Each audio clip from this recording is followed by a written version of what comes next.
these guys just play contact. So Okay, Team Secret. We need you guys on the stage now. Come on, let's go. Okay, let's go. Tara, let's go. Tara, tara. let's go.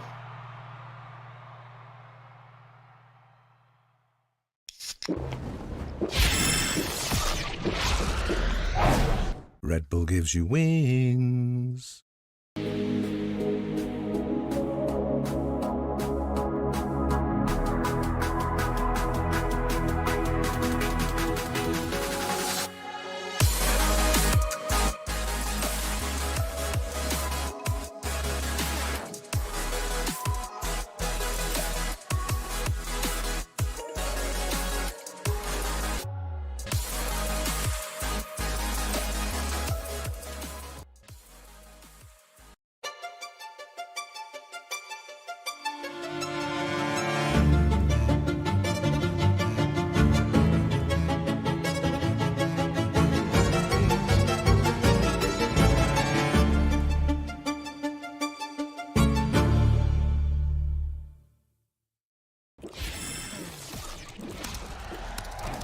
Red Bull gives you wings.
Scares me.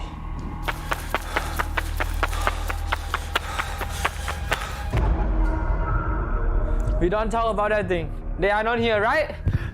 ออกไป Oh my god! This is brutal! It makes you think, what are they on? What's their settings? What's their sense? He's just running behind them, knife out. But this is looking like it's gonna happen, William.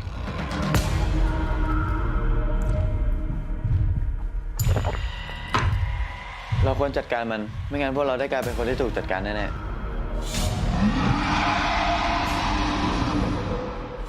Guys, we have the chance to make history.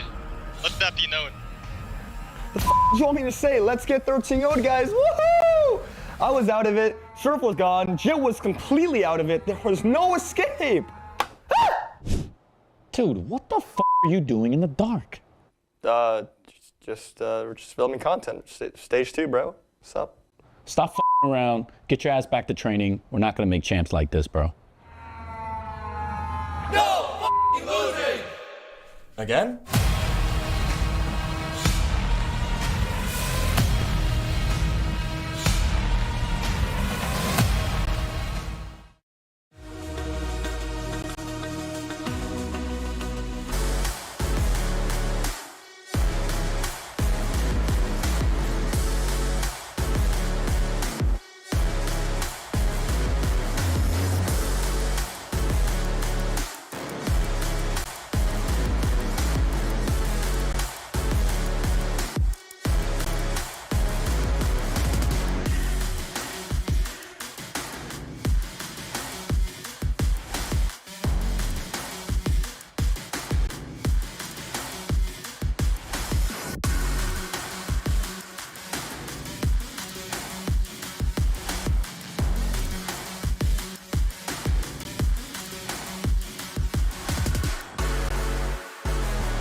Welcome back!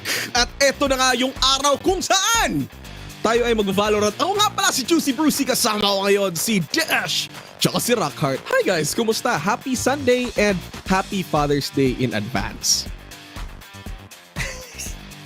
Happy Father's Day na talaga. Okay. Just in case. Pero sa lahat ng mga tatay dyan, maraming salamat sa inyo at nandito kami ngayon. And alright. So, kumusta, Dash, Rockhart, sa isang magandang Sunday na hapon?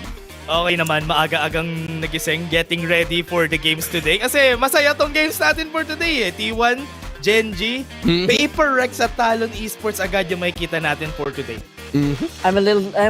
Honestly, I'm a little disappointed na hindi tayo nakakapag-coordinate kasi we're supposed to do our Korean buddy. Look, anyway, whatever. Pwede naman kami magpalit mamaya. We'll talk about it later. Kaya ko naman sumayaw, para BTS. Sorry. Gumalaw lang. Anyway, as you have said, it is a beautiful day for Valorant, and aside from it being Father's Day, it's also Susanto Day kasi makikita natin yung dalawang brothers from the different teams of Paper Rex and T1. Maglalaro sila ngayon, pero speaking of games, punta muna natin at pag-usapan yung mga nangyari kahapon. It was a very long series for yesterday, pero any standout happenings ba na naisip nyo from yesterday's matches, Dash? For me, yung yesterday's matches natin, nakita naman natin DRX still doing great. Pero syempre, pinaka-standout sa lahat, nanalo yung Team Secret kahapon. Yes naman. Actually, Team Secret, parang 2-1 sabi ni Jesse Bash, not a bad start. Wow. Exactly. Not a bad nice start from Team Secret na parang if we are to look back at the run of both teams yesterday, parang nakikita pa natin DRX on their end. They were the previous kings of Pacific, and right now they've been slowly being toppled over by the likes of Paper Rex, by the likes of GEN.G, pero DRX opening like their debut match on stage 2, kumbaga. That was good. This is a good year for and they're super ready to go. Now, these are our us. schedules for the upcoming games. If we look at here, Alpha Group and Omega Group, any standout teams on your side? Dito ka sa Alpha Dash, sa Omega naman si Rockhart. Alpha, Stage, Dash, standout team na naiisip mo dito? Sa Alpha naman tayo. Ang nakita naman natin dito, even from Stage 1, si GEN.G tsaka si T1, yung teams na nakapasok dito sa playoffs, kasama ang Team Secret. Kaya sila yung mga teams na dapat nilook forward natin dito sa side na to. Pero alam ko, big fan si Dati, alam ko, big fan si Rockhart ni Ye. Pero wala na si Ye ngayon sa Bleed. Exit interview na. That's right. And para naman sa Omega Group, I feel like ito pa rin yung balagbagan group where nag-uunahan pa rin for that coveted playoff slot. Definitely Paper Rex, nakikipaghabulan pa yan. DRX, congratulations sa kanila. RRQ, also, I'm keeping my eyes open for these guys. Exactly. Now, since we're discussing like the top teams from both groups, we have GEN.G on the side of Alpha Group. From Omega Group naman, it's PRX. Top 2 teams actually from us. And so far, we're looking at the standings. Eto na. It's DRX leading at number 1. Sa bagay naman, it's still day number 2 ng stage 2 natin. So parang with that win from DRX yesterday, they, as it says there, it's playoff secure. That's what PO means on the side of DRX. So para DRX looking to be great at the top spot. Pero looking at these standings, speaking of Bleed and DFM, do you think these teams still have chances, Dash, when it comes to the following days here in our stage 2? Honestly, ang hinahanap talaga natin dito kung paano magkakaroon ng enough points itong other teams na nasa bottom natin, which is sila T1, Zeta. Pero if ever man na yung games natin same as before, T1 still has like 4 games to play. If ever man na ma-perfect nila yung games, maybe they would have a chance, especially doon sa round depth natin. I was actually looking at the match win-loss, pero when I watched the round differential, kaya pala. I mean, DRX, obviously medyo nag-fall short sila going into Shanghai, pero I think we kind of start to forget yung agwat nila between the other teams every time they get that W. And pag nag-lose sila, it's like you don't see that on the stats, man. Yeah, that's true. So para when it comes to these, looks like DRX, one of the best spots currently on the side here in Pacific. Pero too bad, they weren't in Shanghai. And speaking of Shanghai, we're also going to be watching the champion from that previous Masters, which is going to be GEN.G. And here we are. The next players to get 1,000 kills. Parang ito si something. Kind of surprised wala pa siya doon kasi again, this guy is a ranked demon pero starting out with Forsaken, Mr. Susanto himself, he's here ready to play. Mga bobo ako sa math, 11 kills ba? Tama? Tama! Kay Forsaken. Tama na? Tama. Alam niyo guys, yung mauuna dyan kung sino yung mauunang maglaro, di ba? Yun naman talaga eh. Kasi for now, kasi makikita natin maglaro na yung Paper Rex. So mamaya, makikita na natin magwa 1,000 kills itong sila Forsaken for sure. 100%. In something, still, this guy just doesn't miss. Obviously, Jeremy, sobrang reliable pa rin for Team Secret. You can expect him to at least top 1, top 2 frags every time Team Secret goes out onto the field. And I will not be... Yeah, for sure, +3 na to. +3 na tayo ngayon sa 1,000 kill club. Okay. So ayun na nga ang ating mga statistics pero gusto ko lang sana if kailangan nila ng 11 si Forsaken tapos average niya ay 15. So the next match niya later on kung makaka 11 kill siya, meaning 1,000 na yan. Tama ba? Yun nga yung sinabi namin kanina, Bruce, kasi for sure naman si Forsaken magkakaroon. Bakit dictionary yung hawak mo? Calculation dyan, Bruce. Mali pala. What's that, man? Math pala yung calculator. Magkaiba pala yung dictionary tsaka yung calculator. Pero speaking of, we are gonna be heading over to Korea in just a bit para tingnan natin yung mga emosyon ng mga players from both Gen.G and T1 para maybe some insights from these players kung ano ba yung naiisip nila going into their debut match for Stage 2, which we're super excited. Coming up next is going to be our predictions and we're gonna be talking about kung ano ba yung mga dapat gawin ng both teams. Anyway, here we are with T1 for their interview. Roll video. Hello. Hi. One DRX? No. What team? T1.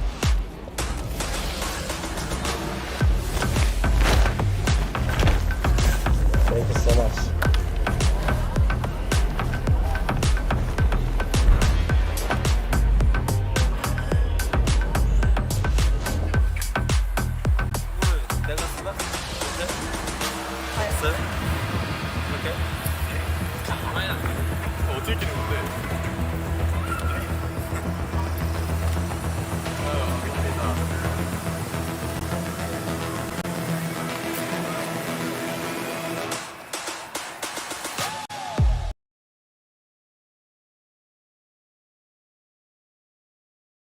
Ay, akala ko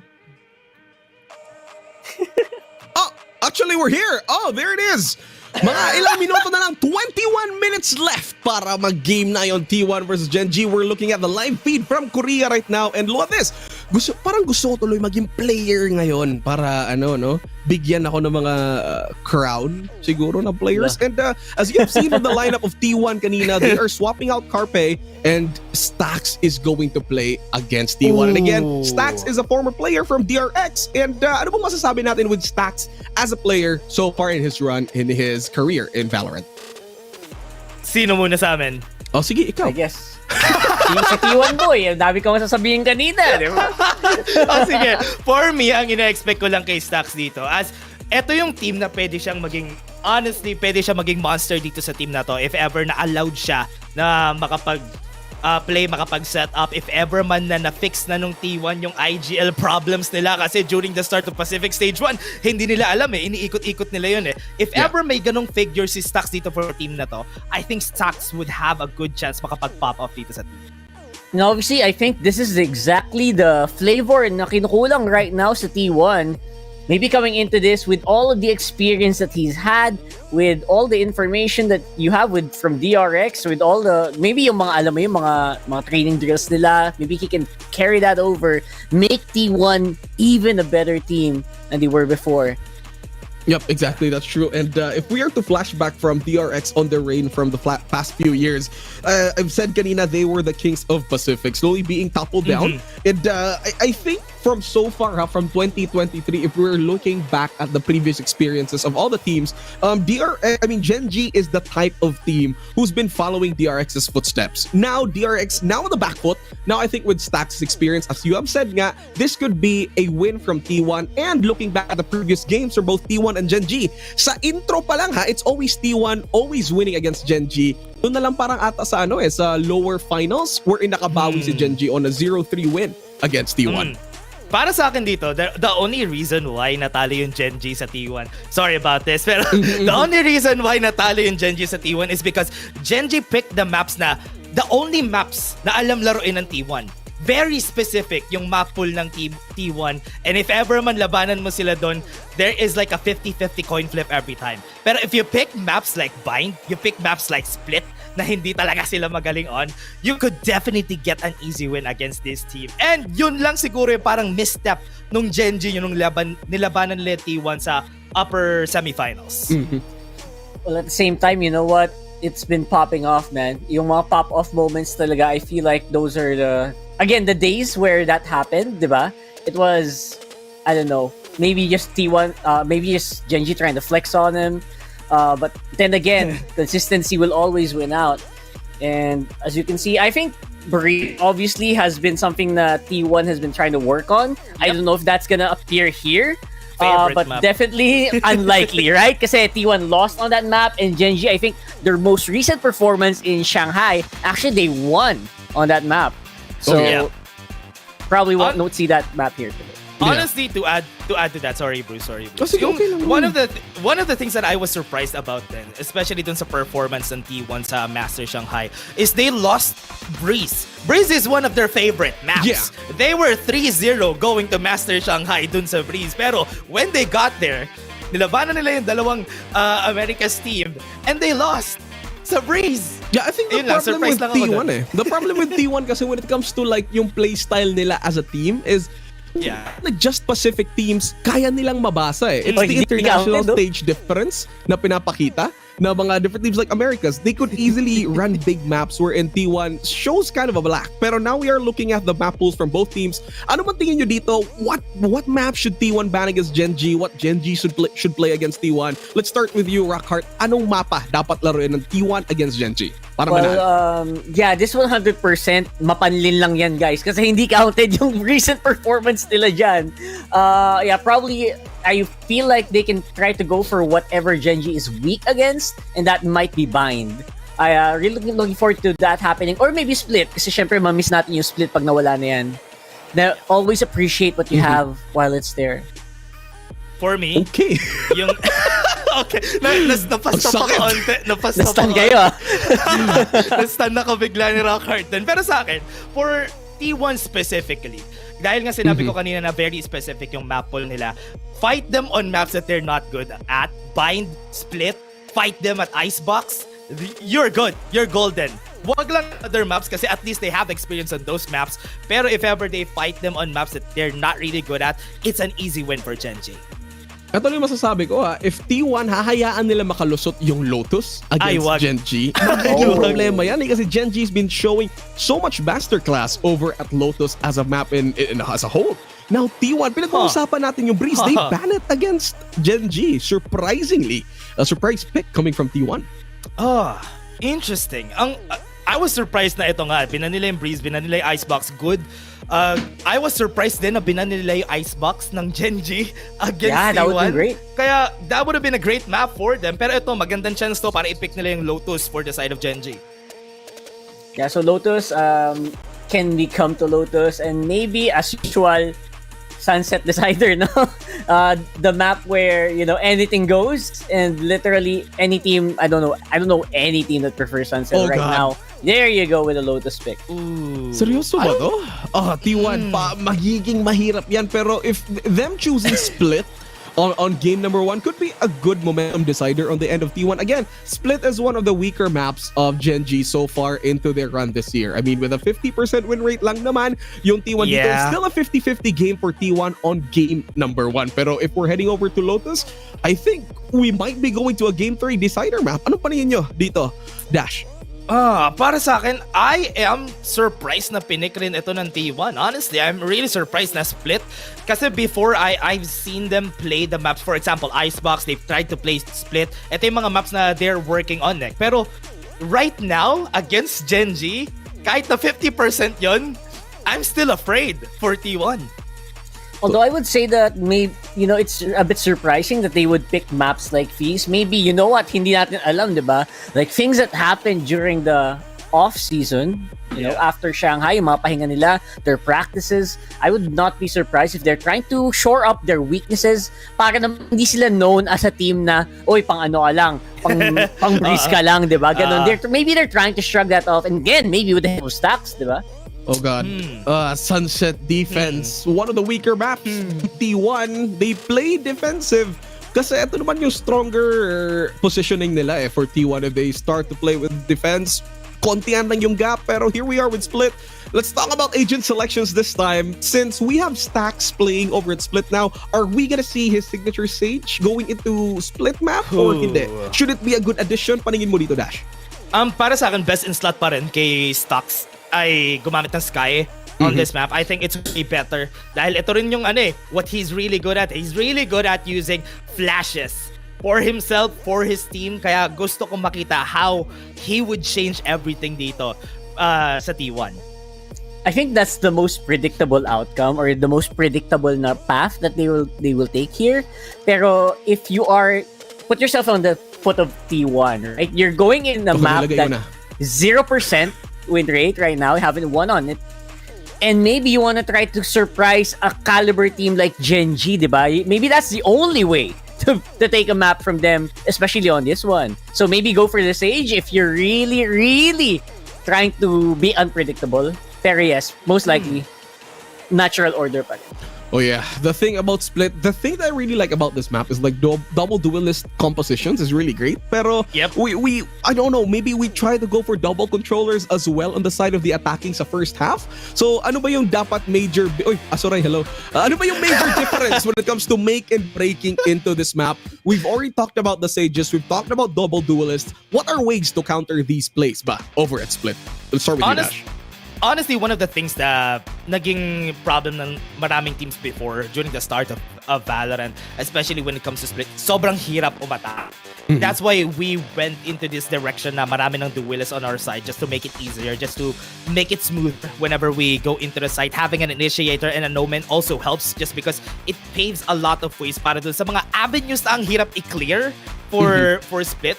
That's why I think it's great na nag-adapt na tayo dito. I don't know how T1 would change up their composition dito para magulat etong Gen.G. Pero the double controller might be something na pwede nilang layuan for now.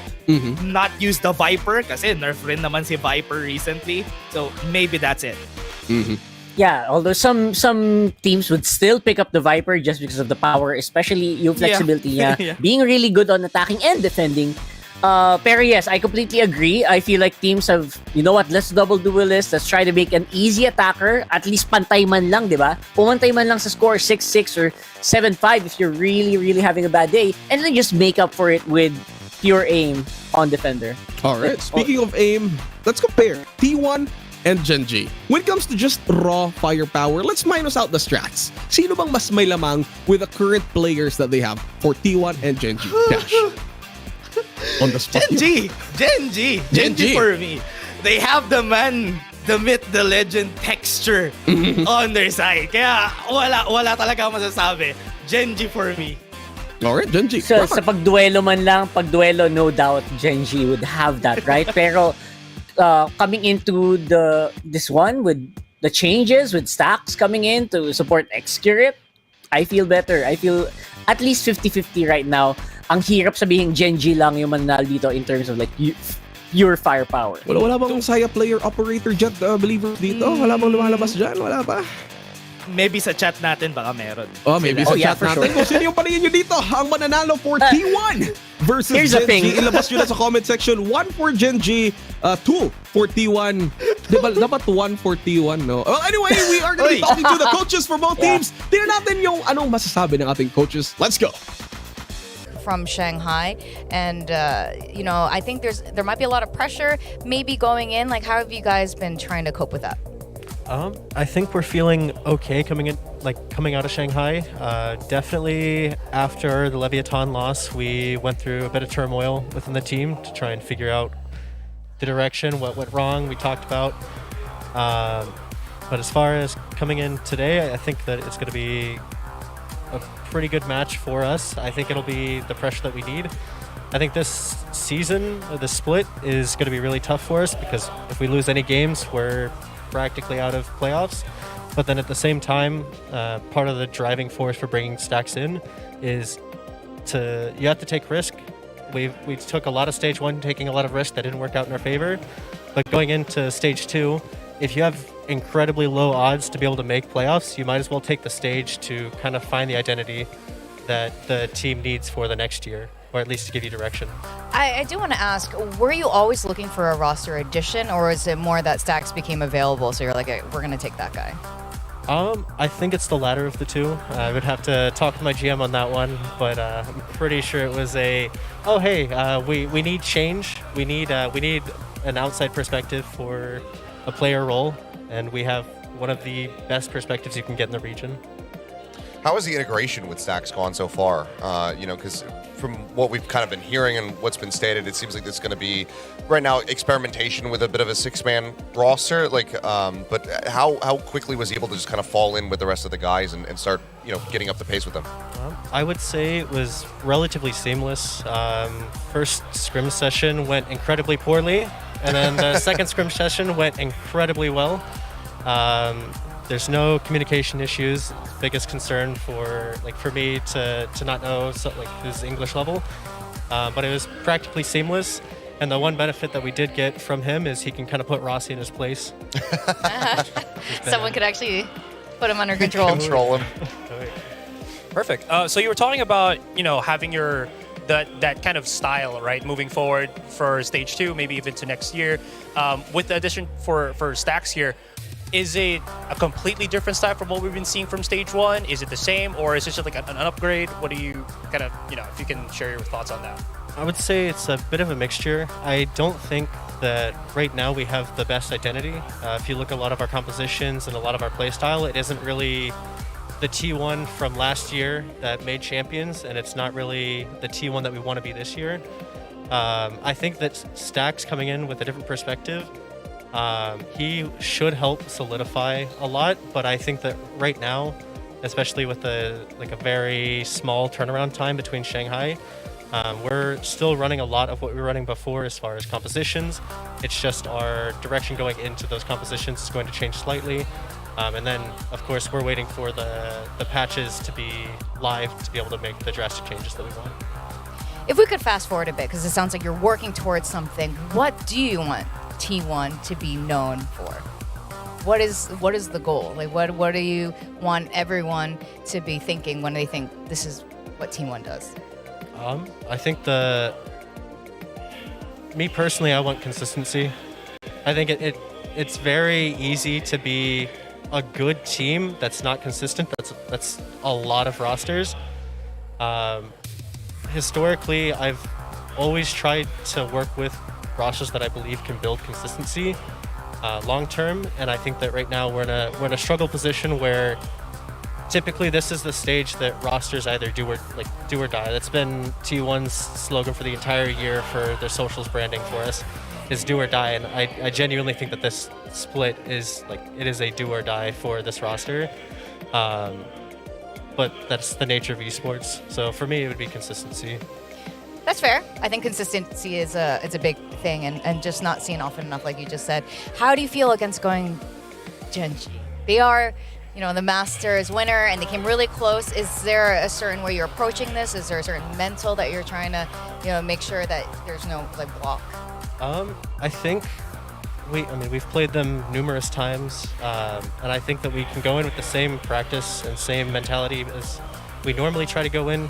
Our last match against them, of course, didn't go in our favor.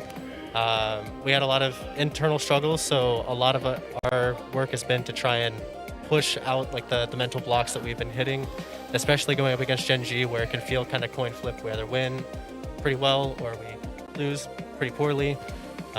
We just want a great match, especially for bringing in a new player. Yeah, I'm sure we're going for that.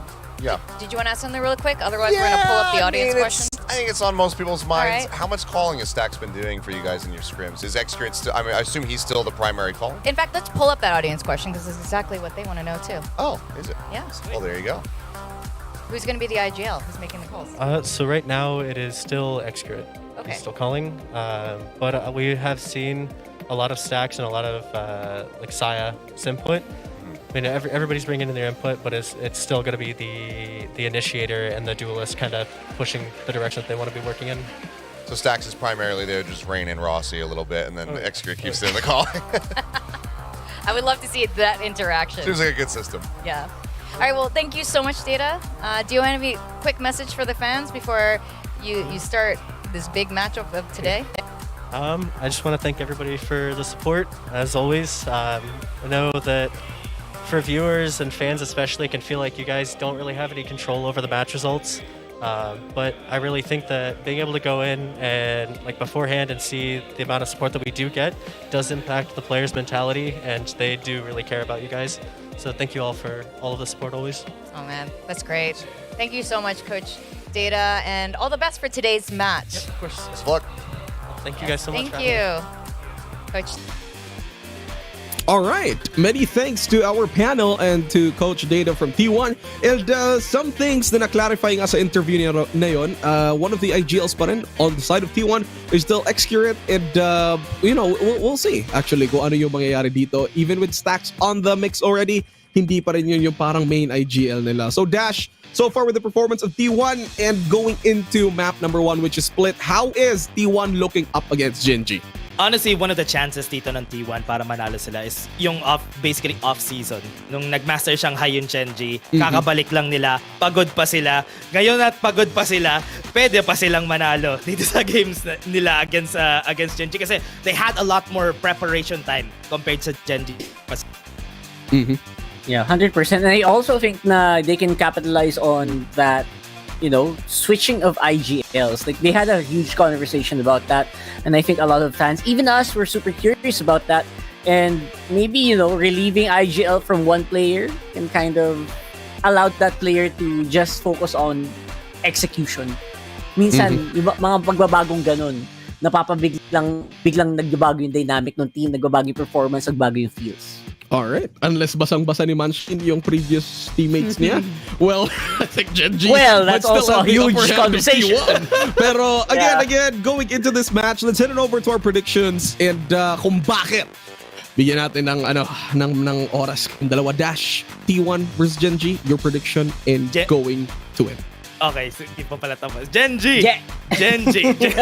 Sumasagot na ako agad, wala pa eh. GEN.G! For me kasi yung GEN.G dahil nakapanalo pa rin sila from Master Shanghai, still one of the biggest things, and also the first championship rin ng Pacific, which is really great to have. And honestly, their performance was crazy. It was a hard game, pero still, they're still strong. Kaya they're still a scary team, especially during the start of Pacific. Okay. Yeah, I think also GEN.G, but it might be a bit closer than some people might think. I'm giving the T1 lineup the benefit of the doubt here, especially in this one. You can see the determination these players.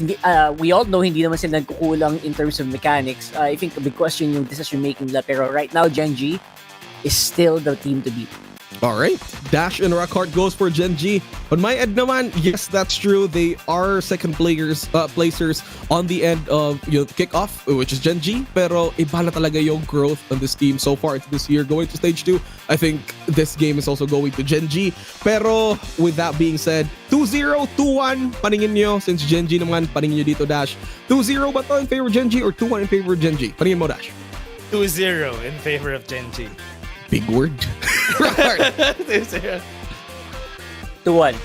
Do it. Alright, 2-1. There you have it. Alright, so sinabi mong 2-1, Rockhart. So paningin mo ba dito, it's gonna be going to split on the side of T1 or sino ba? Sino ba yung makakapunto sa game 1 natin since 2-1 yung sa'yo?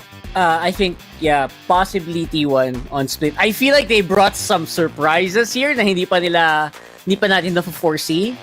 Possibly T1 can go split, pero GEN.G might take the rest.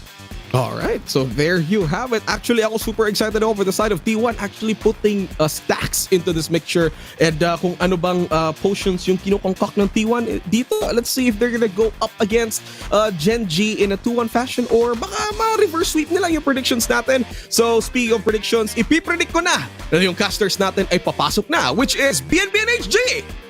Put some glaze into it.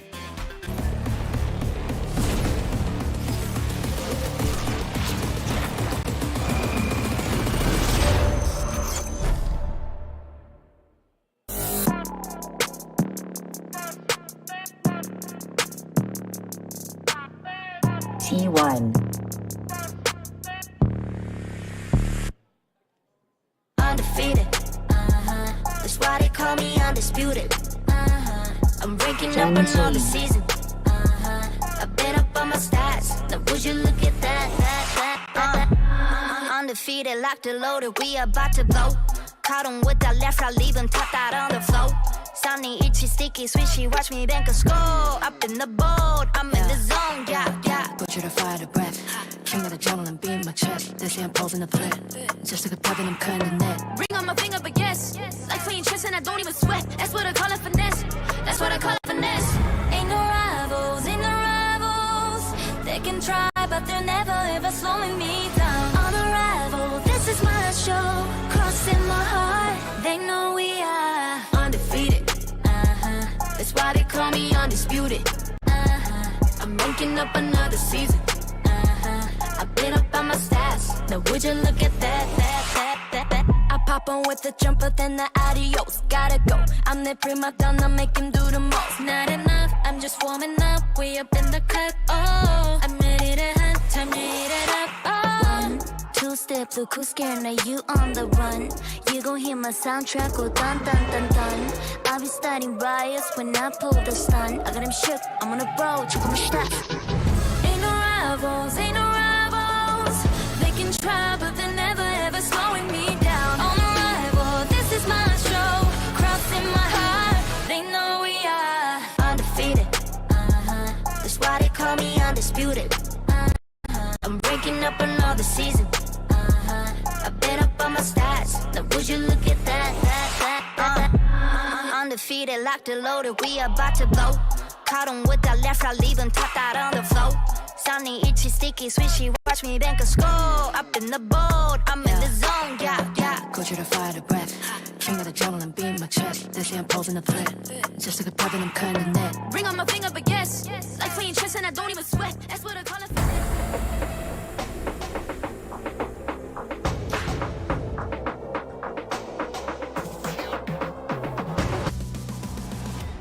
Grabe naman yung intro na yun. Lahat tayo nagulat. Sino makaka-expect na yun pala ilalabas dito ng Gen.G? Kaya pala HG sa simula wala silang hindi sila muna lumabas. May dalawang muna lumabas. Kala ko bodyguard nila. Yung pala trophy lang din pala ang dala. Guys, what's up? Nandito tayo ngayon sa ating opening game ng day number 2. Gen.G ang champion sa Master Shanghai versus T1. HG, kamusta ka naman? Ay, okay lang ako PNB, pero yung entrance na yon ng Gen.G talagang nakaka-excite tuloy. Mas malaman pa kung ano bang pwede na nilang ibigay dito on the first series for the second day here on stage 2. But then again, si Stax nasa T1 na. Doon ako excited na Yun nga since Stax is a player that we've known for the longest time na talaga siya yung isa sa mga nang-imbento at saka gumawa dito ng mismong textbook ng professional Valorant nung Vision Strikers pa siya hanggat sa umabot ng DRX. Fan favorite, madaming may alam yan. Nang kikis pa rin ng mouse. Ang sweet naman. Pero dito sa lineup na to, ilalaro ba siya sa first game nila? Anim na sila Let's see and wait kung sino na yung uupo. Pero I'm looking forward to see kung si Stax talaga yung maglalaro. Lalo na given nung mga maps na dumating na nga sa atin ngayon. Usually nga kahapon, simula sa puno naglaro yung Team Secret, naglabas sila ng panibagong map na hindi nila usually na nilalaro, and also DRX. So baka it's the same para sa side ng T1. And looking at the players, si Stax nga yung unang maglalaro sa T1. Ayun, tignan nga natin. Pinag-usapan kanina, di ba, sa panel nila na nung in-interview ka mo, si Coach Leida, kung sino nga ba ang nag-shot call para sa team na to, kung si Stax pa rin ba, or na rin ba ka mo, or do they stick with yung sa dati nilang setup? Seems like hindi pa sila nag-switch over or hindi muna mag-switch over to having Stax be the full IGL kasi syempre kakasali pa lang niya, medyo mas baguhan pa rin. They still have expert kind of calling those shots, and I wonder kung ano talaga yung maging epekto dito ni Stax na nanggaling siya sa DRX down to this team. Yeah, and can be as explosive as it is ang ginawa na nga ng DRX yesterday. So, let's see. But alam mo, ang hanapin ko na lang din dito siguro is kung paano ba papatunayan ng Gen.G that they were the champions nga. Naglaro sila before, nagkalaban nila before ang T1, natalo sila laban sa T1. But will it be the same? Dahil syempre, bukod nga nandito nga ngayon si Stax, there's still a possibility din naman na, alam mo yun, basang-basa na ang Gen.G, hindi pa sila halos nakapagpahinga from Masters. baka syempre naman din, it's been a week at most, maybe 1 week and a half galing sa Master Shanghai. Wala pang oras para magbago ng playbook dito masyado at saka ma-apply at saka mapag-scriman. And so yun yung medyo lamang dito ng T1. And to be fair, T1, sila yung isa sa mga nag-iisang team aside from maybe PaperX na consistently kahit papaano natatalo nila ang Gen.G nung mga huling taon pa rin. Oh yeah, yun ang pinaka-importanting factor dito na madadagdag nga sa ganitong klaseng setup at the moment. Especially na split naman din ang una nating mapa. We all know how crazy Stack is, pero will it blend well ba? Kasi yun yung pinaka-question kung magiging maganda na rin ba yung mga pakikitungo nila with each other for T1 dahil for most of the time, parang hindi mo masabi kung kailan sila makakapag-explode ng ganon-ganon lang Ayun tapos minsan medyo mabagal pa sila simula ng tournament no? Tapos parang lumalakas na lang habang tumatagal. Pero interesting dito, sa T1, magte-chamber. Tatamber dito si Saya player. Madalas, pag nakita natin yung chamber galing sa T1, si Excurate yung naghahawak doon. Pero ngayon, it's gonna be Saya player. Ano bang ibang magagawa nila? Anong laro ni Stax? Hindi ko napansin. Si Sky. Skybird. Grabe, may T1 pa rin. Ay. Talagang pinapahiwatig niya na nasa part na siya ng T1. On the offense naman sila magkalaro ngayon. And let's see kung magkakaroon ba ng posing as a threat ngayon si Saya player against the players of Gen.G. Dahil yung difference nila when it goes to the Sentinels is there. We have Cypher, we have Saya player on the chamber. So will it work well? Lalo na syempre baka may mapatid kasi sa mga trippers ngayon ni Meteor. Okay, tignan natin. T1, been a while since nakita natin nung Masters Shanghai. Medyo maaga ang exit nila. Na-eliminate sila agad. Gen.G syempre umabot ng Grand Finals at nanalo. Lucky ang mag-uunang contact dito. May taga-swing din siya galing kay Munchkin. Still waiting patiently. Buti na lang nag-call for the dog. Pero that created an opening man para kay Munchkin para mag-pick. Ang bilis lang din naman ng mga trades from the Free Fire. So now it's a 4v4 situation agad-agad with a 1-to-1 trade. Ano gusto ko makita? Na-excite na ako sa Haven. Bumalik dito sa pro. Di ba matatanggal yung split? Yun yung papalitan no? So, split and breeze. No? This is gonna be one of the last few times na makita natin ang split dito sa pro. For the meantime, Lakia, magandang angulo yun para makakuha ng isa at nabawas ang pantiwan ng libre.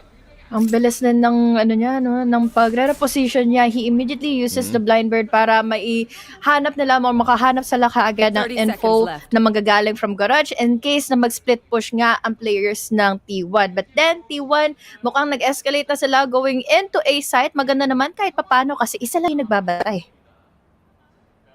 Texture. So, backside dito.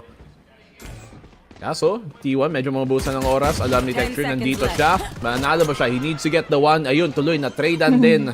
At naging 3v3 na ngayon para sa retake ng Gen.G. Malayo pa sila para makapag-commit dito sa retake. Wala din sila masyadong utility para makapasok. Mahuhuli pa nga sila at pwede pang maging favor itong round na to for T1. They're playing this really close by with each other, so maganda na lang kahit papaano that they have the info as well. Habang ang Gen.G nagkakaroon din naman ng pag-overthink, but because of those trades, bigla rin naman itong naging pabor pa nga for Gen.G. Nice one, galing dito sa Gen.G. sa opening pistol nila. Ito nga pala ang pick ng T1. So, this is the map pick na in-expect nilang mas maayos pa. Ang sunod na Lotus is one na nakita naman natin sa mga historical games ng Gen.G nung mga huli. Na isa sa pinaka mga consistent na mapa nila. So, top number 2. Medyo mahirap yung panalunin para sa T1 in fairness. At kaya kailangan talaga nila makuha itong map number 1. Mas lalo na yung split. Nakakapagtaka dito, H3, kasi yung split nila so far, in the past, 6 months, wala pa silang napapanalong split ever. Kaya nga, pinili na to. Kahit yung panelists nga kanina natin, diba, na parang nagulat sila, why did they pick on split? At yun na rin yung, ito na rin yung isa sa mga, ito na rin yung isa sa mga ma-witness natin na to. Moment na hindi pa rin talaga ganun kapulido. Pero it's still early to say. It's just the second round of this half. Pero ang hirap kasi nito wala pang eco ngayon yung T1. Baka medyo hilaw pa rin ang T1 dito. na syempre bagong dagdag dito si Stax, mag-iiba yung sistema. And in fairness, maganda naman din yung pick up ni Stax. Syempre medyo simula pa lang, so take time for them to gel. At mahirap na kalaban ang Gen.G sa simula. Makakapang-dictate yun ng pacing kasi ng T1 din kung sakali man. At ang laking pressure at threat pa naman din na naibibigay na nga ng Gen.G with their crazy holes, with their timing pa when it comes to the utility. But this time, Munchkin, I really like this guy. Sobrang chill lang. Just another day in the office. Babantay from tower. Will be going in for the head. Going in for a double. Tapos ngayon, madadagdagan pa nga dahil si X-Correct, hindi na rin naman kaagad nakasagot pa. 30 seconds left. Hirap ng ego dito. T1 on the defending side. Do not expect na magpakita sa Saya player. Nice shot galing sa kanya para lang naman makabawi ng konti. Pero syempre, kailangan pa niyang umabante. Yung spike nandoon. Ngayon, may angulo na dito si Munchkin. Free kill ba? Ako, naipit pang dalawa at wala pang TP. So, opening rounds kay Gen.G. Napakaayos. Yung pangalawa, mas malinis. Ngayon, dito na tayo makakita kung babawi ba talaga ang T1. Kahit pa paano, medyo hindi pa true yung round na ito, dahil hindi pa nga full buy ang players sa Gen.G. Although, makakalimutan natin na may attempt sana yung T1 na gumawa nga ng paraan kahit pa paano magkaroon din ng casualty, mabigyan ng casualty yung Gen.G. But it did not work into their favor dahil yun nga, high and low, we had mid-take being secured by Gen.G and Lakia. Sabi niya, ginagawa nun. Tatawa na eh. Pero ito, T1, subukan natin sabihin. Rossi, nakaisa dito sa VA main. Paggapang-gapang, hinabol ng aso, kinagat sa likod. Atras na rin siya. Kapag back away na, pero nagpupush pa rin si Lakia for space.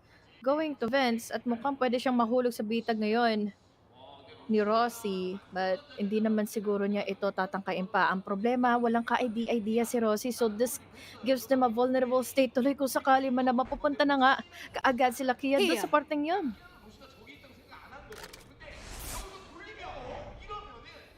Buti, nag-rotate na. Punta muna A-side kung saan libreng-libre.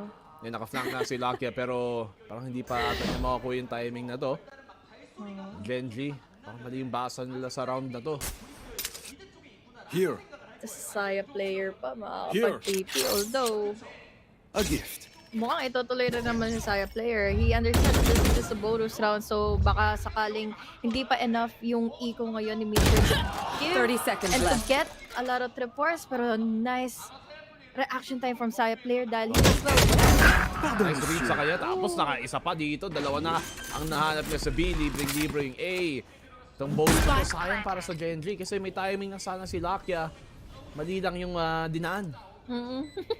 Minsan kasi, HG, kahit tama naman yung pinagdadaanan mo or dinaan mo, mali lang sa timing talaga. Oo nga. Kumbaga, we're on the right place pero in the time. Oo, tama. In Right English place, wrong time. Galing eh, no? Hindi pong pag sinabi mo sa tropo, pa-explain niya, i-Englishin na lang pa. Magkakawa lang ba't kay Karon? That's already a double kill for him. And also, pwede pa magkaroon yata ng time, but unfortunately, yun na nga, we still have your Rossi to finish and clean things out, pero sobrang gastos ng round na yun for T1. Malinis na sana eh. 5v3, pwede nga sana 5v2, pero yun nga, naibawi lang dito ng Gen.G, nakakuha pa rin ng value. At yun yung problema sa Gen.G, no? Pagkalaban sila, parang tipong kala mo sureball na minsan, biglang sasaktan ka lang bago bumounce. Katulad nito, ginawa ni Saya player. Clean things lang, habang kulang na nga ang tao. Ang problema lang din is, yes, we had here Karon na nakapagbantay na rin naman na all the way from A-main. So now, officially a buy round for T1. Gusto mag-overexplode ngayon ng Gen.G. Nice timing on that paranoia, making them back away. May sagot na naman with a counter ng T1 dito. Sila yung mas may kailangan talagang improve sa laban na to eh. Ayun, Saya player, nice opening shot. Nakakahanap siya ng mga lurk ha, paulit-ulit na yan. And even just as a chamber, wala siyang cypher trips, wala siyang anything na mga cage para makapag-lurk. Nakakahanap pa rin siya ng pitas. laking risk ng ginagawa niya, no? Although, yes, gumagana naman for a bit, pero once the time comes, baka sakaling maging vulnerable na rin siya sa mga magiging plays, mga magiging pushes na ginagawa nila laban sa Gen.G. We're down now to a 4v5. Lamang sa tao ang T1, pero will he be able to get inside of the lalo na kaya si Easy? Wala na opening with a showstopper, but oh my god! Last player man. standing. Ang showstopper niya, he was able to recover, taking down one player then from Gen.G, and now one player remains. 30 seconds left. Grabe naman yung iwas ni Texture doon, patalon-talon. Para lang hindi matamaan, tapos sabang sinusugod si Izu, tumatalon pa rin habang nabaril. Ay, well, T1, sure ball na to. Masesecure nila yung round. Meteor na 1v4, napakalayo. At this point, save na lang din siya. Maganda yung slow play dito ng T1. At to be fair, yung kalakasan talaga ng T1 dati is marunong silang sumugod. Marunong silang bumarel, marunong silang lumaban pag magulo. Pero yung mga strat nila, mga slow default, doon nagkakaproblema minsan. At baka yun yung mga isa sa mga bagay na maitutulungan ni Stacks dito para i-improve nila since yun din yung kalakasan niya at nung DRX, nung dating team niya. And it's working in favor of them, no? Dahil super accurate pa rin naman Saya player. He knows his timing really well. He knows na may magiging overrun naman from Gen.G. So he really just makes the attempt happen na pumabor nga sila kanya, makakuha din ng mga lurk kills. But then, given the fact na nagano na nga yung opening na ginagawa ni Saya player, nagde-divide tuloy yung attention ng Gen.G to the point na kahit ito, yes, we have Izu na missed out nga yung showstopper niya, but still, it was a great round para sa T1. Issue 2. Nakaiko. Scout destroyed. Sai player nag-op. Grabe naman yun. Against an ego. Medyo alanganin. Pwede siyang mabulaga dito. Nakita pa siya pero Sai player! Natamaan pa niya yun. I think that was a no-scope. Kahit tumagos yung kanyang barrel ng op niya. Nakakuha pa rin ng isa. Ultimo, si Munchkin nagulat. Kasi may katabi na pala siya, and that was just so quick for Saya player to decide that what angle he needs to push out all the way from mid. Pero ngayon kasi it is still an eco for Gen.G. Understandable, baka sakali na maubos pa nga sila ngayon. Medyo nice exit nga doon galing sa Nokia. Usan na sila ng flash. A-site ang kanilang susugurin kung saan nag-iisa si Meteor. Pero may phantom siya. Mahirap sila makapasok dito. Mahirapan dahil nga yun. Si Saya player, kulang pa ng isa. Meteor has to stay alive here. So alam nila nga sa may elbow siya. Saya player gets another one kay Lucky. Dalawa sa elbow. Inubos ni Izu. Karon na lang natitira pero hindi rin siya tatagal. Triple para kay Izu para sa pangatlong round ng T1. Although it is understandable na halos 70 to 80% ang panalo ng T1 doon dahil nga nasa eco lang yung Gen.G. Still, trinay pa rin naman ng Gen.G to pin down T1. They had already the stirs. Nagkaroon naman ng opportunity si Meteor na ma-divide na yung attention nila lahat. Yun nga, dito sa mga pagkakanoon na yun, nagulat na naman si Meteor na ginawa. Nakinuha na nga kaagad ni Saya player. And then, kung babalikan natin, Saya player, what a fragger he is for T1. Ang laking bagay nito na napagkasa nila every time yung mid ng Gen.G. Napakaayos dito para sa T1.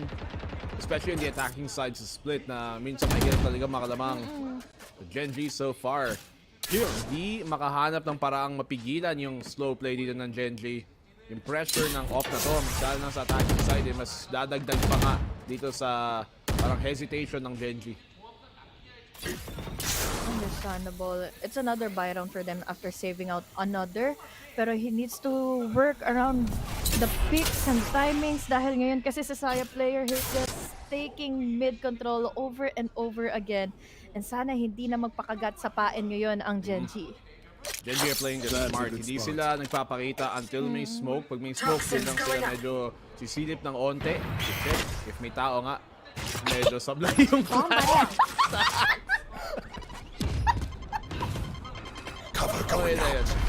Basta mag-commit sila. Basta maipasok nila. May paranoyang nakahanda dito si Karon. T1 na ubusan ng oras. They have to get on this. Nako, apat pa naman halos ang nagbabatay na going into A. They have only 20 minutes, 20 seconds left. Pero ito na nga. B, from mid. Understandable, yes. Pero I hope na makaligtas sila sa positioning ngayon. Ay, hinohold ngayon ni Lakia. 10 seconds left. No more Lakia, he's gonna get the one. Matutumbangan nila siya. But they have to stick the plant right now. Karon, nandito pa rin sa backside. Pero nakuha pa rin yung plant para sa Heaven. Pwede pa para at least may vision sila dahil si Saya player dito pa rin naman natitira. We're down to a 3v4 scenario. Matagal pa, malayo pa halos si Texture, pero nakaka-pressure ito isipin dahil nga na-stack pa na nga nila yung plant, but then it just really goes to show na ready then for the crossfire for the post-plant ang T1. Here! Pwede po nakuha dito. Alam ni Meteor din ang may tao makato. Texture gets the one. Another one for Meteor. At naging 2v2 bigla. Yung Spike hindi nakaplant para sa kata. Pero dahil sa pitas sa'yo, Munchkin brings it down to the 1v1. Meron pa siyang angulo dito. Nakatawid. Pero naubusan na rin ng oras. He has to stick this. That's their only chance.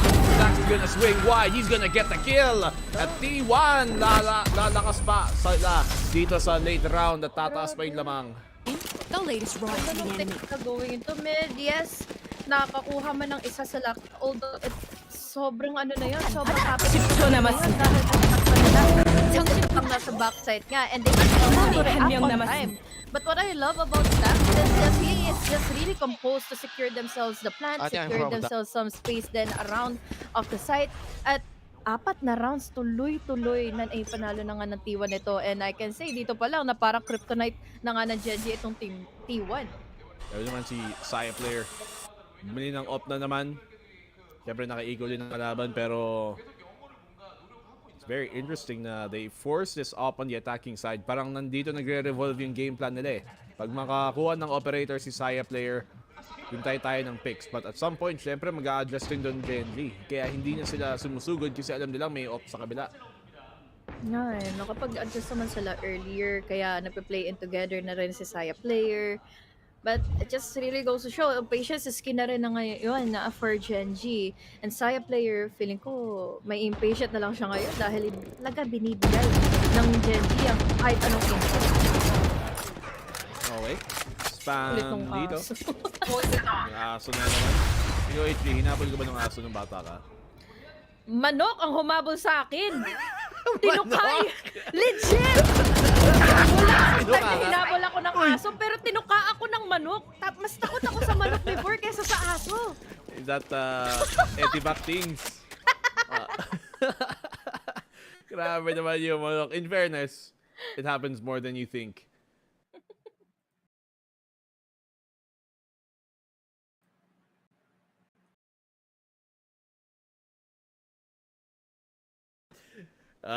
Hindi nyo alam kung narinig nyo kami. Pero shoutout sa inyo. Naka-freeze lang din. Para sa amin. Oo nga. At pagbalik ng broadcast, nandito pa rin kami. Maririnig nyo na kami. Yan. Sana narinig nyo yung kwento ng manok ni HG. So, bale... kunyari na lang, naririnig tayo. Pero ito na nga guys, 4-2 ang scoreline. Pabor na lahat para sa T1. Sobrang... Ayun, balik. But now, as we see it here, dahil T1 is just on the move at the momento, pero may sagutan pala sila pagdating sa mga showstoppers din. Nagkabakbakan pala. Ganda nun. At lumamang pala ang T1. Ito na nga. Uy, may off na rin si Texture. So siya ang kalaban dito ni Saya player. Mag-counter sniper. Rossi medyo mahirap tumawid dito. Ito pa naman yung first round na nakita nating mag-operator na sa Texture. Let's see if it has impact. Dahil at the moment, hindi na ngayon si Saya player yung atake, yung magpapapansin going into A. Mid pa rin naman, Munchkin still really being patient. Maririnig at magkakaroon pa rin ng blind kahit paano nga ngayon ang GEN.G laban sa kanya. Ganda ng tripwire, hindi masira ni Saya. Basta hindi siya si trigger. Ayan, may flashbang nakahanda dito.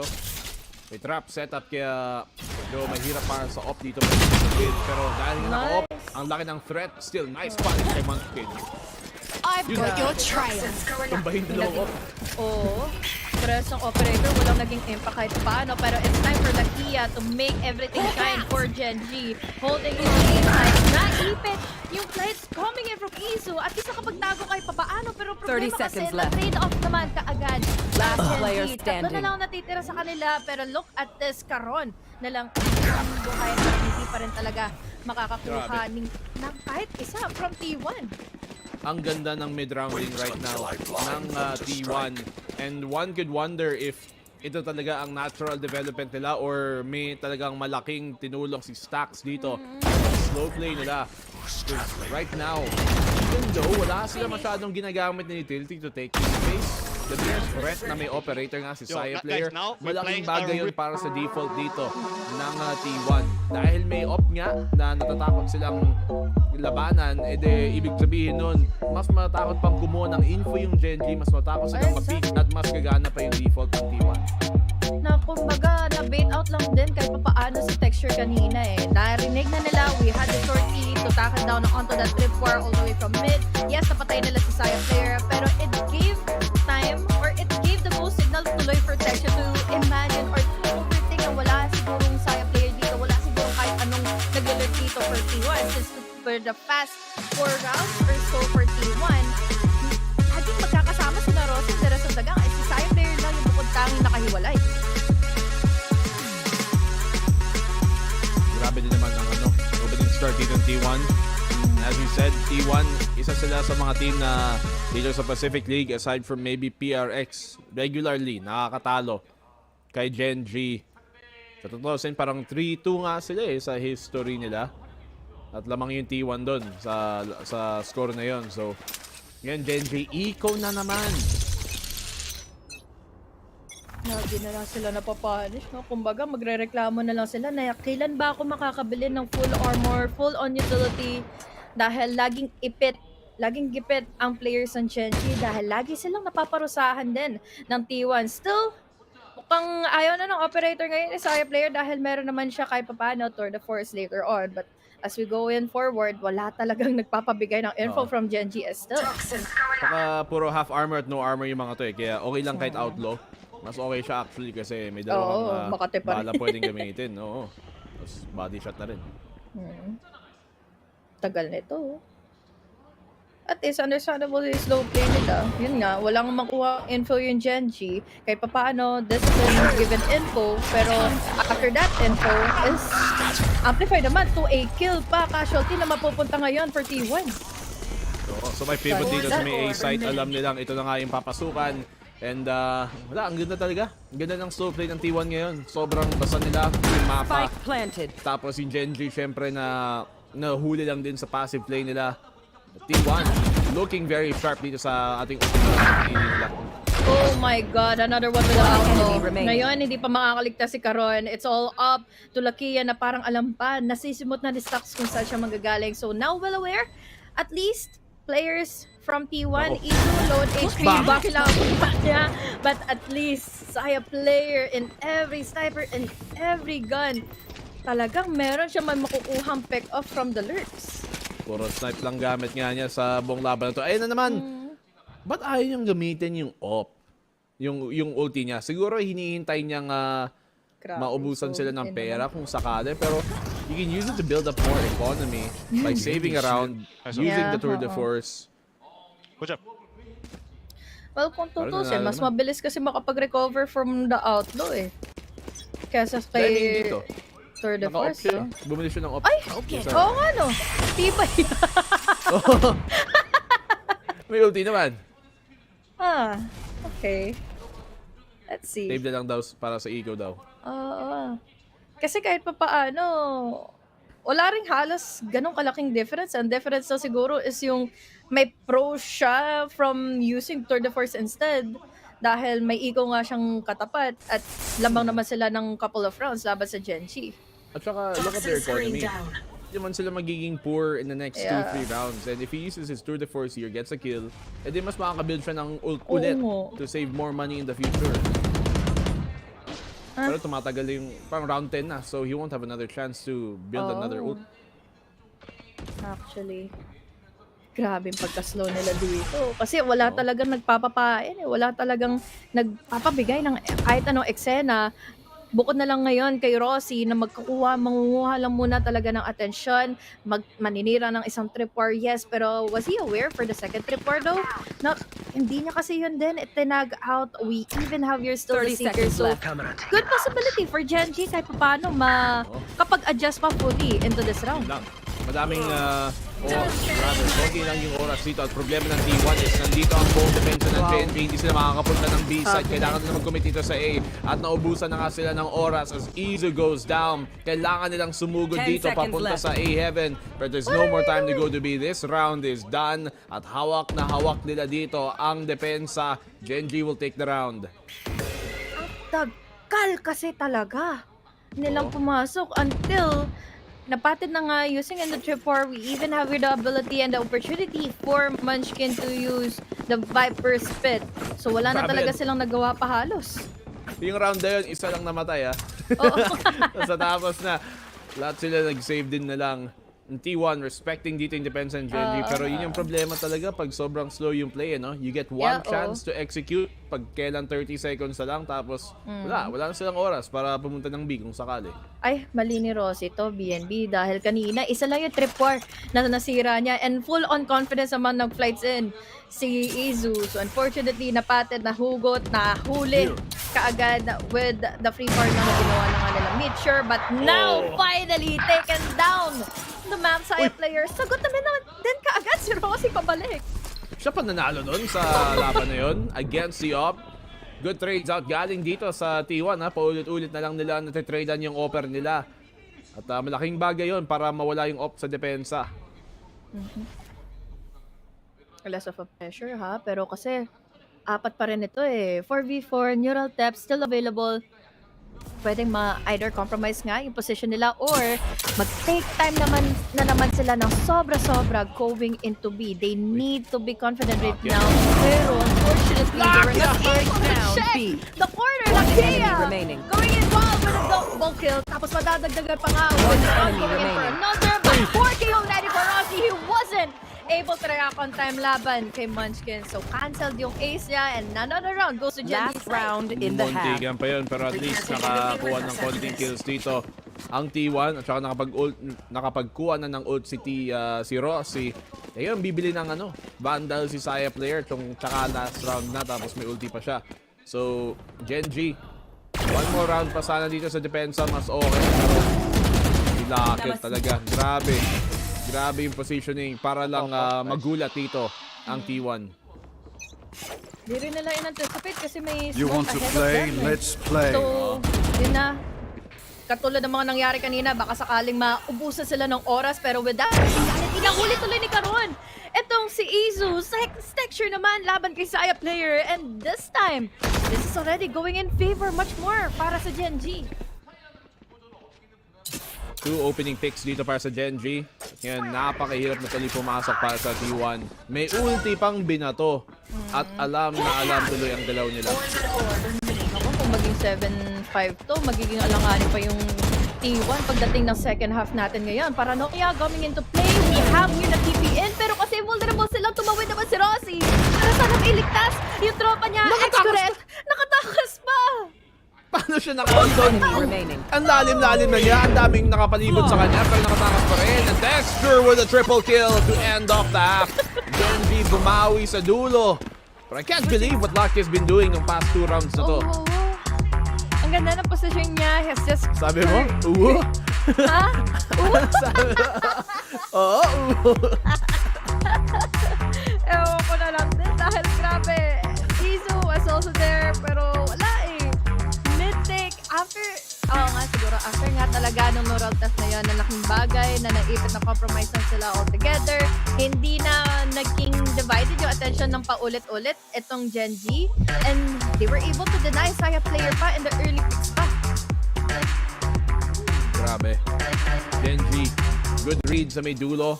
But T1 have done a good job dito sa opening half nila. Maganda yung sinet nilang tempo na tipong mas maguguluhan pa yung Gen.G kapag habol sa kanila dun sa sobrang bagal na round Dahil nga parang piniplay time pa nila doon.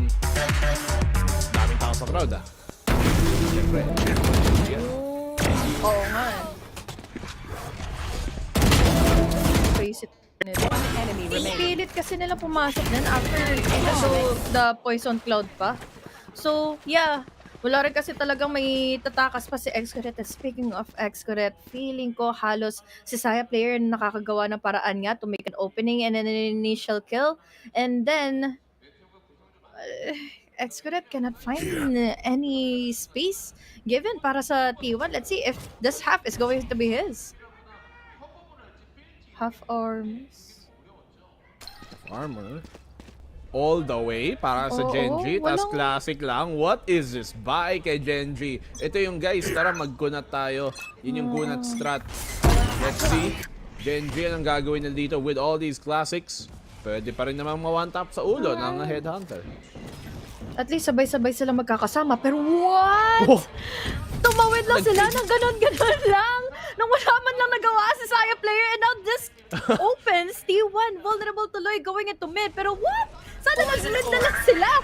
Sana nag-mid na lang para lang daw mahatak yung depensa sa A. Pero dito pa rin yung karamihan sa B Stacks nakahanda sa may taas. Stacks nakadalawa. Anong pinaggagawa nyo? Stack A sa stack lang kayo. Parang daw baso. Meteor's able to get a triple dahil may armor siya. Izu gets another kill. It's down to a 2v2. Di pa nila ma-plant yung spike ng gaano dahil low na nga masyado sila Kia. They still have time to make a rotate happen going into A side pa. Pero ngayon kasi sa mga nakikita natin, there's no more space for them intended na makapag-rotate pa. 1v1, laban kay Saya player. Except, yun lang, katapat niya is Headhunter and quickly namang nakasagot din ulit si Saya player with another double kill into his name. Sana nag-gain na lang sila. Sana, hindi na lang sila Kung alam mo kung sinugod nila yon, baka naka-isa pa sila. Pero syempre, may TP din naman, to be fair, si Saya player. So, makaka-out siya. Gamit yung Rendes boost, yung rendezvous niya. Pero, medyo alanganin pa rin yung nagawa nila doon at nag-line up pa sila para kay Stacks na naka-insta dalawa. At least hindi ganun kalaki ng casualty yung may ibibigay nga ng T1 laban sa Gen.G. Pero, yeah, given the chance, baka sakali pang divide nga lang din talaga ng attention. But yun nga, it is what it is. Gen.G, gusto na yung ego nila kahit pa paano. What it is. Tingnan natin dito, may angulo si Rossi. Titrace na sa padero. Pero hindi pa magpipick yung Gen.G. Oh, nice on the Trailblazer. Pero give it to us by Rossi and a double kill for him pa. Well, bangable spot para ma-take down yung isa. Karoon naman for an answer. We're down to a 2v4 scenario, but what more can he do? Even though na nasa loob na nga siya ng tower, wala eh. One shot to the head. Wala, judge pa rin yan eh. Yeah. 9-5, T1. Still continuing their momentum. They've been starting off these halves na maayos, to be fair. Pero sa bandang katapusan, hindi pa at least come back in a way dahil nababasa nila sa first half. Pero now, malinis ang mga pistol nila tsaka anti-pistol. I was looking earlier kung kanino bang smoke yun, and that was from Gen.G's side pala. Yung Poison Cloud ni Munchkin kanina na nakapwesto overhead. Laban na nga ngayon sa T1. But now T1, malalaman pa yung position ngayon ni Xcoret. Nice timing on the paranoia. Although this is again the Byron nga para sa side ng Gen.G, they still manages to survive from the one-taps. Out mo na si Xcoret. Took a bit of damage dun sa pagsubok niya. Kaya there, may angulo. Uy, natamaan niya yun. Munchkin, low HP na ngayon. Kwenta. Okay na yun, kahit body shot lang. Kahit pa paano, laking ihiko na rin yan eh. Kung up yun, patay nga eh. Kaya, magandang shot. Ay, kaya sa may heal. Pero okay na rin. Wala na rin armor si Munchkin dahil doon. Tapos may trip pa dito sa may heaven kung pupunta sila. Tingin ko, magpupuntang A to eh. We still have the wall eh. Buti na lang, doon na rin talaga nagpatungo na attention ngayon ng T1. But then, given the chance, we have here the trap. Papasukin na kaagad. May ipit sa Saya player dahil nagkakabatuhan na ng mga utilities, but it still manages to get a kill laban kay Munchkin. Now, three players all the way from tower. Uses that duel laban kay Texture. Dadagdagan mo pa na medyo ang guardian niya. Dadagdagan din natin ngayon ng Witcher. Makakapatay pa ng isa. It's all up to Excellent with his judge, pero at least manages to get enough trade pa. Naka-timing pa siya doon. Good take-off at least para kay Saya player, pero wala sila masyadong armas din para manalo sa mga laban na yun. That's a 3v1. Execute, nag-iisa. Naghahanap ng mapipitas. Freeze time muna tayo ulit. Oh, round win na. Oo nga eh.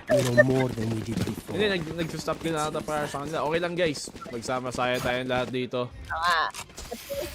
Pa rin natin yung outcome, di ba? Yun din, may highlights pa tayo. Ito na lang din ang makakasya pa play-by-play natin dahil yes, GEN.G and Isu nagkakapalitan nga ng mga shots and all, pero this was really went in favor of GEN.G's side. Although, yun lang, nagkaroon din ng casualty. Dalawa din ang namatay kanina. Okay lang kahit mag-pause kasi hindi naman importante yung journey. Hindi, destination lang. Hindi na importante yung biyahe. Pero, sige, off na naman dito nakalabas para kay Saya player. Dito sa defending side naman, dito mas malakas pa ang off niya. At dito kailangan mag-iingat talaga ang GEN.G. Kainis. Ang golden tuloy ng smoke dahil nga nandun yung TP play niya. Tapos ngayon, alam kasi kahit pa paano, ang kulit na Saya player kanina, under offense, mid takes lagi. Cadbury. Yan, smoke. Purple and gold. Wala lang. Bago gutom lang ako, Lods. Yes. Iniisip ko rin kung bakit naging gold yun eh. Kaninong smoke yung tumama din. Blind info. Mag-pick ba? Lakia, he will, pero wins it! What a wide swing! Pero may sagutin ka agad si Izu. Exit na nga ba ito or the double kill pa? Buti na lang umexit siya dahil now. Naku, mukhang may isip na nga dahil Meteor all the way from above takes him down. This time, opening pa para sa side ng GEN.G ngayon na pumasok going into A side. Low HP pa naman si Lucky dito dahil na-wall bang nga siya nung off doon ni Saya player. Uy, bulag din dito sa Execute. Diyan niya nga medyo naiipit siya sa to. Hirap ng out niya. Nakita pa siya lumabas sa Viper's Viper's wall. Doon sa toxic screen kaya... One enemy remaining. Maliit Rosie yun, sa kanyang wall yun eh. Wala tuloy nakita kanina sa Execute kaya wala siyang napatay na naman for this round. That could have been such a good hold sana for Execute pero wala, hindi talaga na bigyan pa kahit isa. We had the paranoia, even Lakia, hindi pa nga halos nakapag-push out pa dahil nga he was already low on HP after even that line. Munchkin, sleep time. Bumaba lang nang walang ka-arma sa mas, walang kalaban-laban. So yun, at least may isang kill na ngayon si Stax. Well, ayun nga. Malas naman yung yung kay noon kanina. Execute na naipit siya sa smoke pa ni Rossi. Pwede ba sanang maka-atras? If I'm not mistaken, itong si Munchkin has played with sila Meteor and Texture dati. Joke lang, si Texture lang pala. Sa ibang team noon before Valorant. At isa sa mga player na kasama nila, sila Solo din, saka si Stax. At si Buzz. Before Valorant. So may konting konting familiarity with each other. Ganun ka-blinded si Rosie kanina, si Execute kanina dahil nga smoke ni Rosie. Nakita ko yung post na yun ng, I think that was Champions na nagkatapat nga si DRX and GEN.G. Kasi nga, magkakasama sila before. Hanggat ngayon. So ngayon, walang problemahin ang Execute dito ng GEN.G. Nasa loob ng smoke dito si Rossi. Siya lang yung stinger. Gets the one. Hindi makakaharap ng isa pa. Naipit nga siya, but at least nakatay ni si Rossi dito. Yeah. Ay si Cage trigger. Now Meteor takes out Izu as well as a trade. This is a Nico round by the way para sa T1. Meron pa rin namang hawak na operator ngayon. Si Saya player, he makes a good impact of it. Dalawa na lang ang natitira. Still not planted in the spike dahil there's still a lot of stress. Hindi pa nila masolusyonan kung paano mapapatay ng Saya player. And now it's all up to Munchkin. No utilities at hand. Tatlo pa ang nakaabang. Nag-antay din pala sila ng sound Q ngayon dahil wala talaga ay hindi niya pa napaplantin yung spike. Walang commit dito sa peak. Alam ng T1 na baka pinaglalaroan lang sila ni Munchkin, and considering it's an eco, it's a good idea. Napakaganda naman ng eco na naman nila. Dahil naipit nga ang Gen.G dito sa loob ng site. 30 seconds left. Talaga, no? Antay lang sila sound cue. Kung meron mang kumagat nga na blind, pwede silang makapag-pick ka agad. And now, given the time, kailangan na talagang ipilit pa ni Munchkin yun. At wala na rin siyang tuluyan na nga nagawa. And that's such a good thrifty round for T1. Oo, everything's going the way of T1 here sa opening map nila. At mas lalo natin, ito pa nga yung map pick nila. This is looking even better. Siyempre, map number 2, we're gonna have to see how Lotus works out for them. Pero so far sa split, kung mapagpatuloy nila yung mga round na to, di ba ka sa kanila na to? Buti na lang na-save pa. Galing kasi talaga ni Saya player. Understandable yung mga naging reaction nila. And imagine that impact going on to the retake pa na natugunan na nga kaagad ni Saya player. Now, by round now for Gen.G, we still have here the neutral test na pwede maging turnaround pa. Tatlo lang naman na kailangan nilang habulin na rounds. Huwag niyo kakalimutan siyempre T1 nga, they have big familiarity dito with Gen.G. At nung kausap namin, teka, mamaya na yung kwento. Medyo malaman pa dito. Sasabihin ko sana, nung tinanong namin anong diferensya ng Gen.G sa ibang Korean teams. Sabi ni Coach, magaling daw sila. Tignan natin kung sasabat din ang T1 dito. Uy, nadaanan niya, hindi niya alam. Nakatabi lang pala niya. Nabawian pa rin niya. But Dexter gets a double. Oh no, kailangan na naman nilang tumawid. Ano naman natin kung paano. Speaking of Ross, but unfortunately for Gen.G, they were not ready for it. X-Caret for another pa, and now it's all up to Caron. Half HP na lang din naman na matitira ngayon kay Rossi, but I don't think this is such a winnable advantage para kay Caron. Let's see kung makaka-TP out pa nga siya. Makaka-TP naman, pero rinig na. Operator ang lahat ng Saya player. Double pick, pwede pa. Pero now kasi low na nga si Rossi. And now they need to plan this out wisely dahil baka sakali maklatch pa nga ito ni Caron. Oo, kayang-kaya. Mas lalo at naka-off pa dito si Saya player, kaya medyo mahirap mag-trade. Kailangan may maunang sa kanya. Si Rossi pa naman yung low HP dito. Tap sa spike. Walang reaction. Nawala na rin ang smoke. Ngayon may angulo na. Pero maghiwalay sila. Kailangan nila magsama. Naku, ba't sila naghiwalay? Rossi nakatingin sa kabilang side. Kayo dapat ang love team na to. But hindi pa rin nila makukuha ang round because Caron, what a clutch from him, nakatalikod pa. 2v1 goes Gen.G's way pa rin. Sobrang nakakainis talaga yung pillar na yan na nakakapag-hinder tuloy ng postman 3-take scenarios na nakakapang-ikot patuloy. Etong nakapag-clutch na nga from Gen.G side. Kung babalikan natin yung highlights, it was because of the opening na binigay din in Texture na kahit pa paano, even though nakadalawang kill na rin naman na si Stax, one enemy it still was a great advantage na napatay pa rin nila si Isu. So again, let's go! galing ni Caron. Okay na nga, timeout. As I was saying kanina, yung nung tinanong namin nga sa Gen.G kung sino, or rather kung ano ang diferensya sa kanila kumpara sa ibang mga Korean teams, ito being T1, TRX, gano'n, is the fact na even though sige, Korean teams magaling sa mga default, magaling sa slow play, sabi na sila daw talaga yung magaling sa fast play at sa slow play pareho. Pero ngayon ang T1, considering they're showing yung style nila, kaya din nila mag-slow play, mag-default dito. E baka nga dahil yun nga sa dagdag dito ni Stack na binibigyan niya sila ng bagong factor na pwede nilang magamit dito sa mga laban.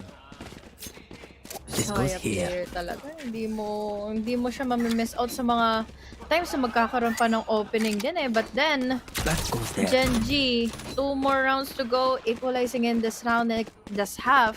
Pero ang dami nilang kailangan katapatin ng mga ultimates available right now for T1. And this makes it at least kahit paano favoring the side of T1.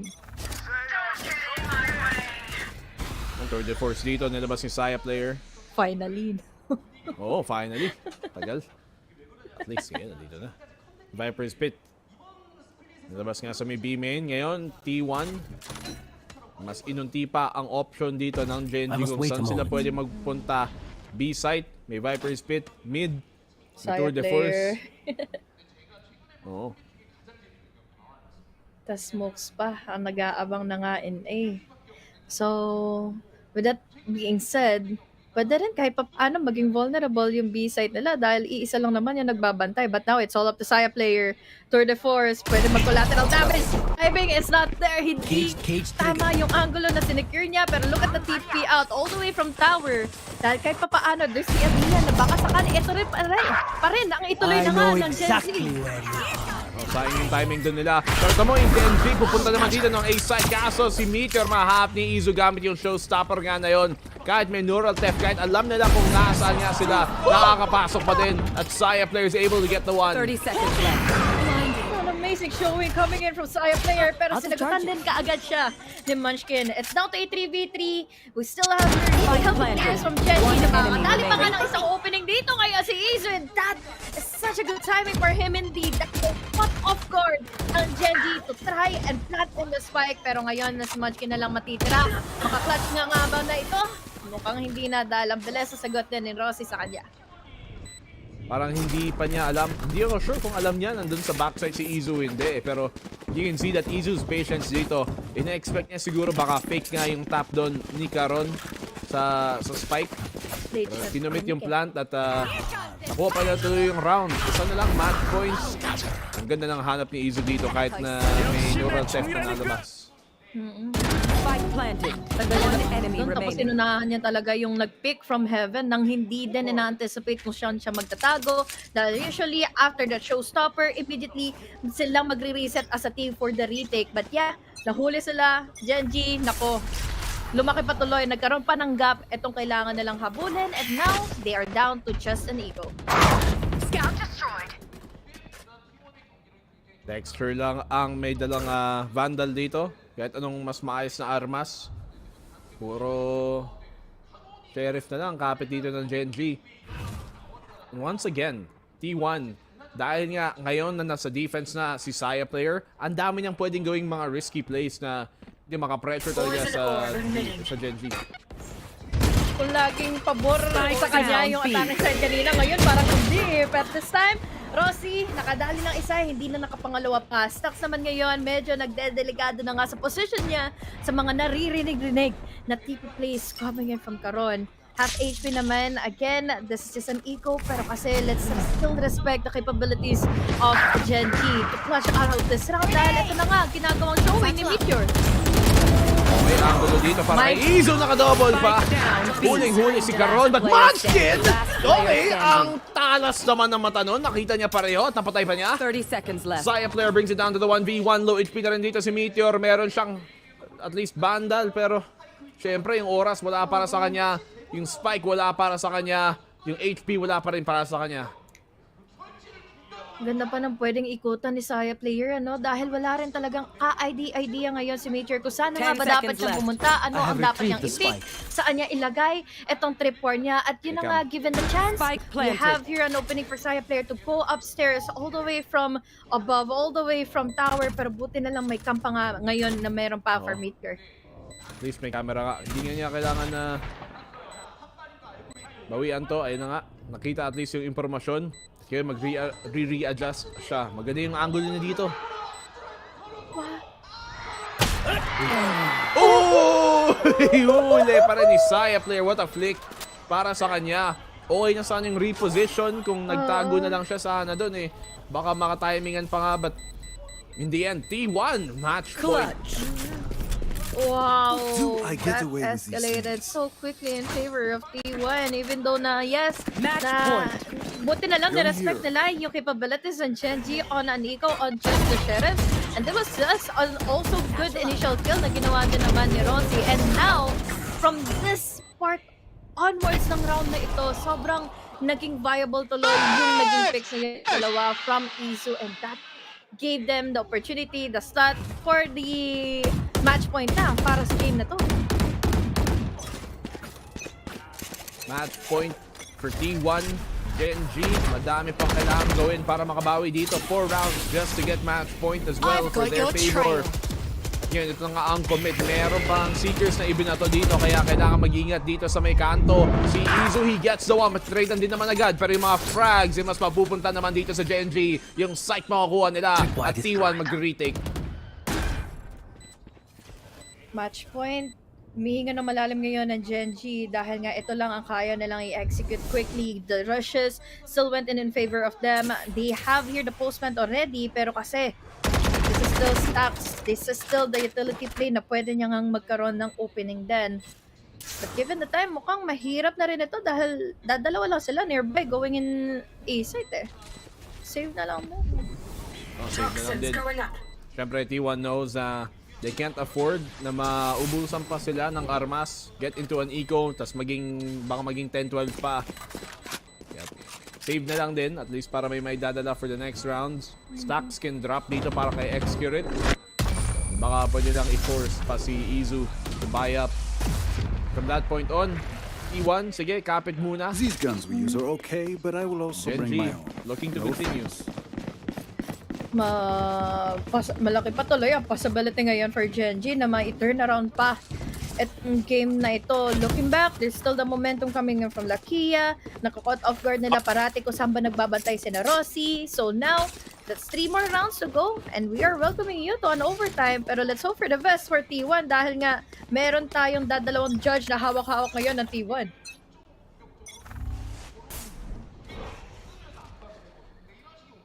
Dalawang judge, ano ang sabi mo?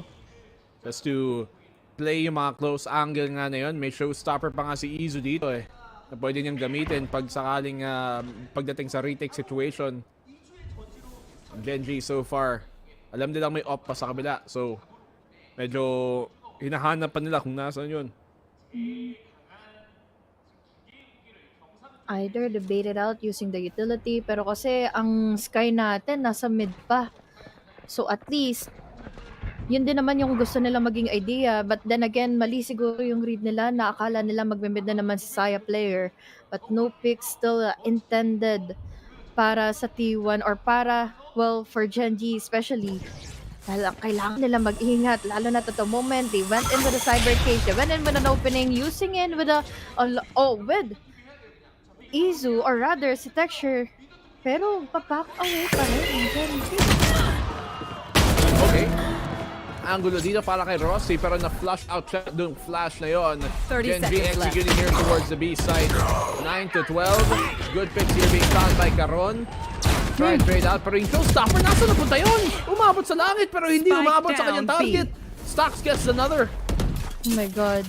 Tapos yung mga kasama dito, Judge and an operator pa. Opening for Meteor Texture as well. Now it's all up to Stacks. Low on HP, decayed, and now the double-digit scoreline for GEN.G. Ayun, magiging eco pa.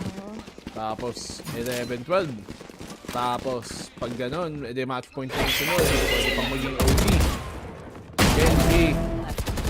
Kala ko baka dire-diretso to para sa T1, but they're doing a good job here of katulad ng ginagawa ng T1 ng kaninang attacking side. Talagang binabagalan na yung play. Looking for opportunities, waiting for a mistake to happen sa dito ng T1. At nakakuha sila ng mga space na kung saan nila nakitang bukas ang butas.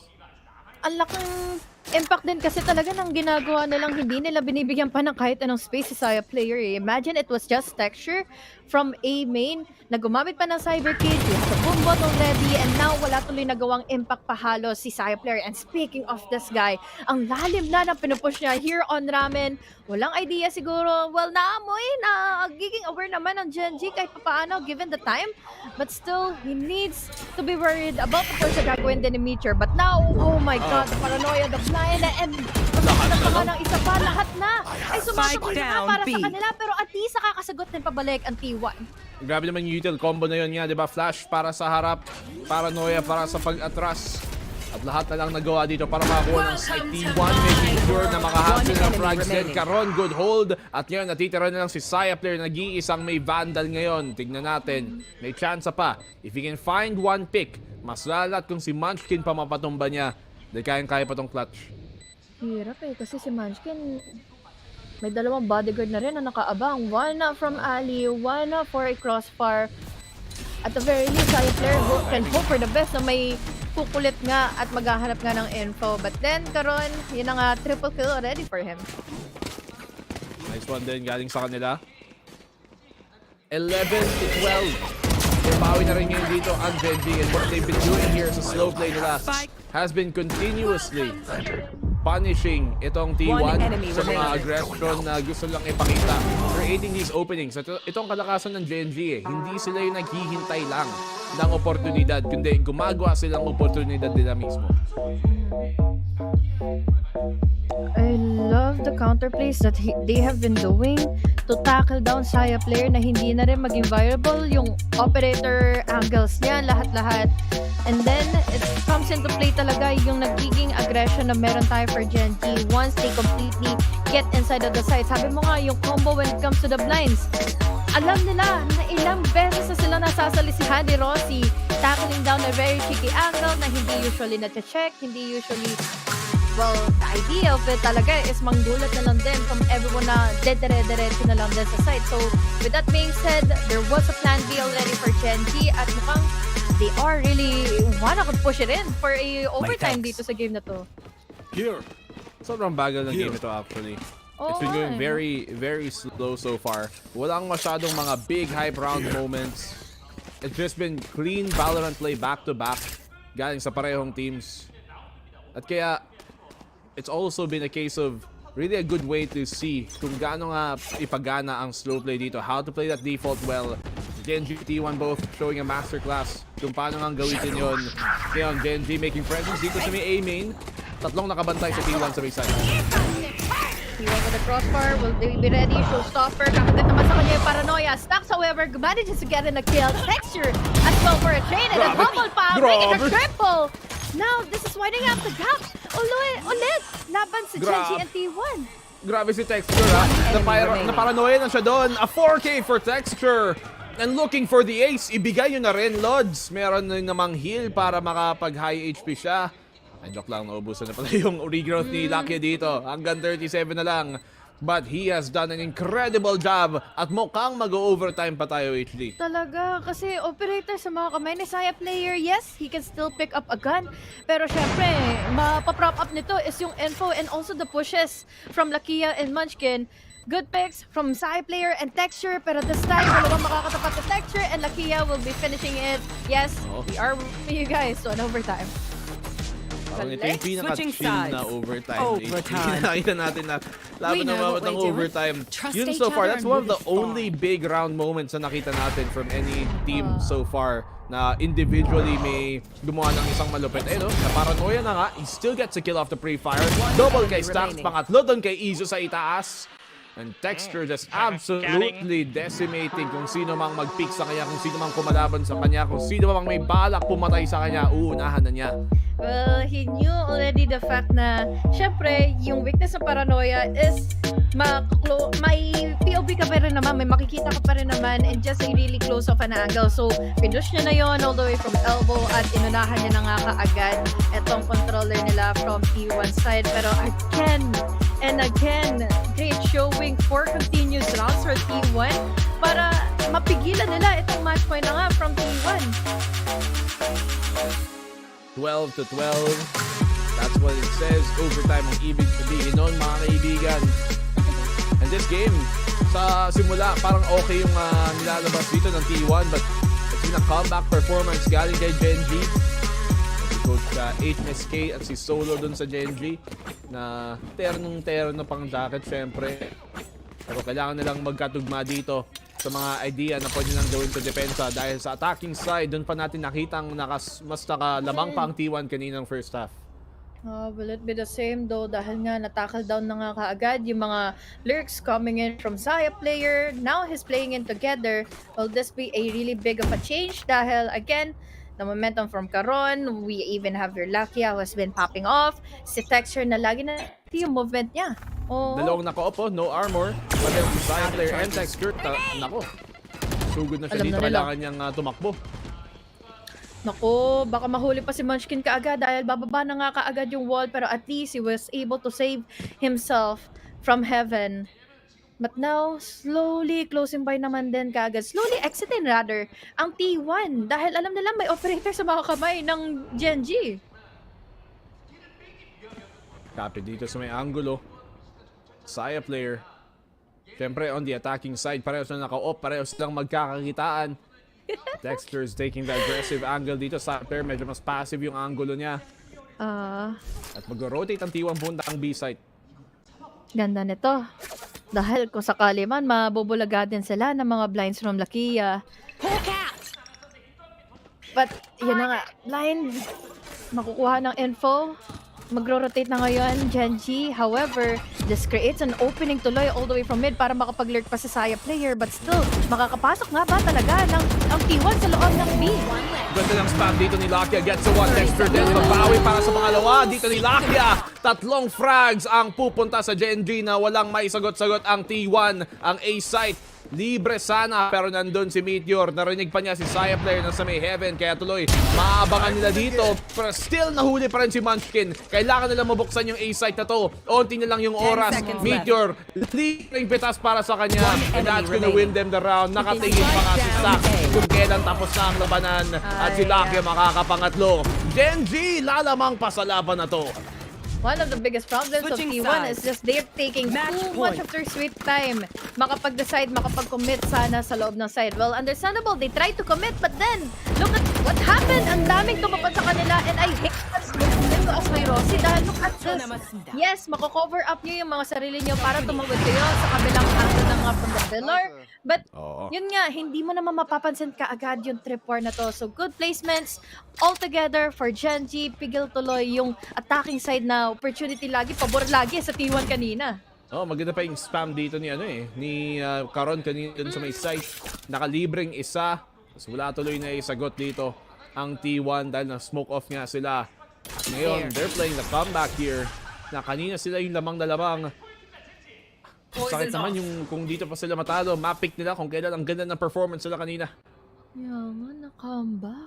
Gen.G. They're just really wise on tackling down the counters. Laban ka na Saya player, hindi rin halos kasi lahat nagpa-pop off from T1 side. So understandable, parang pinipick onto the weaknesses tuloy ng Gen.G itong T1. Operator on the hand still on Saya player. In-anticipate niya na kung sakali man na may lumabas na nga na blind. Pero I love the split push coming in from Gen.G side dahil kahit papaano, divided again yung attention ngayon ng T1. Split push yan galing sa Gen.G. Nasa loob ng site dito si Edgecurit. Ang heaven kailangan nilang ingatan. Meron din namang doon. Meron din namang trip ng chamber. And mahanap, maririnig na nila na dito papunta. At yung A-site ang kanilang susugurin. 30 seconds left. B ulit. B ulit, tapos sa A ulit. A ulit. Hindi makapag-decide. Pili ka na lang, you change your mind. Pero nakapasok na rin dito sila. Saya player, nakaisa pa doon. TP sa may screen. Sa naka-atras pa nga ng safe. Saya player with another. Carol ay papatumbangan si Excurit. And Saya player makakapangatlo. Sayang naman yung on. Lucky will get the kill and the plant. Pero 1v2 pa rin sa kanya. Let's see if this is going to be a clutch. Unfortunately, Rossi was able to take his another sweet time. Makapasok na nga going into elbow and take him by surprise. Another overtime, folks, to the first game for the series. Pero understandable, grabe din naman kasi yung naging neck-to-neck battle between both of our teams. Overtime. Grabe Saya play. Grabe naman si Saya player. Kahit may malapit na sa kanya, nakakuha pa rin ang isa dito. Double kill for him. Tapos pangatlo sa pag-pick gamit yung headhunter. May ulti pa sana. Yeah. Para kay Lakia doon, muntikan pa nga. Meron pa siya sanang timing pero yun nga, naipit nga siya dahil sa flank dito ni Rossi. Excurit, medyo nahihirapan ngayon kumilos and we've been seeing slow play from him kahit nung mga opening games niya. Oo nga eh. Hindi siya makahanap ng magandang buelo din to blend in well together with the rest of the gang dahil either they play in the lurks and also be aggressive. But still, on the attacking side, talagang namamanmanan na kaagad ng Gen.G kung paano ba talaga yung slow pacing nila. Now, Munchkin with the paranoia, I love this dahil kuhang-kuhang na kaagad si Iso but they are baited out. But then, they are also baited out back. We have Dexter and Meteor all together but to take them down one by one and now make it just 2 players left para sa T1. Stacks and Saya player. Ito na naman. Ang hirap manalo sa mga attacking side dito sa split so far sa ating OT. Gen.G looking spectacular. Pareho silang nagpo-force ng op tuwing mga OT nila. Ayaw nilang pagbigyan na may armor. He has a camera angle here. Kita niya. Uy, likod mo pare. Carol, ayaw mo tumaligod. Hindi. Alam niya, may nakabantay sa likod. And Meteor and Carol will close out the round. Ang ganda ng depensa ng Gen.G. Simulat sa pool na na-counter na deny na ng Gen.G yung ganitong slow pacing ng T1. Naging rattle na din altogether ang T1. Although understandable, they wanted to rescue Izu dito sa point of contact na ibibigay sana ni Munchkin. Yes, mapapatay nila na nga nila si Munchkin, but then they were quickly also baited out dahil nga sa ginawa ni Texture and then a Meteor na magkasama from A-main. So I love that round. I really respect given para sa Gen.G. And another one na naman tayo. Match point, Gen.G, let's see. Gen.G, anong magagawa nila dito para pigilan na ang T1? Para good defense din. Smoke sa may mail, drone dito sa may papuntang bot mid, top mid rather. Dahil doon mapapa-atras nga dito si Stack sa nakabantay kanina sa heaven. Ayun, may double setup din. Mukhang ace split ang gagawin nila. Pwede nilang ipitin tong si Izu.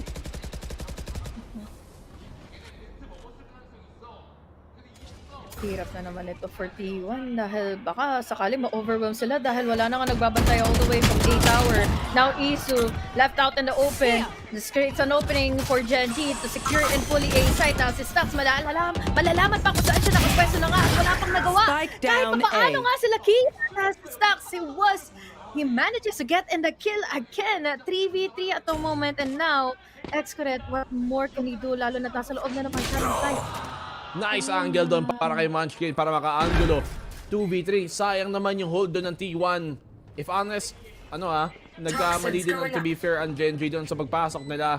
Mag-isa si Texture lumaban kay Izu. Pwede pa sanang manalo si Izu doon. Hindi nila pininch yung heaven kung saan yun nga yung magandang position nila.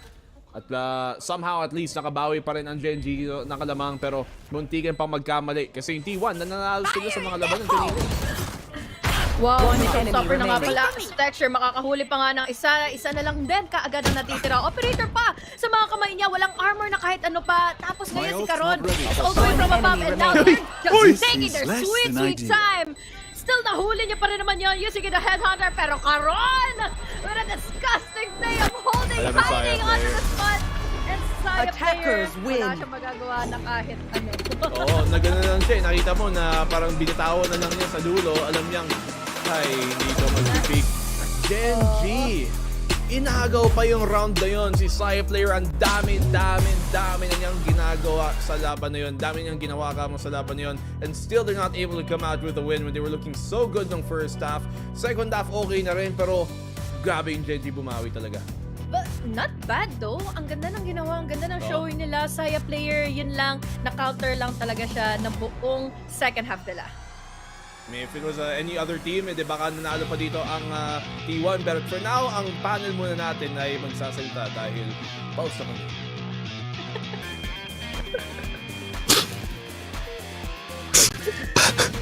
Ay, nako. Ba't ka naiyak, Bruce? Ang lungkot ng intro na yun. Well, okay na sana ang simula ng T1 pero ano ba yung kasunod ng number 1, number 2? Sa second round, bumawi ang Gen.G at dinala sa overtime. Mabilib kayo doon, no? Pero, i-breakdown natin yung pangyayari. Utility plays, saan pa nagkamali yung T1? All in all, Dash, simulan muna. Honestly, one thing lang na other than T1 yung nagkamali dun sa game na yun, para sa akin, ang maganda dun yung adaptation ng Gen.G. Kasi during the times na natatalo sila on the attack, ay yung problema kasi china-challenge nila yung op.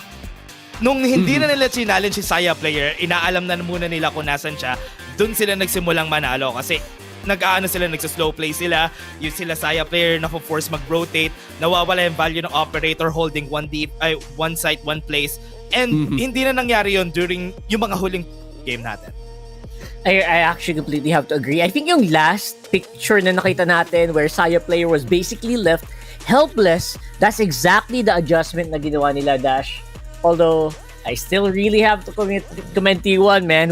sobrang baba na expectations na coming into a map na that was not favored for them, they still gave the champions a run for their money. Dagdag ko lang. Yeah, exactly. Sige, dagdag Dash. ko lang. Go mo yan. Hirap na hirap sa execute this game. Yun lang.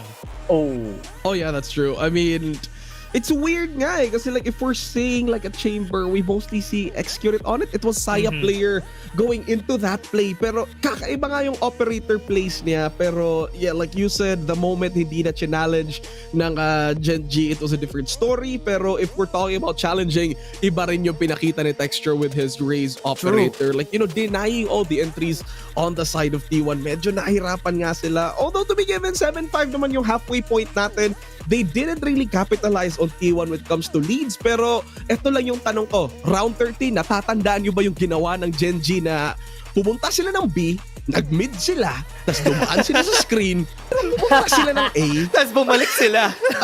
Bumalik sila. Field trip!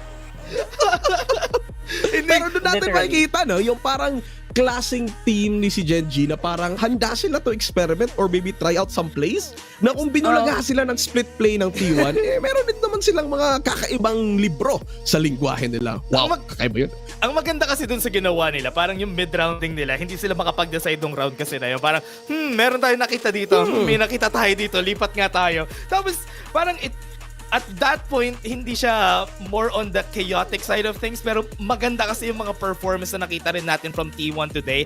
I like na itong split. They have some set plays na hindi natin nakikita from them before, and minsan lang rin naman natin sila makita sa split, so understandable. Pero maganda na meron na silang ganitong mga plays, mga executes when it comes to split, and that's a good evolution for T1. And hear me out, I think they have a license to do these crazy things just because at the end of the day, Texture can really bring it back home. I mean, basically, right? So it was fun. Obviously, it was a really fun field trip. And again, how was this OT possible in the first place? Almost an ace by Texture kanina. And just to add lang din on the side of T1, eto pinopoint out to ni Honeyglaze all throughout the matches na parang yung mga toxic screens, yung mga smoke clouds ni Viper from Rossi minsan, it becomes a double-edged sword on the end of T1 kasi minsan sila mismo yung di nakakakita eh. And I think it boils down to communication on the side of T1 going into Game 2. How do they fix this, Dash? Yeah, and also one of the things na good rin, okay, yeah, it's a double-edged sword, pero ang ganda kasi dun, men, marami ako nakita na si Rosie, ginagamit niya yung smoke for himself para humanap ng kill, which happened on one round, kaya nanalo rin sila, which is a great thing. Pero as you said, kailangan nila baguhin yung fact na nagiging double-edged sword siya. Siguro one of the things rin na nagpapanalo sa kanila or nagpahirap nito for Gen.G is because Saya player was doing wonders for the squad together with Stax. Stax is so good rin during this game. Ang dami niyang flashes na hindi ina-expect rin nung Gen.G. That's why nagkakaroon ng openings. Pero ito, tingnan mo yung mga shot ni Saya player this game. I mean, that's exactly what enabled them to basically give the champions a hard time here. Sobrang impressive ng ginagawa nila. They're able to really like put pressure, pero at the end of the day, you know what? The championship mentality, the heart of the champion nandiyan pa rin for Gen.G. They definitely carried over some of that what do you call this? They carried over some of that mojo coming in from champions for sure. All right, so that's true. And on the end of T1 naman for the side of Saya player, parang looking back at the match, parang hindi siya humawak ng Phantom or Vandal eh. Parang namumulot lang siya. He's been mostly playing the operators, does the headhunters, and the Rondays bows din. Rondays bow. Yun yung mga ginagamit niya, no? And the Tour de Force, parang mostly hindi siya nag-rifle on the side of Saya player. Those operators, though, very confident for him playing that on split against Gen.G. Kakaiba naman, parents, we're heading over to game number 2. Over at Lotus na, we would say one of the strongest maps. Ay, game na! I guess may plano pala. Nag-iisip pa ako eh. Gano'n pala mag-isip. So kung mag-propose yung girlfriend mo sa'yo, Dash, siya yung mag-propose sa'yo. Gaganon kung muna mag-yes or no, gaganon ka muna. Oo.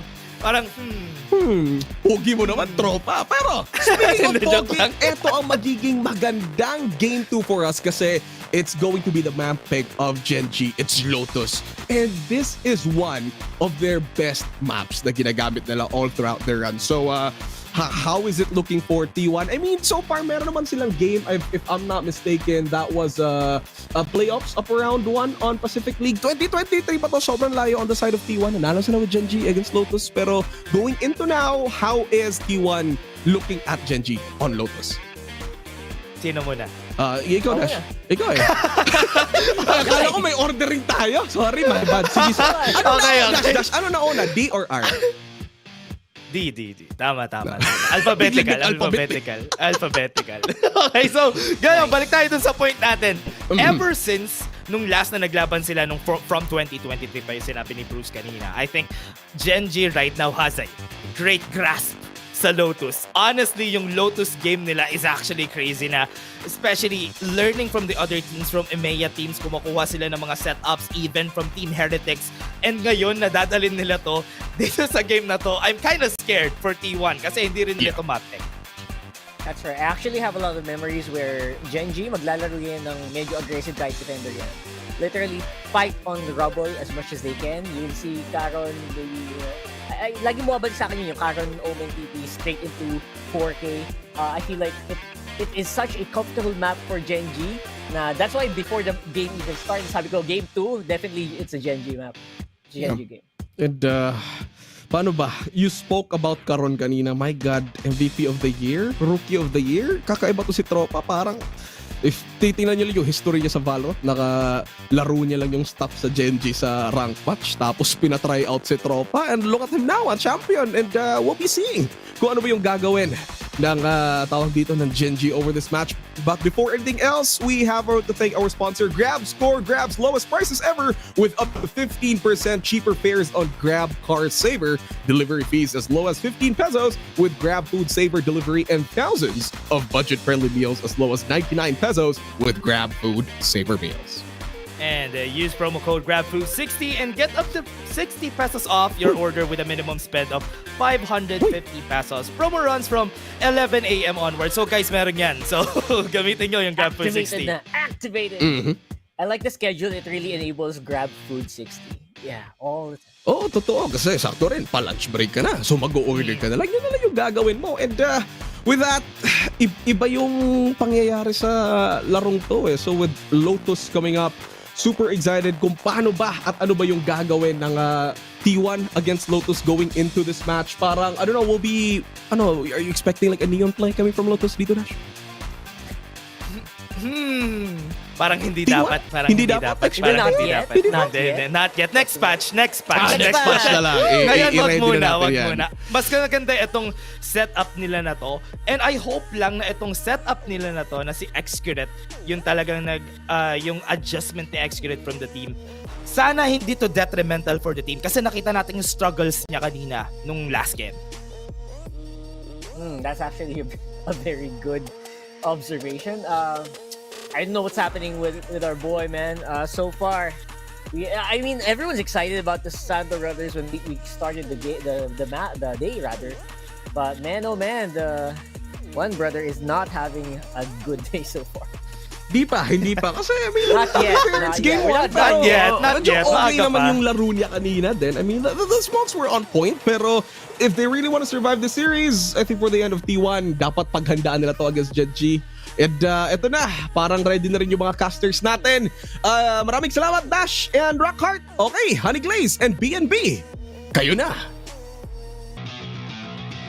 Ito na nga mga kaibigan, map number 2, kung anong pinili pa ng Gen.G, ito pa sana ang pwede nilang bawian. But map number 1, what a way from that to come back after the deficit ng earlier half. Gen.G dito, they are the ones who are looking to continue and close this map on out. But we see here, Saya player move na naman sa chamber niya, HG. What do you think ang pwede natin ma-expect dito sa dalawang teams? Nako, feeling ko in the first few maps or in the first few rounds ng mapa na ito, usually, yes, magkakaroon ng magandang scale-up potential sa Saya player, especially that they are playing on the defense. But then, katulad ng mga sinabi ng ating mga panelists, kapag hindi na nila challenge si Saya player, as mas na-challenge pa si Saya player to find his pickups, doon nagkaroon ng paghihirap ang T1. Baka yun din ang mangyari ngayon ng Lotus. Parehong team dito nag-divert na rin papunta sa Fade ang kanilang mga initiator picks. We've been seeing this have a bit more commonality. Bibitawan ng mga ibang teams dito ang ibang ini, ang Sky Masal not for the Fade, especially in a map like Lotus. From surprise, they're not playing the Gecko. Para naman sa Gen.G, katulad yun ang sabi mo, if they don't give you mga opportunities para kay Saya player, di mas mahirapan si Saya player makakuha ng value dito. But Stacks, insta-dink para kay Texture. God. Tama-tama naman yung sunod nila with the paranoia. Ang kaso nga lang. Ang dami pinagtatatalon. Kanina naman, Skin Lakia. T1 still manages to have the numbers advantage even though ang dami ng rumagasa going into 3. And now Meteor, nakakaramdam naman sila na nandun pa rin naman na sa loob na nga ng 3. But then, with just 2 more players of alive for Gen.G, they can at least do some damage laban sa T1. They did a good job doon para makapag-pressure konti dun sa may door. Pero syempre Gen.G, naubusan lang din ng mga miyembro at tayo naubusan na rin ng data kasi wala tayong nakikita. But I mean, T1 in this case, I think what they have to make sure is that early on, hindi sila mabasa katulad nung nangyayari sa split. Kasi yung mga initial picks nila, mga slow play, gumagana sa simula. Pero nung bandang katapusan na ng half, nababasa na ng Gen.G kung ano ginagawa nila. Yun nga no? Ano na, the latter stage pa ng mga rounds ng mga games talaga, sila mismo nagkakaroon ng either ng comeback potential nila or kaya naman no ways to gather themselves their thoughts and make a reset happen para matackle down din nila yung mga napupunta Ayun.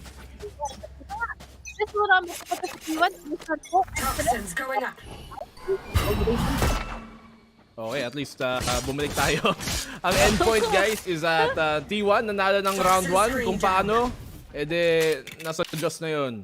Pero sa ngayon, Gen.G, they're on the eco. They're the ones that try and retaliate. Dahil nga nakadouble ang parehong teams, the default game is gonna have to be a big part ng offense nila. Slow pacing din na naman ang magiging sagot ng Gen.G. Although they have, yes, this couple of firepower, meron nga namang sheriffs, but then, ito kasing kalakasan ng Lotus we have a high-low ground advantage. So, ipit na naman yun ng Gen.G.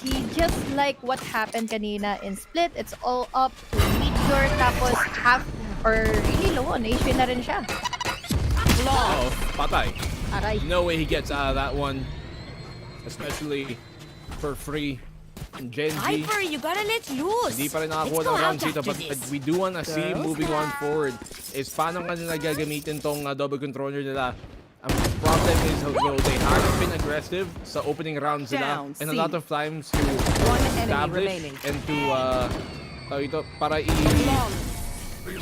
consider yung mga fake later on. They have to at least condition the defense sa simula pa lang. Byron na finally though for Gen.G. So baka sakali dito nga maiba yung pakikishow mo nila. But the difference is, mas nagkikikobila na nga ngayon ang T1 into taking in sa space. Ang kasagutan lang din naman talaga ng Gen.G is that they are much more consistent naman when taking onto their trades, onto their hands pa. Tapos, mai-equalize pa nila kaagad yung numbers. So, well said. Well played kaagad for Gen.G dahil makakapasok na kaagad sila in A Pero okay din naman ginawa ng T1 doon. And surprisingly, Saya player, hindi pa siya bumounce up until they were able to find another pick off that pressure. At ngayon maging 3v3 na ang ating retake dito. Rossi, inaabangan niya kung nandito si Meteor. Tama din naman ang kanyang hula. Pero he has to go the safe way. Kailangan niyang sumama sa mga teammate niya dito sa pagpasok. Yung site ay clear. Nasa 3 at nasa labas pa ng A-main ang labas ng Gen.G. Ang pwesto nila. Yun na nga. Kumagat na naman sila sa crosshair ngayon ni Saya player. 3 players still alive. Although malayo pa rin naman Lakia and Meteor. At least, point of contact. After that smoke, we have your Lakia. Rossi naman ang tumumba. They can go in for the free far. And now there's so much incentive for Saya player, but he still gets it. Oh my God! Sayang naman yan kung may oras lang, na-clutch pa. Pero nag-collat pa para kay Saya. Grabe naman. T1 still putting up a good fight. Magandang damage sa ekonomiya ng Gen.G yun. So, ang nakakainis mang isipin doon is, yun na nga hindi nila nilalaban sa loob mismo ng side. Pero yung side kasi, ang dami mong kailangan pang i-check ng mga corners, especially in T, or kaya all the way from the back. But then, yun na nga, good start for T1. At least, look at the damage that they have done. Grabe yung naging collateral damage doon. But yun nga, time did not go into his favor. T1. Parang maayos pa naman ang laro nila dito. Hindi na dismaya. Doon galing sa map ng Izu has the ult. Oh, ingat kayo. Baka makulat na naman kayo dyan. Naka-atras. Saya player has an angle. Ako, ayaw pa niya mag-tip. Yun. Ay, mabuti na lang chamber shot. Kaya naman, ina-amplify niya talaga yung ganong klaseng risk, ano? Ay, kinukuha niya talaga yung space in case na mag-work into his favor. Pero kailangan mabilis siya. When it comes to the trigger, when it comes to TPing out, dahil kung hindi, it can amplify pa much more better for the side of Gen.G. Oo, baka matrade pa siya tapos naka-off pa. Kaya sayang sana yung ano. Yung pera. Ay, may scan. Hindi naman tumama. Saya player. Nandito pa rin sa site. Dahil naka-smoke, wala siyang angulo, pero meron naman siyang TP, so pwede siya mag-wide swing dito. Nice one, naka-iwas nga siya, pero nasira ang kanyang rendezvous. At ngayon, alam ng Gen.G, nandito pa rin siya sa C. Mag-roll sila papuntang A dahil nakagapang na nga si Munchkin. 30 seconds left. Ganda rin sana ng pwesto ngayong kinukuha na ni Major, pero kasi with that alarm, with that trap na meron na nga available for Saya players to use, sa lot of tuloy para kung sakali na makatulong na nga for the flanks. Laban na nga dito ngayon sa Gen.G. But now, an opening then going into B side. Yun pala ang gusto nilang gawin. At least divide na the attention, na waste nila yung utility, or rather kahit paano hindi tuloy nakapag-hold na masyado ang T1. 5v4. Izu may ult pa rin para makakuha ng space dito. They're playing within the site. Kailangan ng T1 ma-flush out to. Dahil nga sa commit nila, they do have post-match agility, pero yung showstopper mga kaisa, hindi makakahanap ng iba pa. As Gen.G collapsing dito sa kanilang retake. Saya player. Na-try na niya i-save yung offer, tapos na rin ang round. Gen.G will tie up the game 2-2. Habulin pa nga ba? Pipilit niya pa ba? Dahil nakaabang na rin naman na si Saya player sa kanya. Even going around, mahuhuli niya talaga ng tuluyan ng Saya player. And this just goes to show that dito silang i-counter lang ng i-counter itong sinasaya player. Especially sa mga times na ganito, ang laking bagay kasi ng operator angles here on Lotus. So now, baka sakaling maka-counter na nga ng tuluyan, ma-deny na nila ng tuluyan itong Saya. One enemy remaining. Dito na Gen.G from the understage. Ede, mas okay pa nga yung angulo na yon para magulat dito ang T1 sa retake nila. Ngayon, eco na naman for T1. Headhunter, pwedeng gamitin dito ni Saya player, but he has a tour de force as well to utilize. Binuksan nga yung door for that pressure dahil doon yung Gen.G, tatakbo na lang papuntang B. Tapos pwede pa sila magbigay ng distraction through opening doors. But given the chance, given the time, pwedeng-pwede talaga. Pero yun nga, may space din naman kasing tinatakal na kaagad sila Saya player all the way from a mound or rubble. So now, there's a possibility naman na ma-sandwich play itong Gen.G. But given the fact, alam ko kasi kung gaano sila ka-confident or gaano sila ka-decisive on taking in the site eh.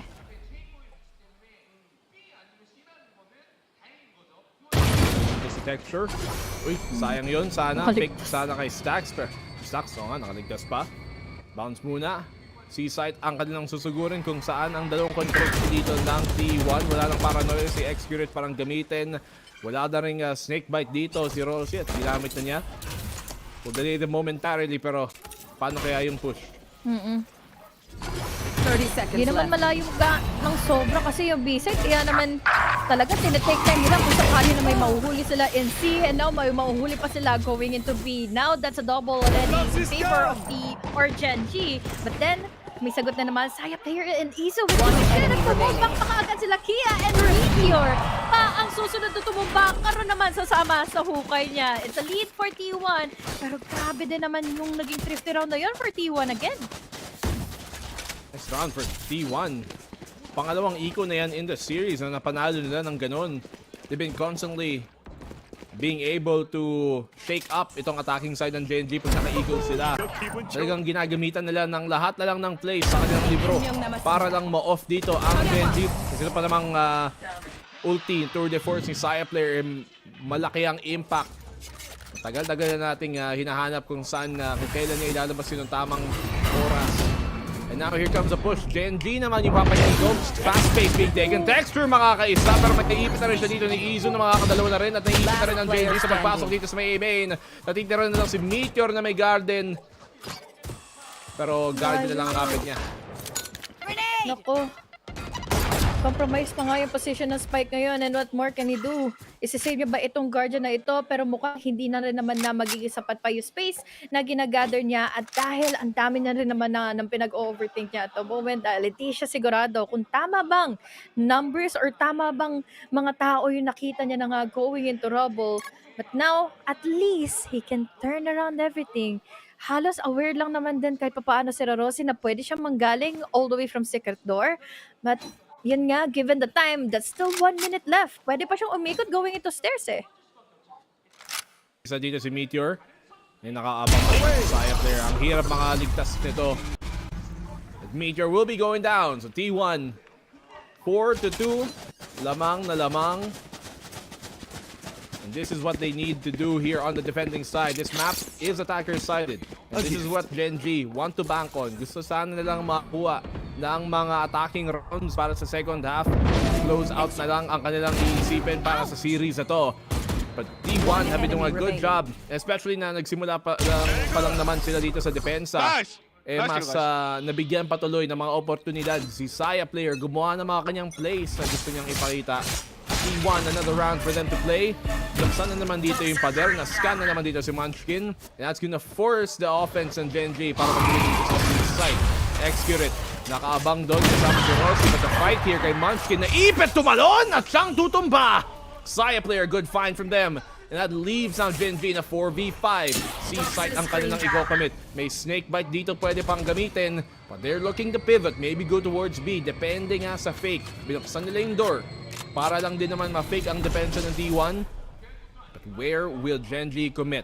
Paranoia at the ready. Yung swing dito ng Tini Rossi ay nakahanda na rin. Yung Paranoia hindi kumonekta. Lakia will get the kill on the site.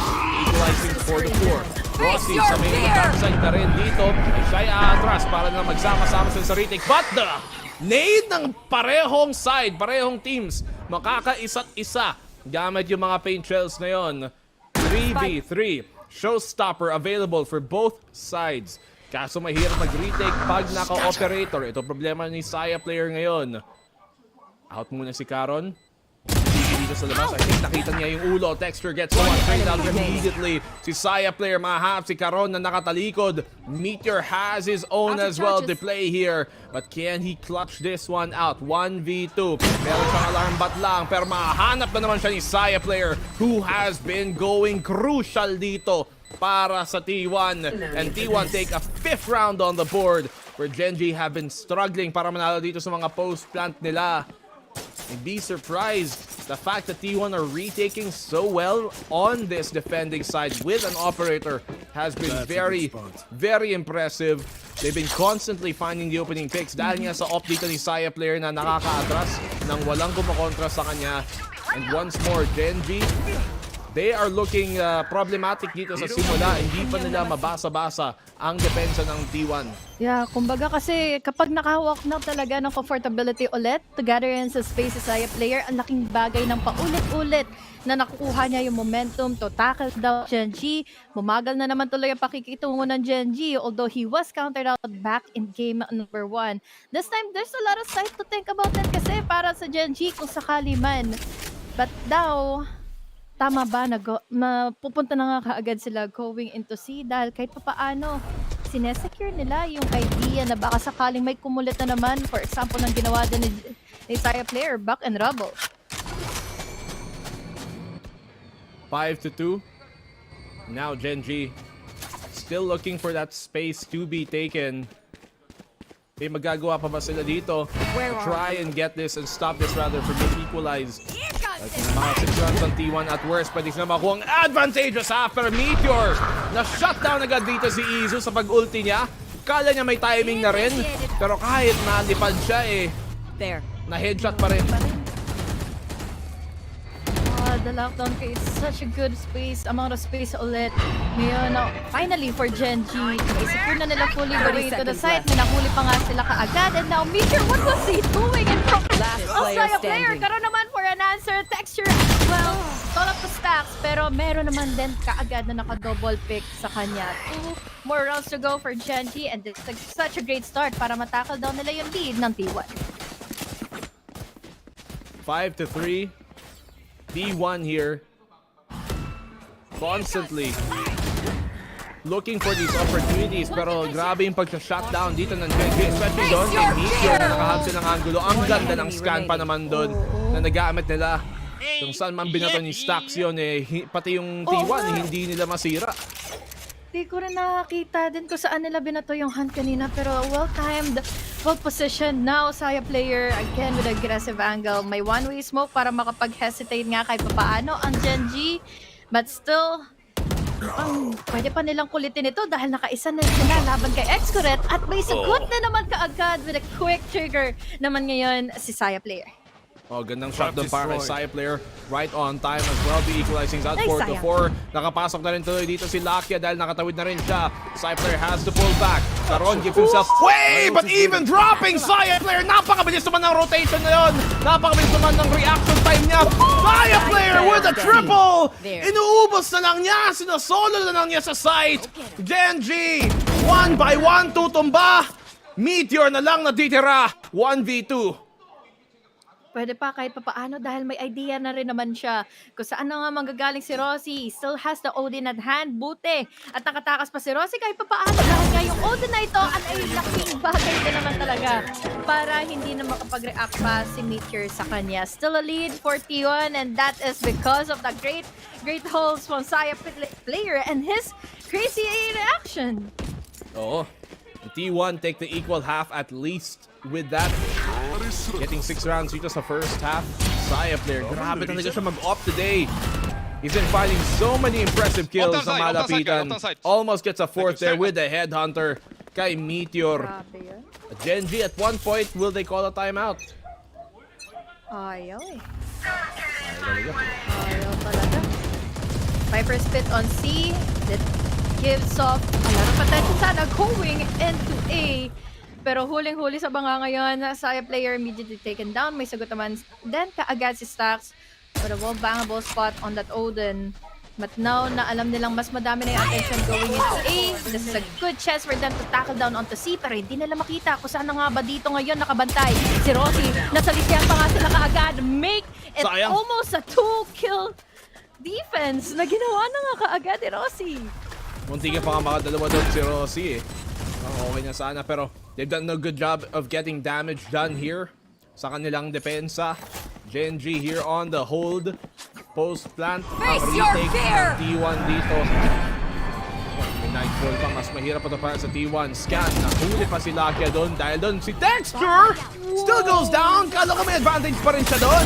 But Izu coming in big. Lakia is able to fall back here to the backside. At ngayon, magiging 2v2 na ngayon kung Selan. May Odin pa si Stax sa pwedeng gamitin. Caron in the 1v2. Naipit siya dito na pa rin pa sa likod as Stax finds a third. And T1 take the advantageous half. 7 rounds na sa kanila. Oh my god. It almost is the same scenario as what happened earlier back in number 1. Pero kung babalikan nga natin, itong mga naging comparison na nga, yung mga naging head-on collision sila laban sa T1, lagi nilang either nakakatapat with the initial duels Saya player. And then, nung nagkaroon na nga sila ng different angle, different side to take, this was such a good opportunity for Rossi to delay much more time yung mga pagpasok mga nandiyan naman inside of C. Pero once more, sobrang na-deny din naman na ang GEN.G dito dahil bukod sa Odin plays nga coming in from Stax is the quick retakes that they did for the crossfires as well. At lalo na nung simulan pa ni Iso yung pag-react niya kaagad kay Meteor back and mount. Ayos pa naman dito ng ginagawa ng T1. They've been giving so many problems para sa GEN.G. At ngayon nag-timeout na rin sa wakas para nang pigilan ng momentum. Adjust konti kung anong pwede pang ayusin dito sa last 2 rounds ng kanilang first half. And they're on the attacking side pa naman kung anong side pa naman na mas okay pa sana ang scoreline dito ng GEN.G. Dun pa sila nagka-problema. Okay na nga dun yung naging kahit pa paano, they were able to fight it out, equalizing in the rounds for the first few ones laban sa T1. But then, yun nga, nagka-momentum Saya player, he knows his angles, nakaka-TP out kaagad, and then reposition quickly to answer once more back against kay GEN.G. So now GEN.G, they are left alone with just They're half armors pa. At mukhang madedelikado na naman sila dahil kahit paano, one-way smoke kasi na naman ang nilagay nila sa mound. I mean, from the start of the year, medyo may difference talaga sa attacking side dito sa Lotus kumpara sa defending side ng GEN.G. 62% on the win rate sa attack kumpara dun sa defend, mas 10% mas lower. And you can expect that to potentially become a problem or at least a factor later pagdating sa defending side ng GEN.G. As T1, kung ganitong kalakas sila sa depensa dito sa Lotus, malay pa natin kung paano yung attack. Usually, medyo mas mataas pa, or rather, halos pareho lang yung attack and defending win rate nila dito sa Lotus. Rinig na. Yeah, dalawang isip pa ba sila pero parang nagkaroon ng misstep kanina si Texture at tuluyan niya nang tinapatan sa player nang hindi man lang niya natapatan pa ng mga bala kabalik sa kanya. This time, mumbot and then an opening with a facial pero kasi meron na naman tayo dito, kailangan nilang languyan. Viper spin na nalambot. We even have here Hunt para makalokita nga ng positioning coming in from the side of GEN.G, but now Rossi still has the Odin at hand. Konti na lang din talaga at pwede pa itong makapunta or pwede pa makapag-connect laban kay Karot kanina.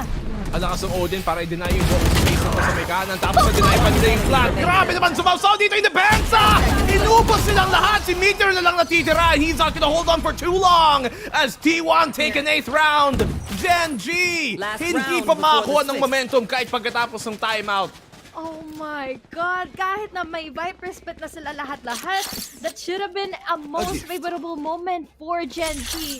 But then, talagang nires out na talaga ng T1 na pumasok, tumalon na inside of the Viper split. After din ng kill na ito, kulang na rin kasi kaagad sila sa manpower. Grabe din talaga kasi yung ginawa ni Stack or rather ni Iso kanina, nang tinanay niya yung plant mula sa side ng GEN.G dahil kahit paano kasi hindi double-edge sword din yung Viper spit. Showstopper dito para kay Izu. Try and take space. Ang dami nilang nakuha ang space. Alam nilang A-commit at this point. But Rossi still gets a kill. Yung Showstopper mimintis masyadong nasa kanto doon si Munchkin. At yung 3 hindi nila mapasukan dahil nga may Odin pa dito si Rossi. Ini-sprayan ng din nila. At GEN.G ipit na ipit dito sa labas. Siguro na naman sumasalo ng mga bala ng Odin. So wala na naman siya magagawa ngayon. At least, tag din agad yung aim niya. Look at this. Rosie once again going on crazy. Pero Odin, masisira pa yung lockdown. Laking bagay nito dahil dalawa na lang kaagad na matitira for GEN.G. Opening sana ito for Meteor para maka-crawl up going into stairs but not enough. 9-3 for the scoreline. T1. 9-3. Everything that could go well there for T1 did sa round na yun. Rossi on the 3 position na hindi niya talaga pinayagan na mabigay ng libre-libre. Tapos nag-stay pa siya doon gamit yung Odin niya. Naka-line up pa silang dalawa na kulat. Tapos nasira pa yung lockdown in time. Flawless round for them to end the half. At kung kailan na ma-pick pa to ng GEN.G, dito pa sila lumakas. Sakto nga eh. So, kumbaga, pagdating sa map na ito natin, they are already anticipating that GEN.G will be picking on the Lotus, no? And I love always the first ups ng T1. Lagi silang neck to neck. Hindi na nga halos naging neck to neck eh. Mas naging cover pa mostly of the rounds sa T1 dahil nga hindi nila na-deny either etong si Saya player. Kung hindi naman magiging threat si Saya player, there's still Izu, there's still Rossi with an Odin, and now fully nilang na-secure itong 9-3 scoreline into their favor. Grabe yun. Everything. So fortunate T1, especially kay Rossi. 4 kills in the round. Kala daw ni Bruce sa eyeliner. Hindi yun, men. Natural tawag dyan. Beautiful eyes. Ano yan? Kulang lang sa tulog. Kulang sa tulog. Screams, balo kung balo. Understandable, yeah. Pero the same different na yung pakikitungo na second half pistol ng GEN.G. Kanina kasi medyo weird yung pakikitungo nila eh. Half armors and just a pistol classics lang yung sinecure nila eh. I want to see you crawl. Ngayon, Saya player, 17 kills. Headhunter na sa kanya. You have to be careful of contesting this. Malayo ang range dahil yung headhunter niya. Malaking threat pa rin yun. Ayan na nga! Ubos! Si Si Texture, tumba kay Saya player. Kaki rin kasi talaga on the pistols yung headhunter eh. And then especially pa na kailangan talagang kumulit ng Gen.G to control into mound or rubble. Kaya naman laking bagay din talaga na may sagot ang T1 pabalik. Now, different push ang pwede nilang i-commit dahil kahit papaano, they created the damage and an opening in A, pero hindi naman na-divert at na-pull in yung attention ng Gen.G. Going with a duel, Isu, taking out Meteor at Meteor, iniwan ng tropa, Munchkin, umexit agad. Push up dito. So may papuntang A as they rotate and wrap back around. Caron's gonna be the first point of contact nila. Buti pa, si Saya player ang tutumba dahil siyang low HP nila. Caron dito sa may kanto. Ayun, ipit na ipit. Hindi makakatakas. Hindi rin makatawid dun sa may door. Rossi gets the confirm. 30 seconds left. 2v4 ngayon. Gen.G, what can they even do? Izu's gonna plant the spike. Ayun, hirap na naman na Gen.G sa retake. Get back. At least, was able to escalate it for a kill. Isu ang nawala sa mapa, pero kasi dadalawa na lang kaagad sila natitira and good as dead na rin kasi si Munchkin in case na hindi pa siya makapatay kahit isa. Tatlo pa rin. 41. Makakaisa si Munchkin. Compromise kaagad yung position niya. Double pick and immediately happen in favor of T1. Mahuli pa kaagad ang hunt, so wala na rin siya talagang kahit anong makakawala pa. Ang ganda ng hunt timing din doon. Putting him into a position na pwede ba niya i-stick o hindi. And now T1, 10-3. Bugbog ang Gen.G. No, bugbog talaga. Sa map pick pa nila. All the map picks especially. One enemy This remaining. is the one pa naman na nahihirapan ang T1 noong mga huling laban nila even before this. Itong Lotus nila, sobrang 50-50 for the past half a year. Hindi ka masyadong angulo doon, hindi lang nila makuha. Look at this, good find galing kay Meteor para bumawi. Can he find another? Hindi, ma-overrun lang din siya dito ng T1. Pero in fairness, T1 pick split ang mapa na wala pa silang panalo. They almost won it kanina kalaban ng Gen.G. It's either the difference when it comes to the plays and with the comp na meron ngayon ng T1 with stacks and Saya player with his comfortability to stick onto the chamber. Tapos ngayon, Ganalicious pa rin eh. Nakakailan na rin naman siya dito ngayong impact laban sa Gen.G and Gen.G hindi nila masolusyonan. Kung sakali man na rumagasan, ma-overwhelm na naman sila ng tuluyan dahil T1, this is a 3-man push, making it a 4 dahil on the way na rin naman na kahit paano si Rossi and Stacks denying and Texer in a duel. 4v3. Cyber, siya yung pinaka-advance dito mag-isip at advance din umaanggulo. Kailangan niya mag-ingat na hindi mahuli dito sa timing. Sana may hug pero tatamaan pa rin niya si Lakia. Lakia tutumba. 4v2. And Gen.G, very little hope of winning this round. This should be an 11 para naman sa T1. Yeah. Bagal na rin ang pakikitungo nilang karon. One enemy remaining. Nakakuha pa ng off ADS kill. Karon with a right click and execute naman to finish things off. 11-3 scoreline ni isa. Walang nakuha ang Gen.G laban sa T1. 11-3. Isa na lang sa match point. Gen.G hindi pa rin makakuha dito ng talagang stability sa laban na to. Map number 2, kung kailan pick pa nila, basang-basa. Perhaps this is the problem of them coming from Grand Finals, having to play Lotus over and over. Walang oras para magbago. It allowed T1 to have so much more to learn pagdating dito sa laban. Quickly backing off. Wala na rin silang maging sagot. Hindi nila pwedeng ipilit dahil this wallbang is enough. Munchkin, another one shot to the head. Enough is enough already para sa side na naman ng T1. So now, magkakasagutan na naman sila. Batuhan ng mga utilities, forcing them back. Ganda rin naman kasi talaga ng ginawa. Force back din. Nila Lakia with the Odin. Tapos nag-try tuloy ang T1 to push into B. Tapos yun na nga, nakatapat nila pa yung judge nila Lakia. 4v5. The angle here from Gen.G. At least nakakuha sila ng pick. Is a bonus though ng T1. So syempre, ito talaga yung round na dapat may panalo ng Gen.G. Makakuha pa siya ng angulo. Rossi. Nakahanap pa nga dito kay Caron, even though Stacks almost had him dead to rights. 4v4, plant sa may B. Nakatambay pa rin si Saya player dito sa may mid, ay sa may A. Ganda nito kasi kung kuha niya kung sakali man na may dumiretso na nga going into secret, pero yun lang, may wall kasi so wala siyang gano'n na manang makita. Advance naman sa positioning ngayon si Stacks. Nakatapat yung judge. Triple kill for Munchkin. Oh no.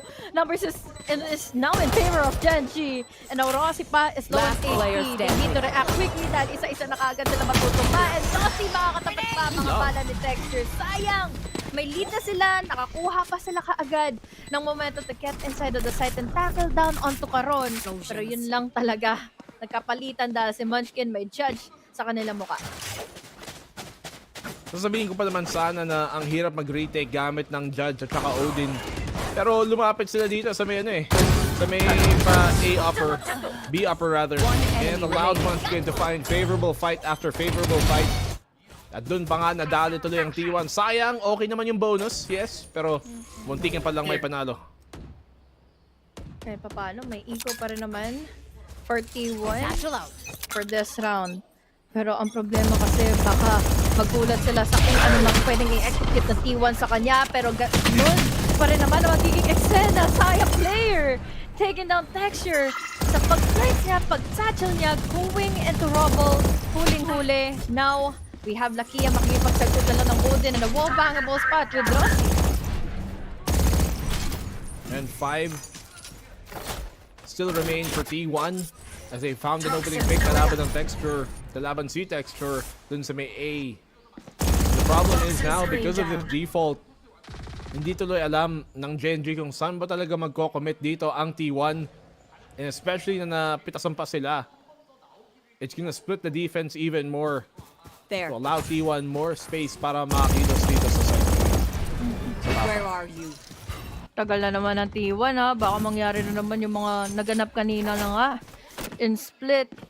Dahil still, iniintay nila kung sakaling may kumulit na naman for Gen.G's side. And this gives enough time tuloy for Gen.G to secure fully on rubble. Tingnan mo naman ang position ngayon ni Caron, diba? Laking bagay nito, lalo na they're trying. One of the options kasi going into A side. Good usage of the hunt and the snake bite. Ipit tuloy Lakia and Caron na magkasama. Tutumba. Gamit na ng patient para kay Isu. Excellent immediately creating in such a great amount of space going into stairs. So now, iisa na lang tuloy ang matitira. Munchkin, what more can he do? That's so much space they're able to take ng sabay-sabay ha. At saka ang ganda pa ng util na ginamit nila doon. Nakita mo na nung isa snake bite nila, imomoli nila yung taas na yon doon sa may parabol. Nag-hunt, nagsascan agad si Stacks doon sa alam niyang pwedeng atrasan ng Omen, alam niyang pwedeng matipian ng Omen para ma-scan agad pag TP. And it looks very well rehearsed. Ang ganda ng execute dito ng T1. And that's why they're about to take match point. Anticipated na rin nila kasi matagal nga silang nag-try mag-pick, magantay ng pick from C and B. So, yeah, anticipated using in the utility. We had the hunt, we had the snake bite. Of course, back si Caron. But now, nakapibigay pa ng damage ngayon si Munchkin. Match point.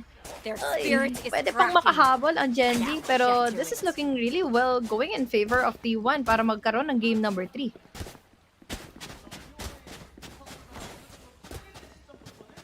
I don't know if Gen.G are going to be able to come back from this one. Medyo malaki ang lamang. But they can try. They came back from a, 4 or 5 round deficit kanina sa split. But this one, medyo alanganin na. And the scan there, you see it coming to effect. Yung combo dito ng T1, well rehearsed. And they're looking very, very confident dito sa kanilang play. Muntik ang pa nga doon si Meteor, but he's able to fall back. At least he gets information. May OTC Texture na pwede niyang gamitin dito sa retake. But they're gonna need one. May shotgun na dito si Munchkin sa loob. May humabol pa kasi yung Prowler. He's gonna have to fall back. He's trying to take the site. Meteor nakasawsaw na isa dito sa loob ng site. Munchkin another. And Meteor gets the double. Somehow Gen.G are winning these fights. And locked in with the Prowler. Sa mukha niya, nakakuha pa nga ng isa. And Stacks, siya na lang natitira. late yung Viper split eh. So head-on collision yung tinapat nila kanina laban ng kinakalakia. But then nahulog na naman sila sa patibong ng Judge from Munchkin at naka-landed siya doon. Enough crossfires was able to amplify for Gen.G to make another, well, over firepower play mula na nga sa side ng T1. So now it's all up to Stack. Pero kasi nandito na kaagad yung tatlo eh. Connected ba sa kanya yung paranoia? Okay, Stacks. Let's see what he can do. Okay, nakaisa. Lakia tutumba. Looking for more here, Stacks. Alam nilang naipit siya sa may loob ng site. Isolate some of these fights. Stacks! That's a double. Karen! Karen goes down! But muntikan pa nga! Sayang naman yon para kay Stacks. Gen.G extend this to another round. But it could have been it. We all know the power, the wisdom, and syempre, yung composure ni Stack to make this a really winnable advantage para sa kanya in a clutch, in a 1v4 scenario. Pero kung babalikan natin itong highlights na ito, ang dami talaga naging casualty. Magkikip pa si Meteor earlier na mapatay immediately ni Xcuret. Ang nangyari lang siguro is masyadong nahuli si Xcuret earlier. At yun na nga, grabe, yung pakikitungo talaga ng T1 dito ngayon. Timeout para kay T1 of all teams. They want to stop here the momentum na pwedeng maigawa ng Gen.G. That's a respect timeout dito para kay T1 even though lamang sila 12-5. Tatawagin pa rin nila syempre. Secure na muna. Gen.G, they're the team here with their back against the wall. Sila yung wala ng space na may bibigay. Wala silang cushion na pwedeng higaan. Map number 3 looking imminent here. Pero T1 pa rin ang may kailangan mag-close out nito. Yeah. Ang ganda nito kasi kahit papaano, hati-hati at pigang-piga na rin sa eco ngayon ang Gen.G. There's still one na pwede makapag-drop na ng rifle dito pero they need to save what they can. Ang layo-layo pa ng round na kailangan nilang kuhanin para magkaroon pa ng overtime. At least, they have a good start for this one. We have the Nightfall available. We have something that can pin down and turn around the tides in favor of Gen.G's side. Pero kasi Saya player ngayon, he's on the force. So baka sakaling easy kill na naman to laban kina Lakia. Saya player here. Oo nga. Nakaabang with his tour de force. Counter up dito kay Texture. Pwede siya mag-angle dito. Kay Lakia, kailangan niya mag-ingat. Wag! Huli pa naman dito. Kita niya yung ulo. Lumabas kay Lakia. Gives him the heads up. Now Texture looking to try and counter snipe yung position dito na smokean pa nga siya ng angulo. Now T1 can progress. Nakabukas naman yung door. So ibig sabihin, Munchkins can still create an opening kill. Pero sobrang sayang sila Kia. Although, understandable, wala silang idea eh. We had the wall already up from Munchkin. May smoke pang kasama para hindi nila malaman kung saan magagaling si Saya player. But now Saya player not looking onto the side or not looking into the angle laban kay Munchkin. And now Munchkin, makakahuli pa rin ng isa at least. 30 seconds mabilis left. sa trade-off ang ginawa ni Saya player. Texture, though, mahuhuli man ng hunt. He has a go signal already with the use of the showstopper. May iba na kaagad ni Xcuret dahil sa TPN niya. Now, isa na lang kaagad na natitira. What more can Karon do? Mapaglalaroan niya ba? Ngayon, yung dalawang nasa loob ng side. Habang they want to plant in a spike and that is a no. Saya player with a triple kill makes this a 3-game series kaagad for the first series pa. Oh, what a comeback performance from T1 here in map number 2. Ang map pick pa naman to ng Gen.G and that's when they look sublime. Really looking a lot more confident kumpara dun sa nakita natin sa second half ng split. Yung split, pwede na sa kanila yun eh. They could have closed this series out 2-0. But because hindi nga nila na-close out, now they are put into a position na they have to win map number 3 to bring this one back, bring this series back. At imagine mo kung gaano kaklaseng laking performance at win to if natalo pa ng Gen.G sa opening game nila. Maklase ang pinakita ng T1. Talagang pinanindigan nila yung lead. Pero syempre, to tackle things more about what happened earlier into that game, tawagin natin ulit ang ating panel. Kung mainit ang aking mikropono kasi ako ay nakamute pa, di ako naririnig ng panel ko at ngayon naririnig na nila ako. Rinig na rinig ang panalo ng T1 over at Lotus. Baka isa lang explanation dito eh. Basang-basa ang gawa at laro ng Gen.G. Dash! Ano bang nangyari doon kay Gen.G. sa Lotus? Honestly, surprised ako, no? Especially sa defense, yung mga setups dito ng T1, they were able to pull through a lot. Lahat ng ginagawa ng Gen.G, hindi sila makapasok, wala sila makuha. And in the end, sobrang dami na ng wins nila nung nagpalit na sila on the defense. Gen.G wasn't able to pull through. Ang explanation ko lang dito siguro, it's opposite day to day. I don't know what's happening, bro. Kanina pa, from the first map pa lang, I feel like the expectations that everyone has just keeps getting flipped. Flip. Who wins, and who goes to the side. Sino yung lumang sa map na to. Man, everything is just going all... I'd say na both of these maps, both in Game 1 and Game 2, one has been really playing a lot better than anyone expected, right? Yeah, I think it's also with the addition of stacks talaga into the roster. Kanina sinabi nga ni BNB na if you think about it, kung nanalo lang sila sa split, and again, they were so convincing on that first round in game number 1. Okay yung agwat pero they were unable to close it. 2-0 na sana to eh. I'd probably bet T1 is kicking their feet ngayon sa kanilang coaching room, pero they have game 3 to look forward to, and again, it's just Saya player not picking up a rifle, naka-operator, hindi ako gun person eh, rifle ba yung sniper, ano ba yan? Magkaiba ba yan? BNB to lang. Magkaiba yan. Okay, sige, thank you. So para ngayon, just operator plays all throughout, denying all the entries for Gen.G and Saya player.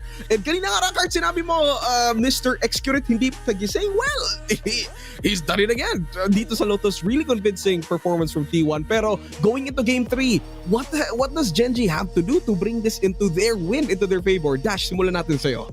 Sa nakita natin for Gen.G, it was a lot of mistakes. Hindi naman sa a lot of mistakes. They were not able to win their gunplays eh. Yun yung naging problem natin during this whole game. Gen.G wasn't able to entry. Texture was not able to give space to everybody. Hindi sila makapasok sa site. And that is one of the problems rin dito na kailangan nila i-solve. Maybe it is Lotus. T1, natalo sila dati against Gen.G. Siguro, ginawa nila yung assignment nila the whole off-season for them. And they were able to find the answer. Now, it's Sunset. Probably the same thing here. T1 is well prepared and Gen.G should be ready, and they should be sure about their shots for sure. Well, yeah, 100%, right? Kasi speaking of being sure sa shots, wow. Sharts. Pwede mo sabihin sharts. Sure sa shots. Sure, bro. We have been seeing Gen.G time and time again happen ganito exact scenario. Texture, pag medyo maluwag ang kamay, the rest of the team follows, right? 9 to 15 Texture, not what we were used. Grabe. I mean, if titingnan niyo yung score na yung 13-5 coming from Gen.G, who were champions ng Shanghai. And again, we can say and attribute this to parang all the way from Master Shanghai. They've been playing Lotus sobrang daming manuals, VODs na nakikita siguro ng T1. They came in prepared. Now that we're preparing for Game 3 naman, let's discuss the performance of T1 and both Gen.G on Sunset. So far, silang dalawa, all throughout this year, okay lang yung duration ng plays nila, the quantity. 7 times on the side of T1 and 6 times as well on the side of Gen.G. However, mas lamang ang win rate ng Gen.G over at Sunset. And Sunset, smaller map, bigger chances for firepower. Kind of agents ba ang dapat gamitin ng both teams dito to Dash to complement their playstyles? Honestly, one of the things na I'm really surprised about, especially for Gen.G, is that hindi pa sila nag-a-adapt dun sa Gecko pick na usually ginagamit ng a lot of our teams. Even our PH teams have been using the Gecko a lot just to get that easier plan and also that easier information from the Dizzy every time na nasa defense ka and you want to try and peek out or maybe get the information. And with them using the KO, it's great. Pero I don't know if it's gonna be working out here. I mean, it worked out in Master Shanghai, so yeah, maybe. The only thing I'm thinking about here right now is kamusta kaya yung mag third chamber game ba to? Or Saya player? Let's, and if you're talking about maps where that agent might have a problem, I think this could be one of them unless they go mid-heavy, which teams rarely go mid-heavy here. And if they do, madali lang smoke off yung position in chamber here. So that might have to change coming into this one.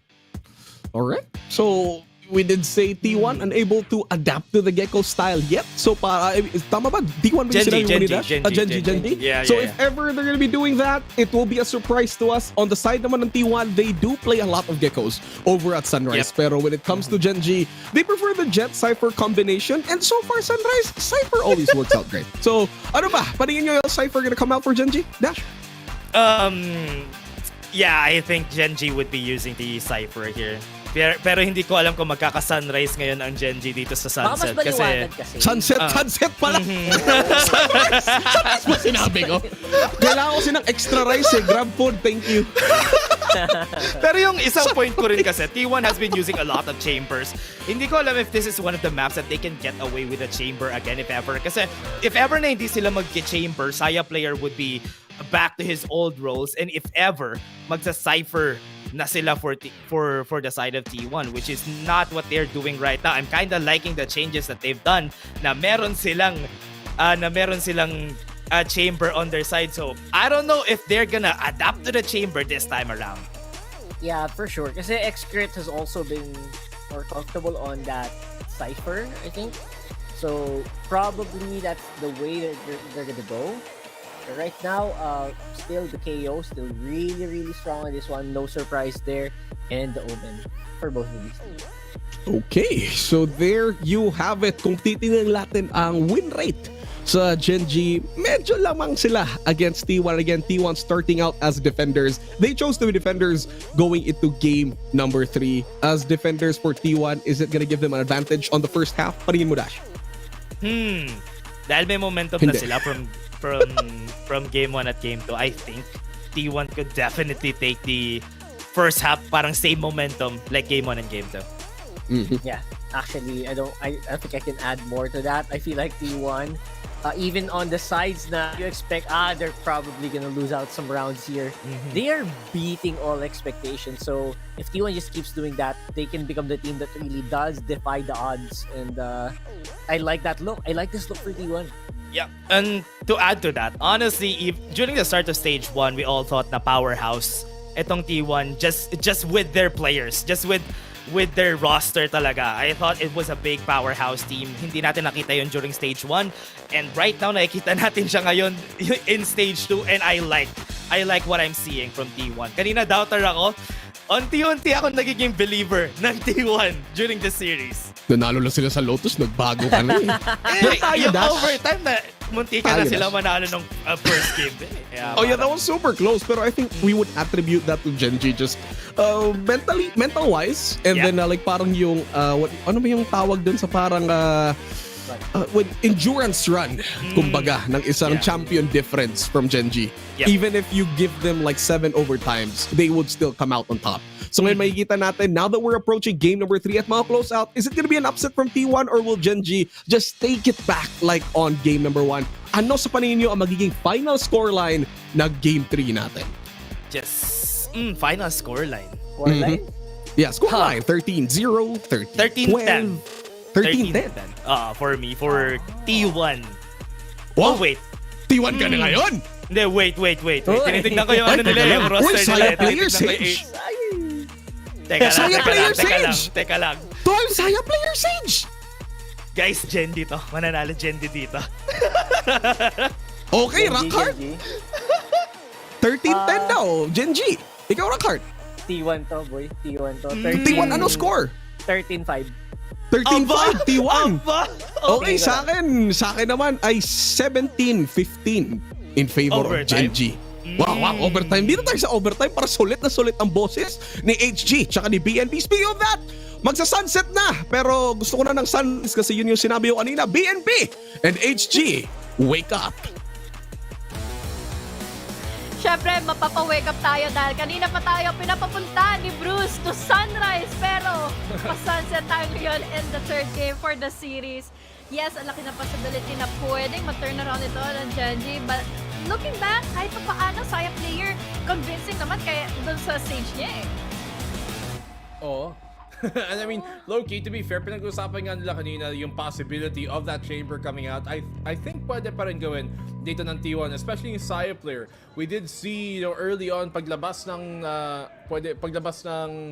sunset na mapa, hindi sunrise na mapa. On this map, lots of teams were running that chamber, but in this case, they're gonna have Saya on the Sage, and I think this might give them a different dynamic sa nakikita natin ulit. Kumbaga, iba rin yung ma-anticipate natin dahil usually ang gagawin nitong stage ito is just, yes, with the walls, with the slow orbs and all, mostly magiging contact heavy tuloy ang situational advantages na pwedeng ibigay ngayon ng T1. Pero will it be a problem later on in the second half? Yun ang abangan natin dahil at the moment, Texture, wala pa siya kasama sa loob. Smoked off already ang players nga from T1, but at the moment, kuha na nila almost out of the side.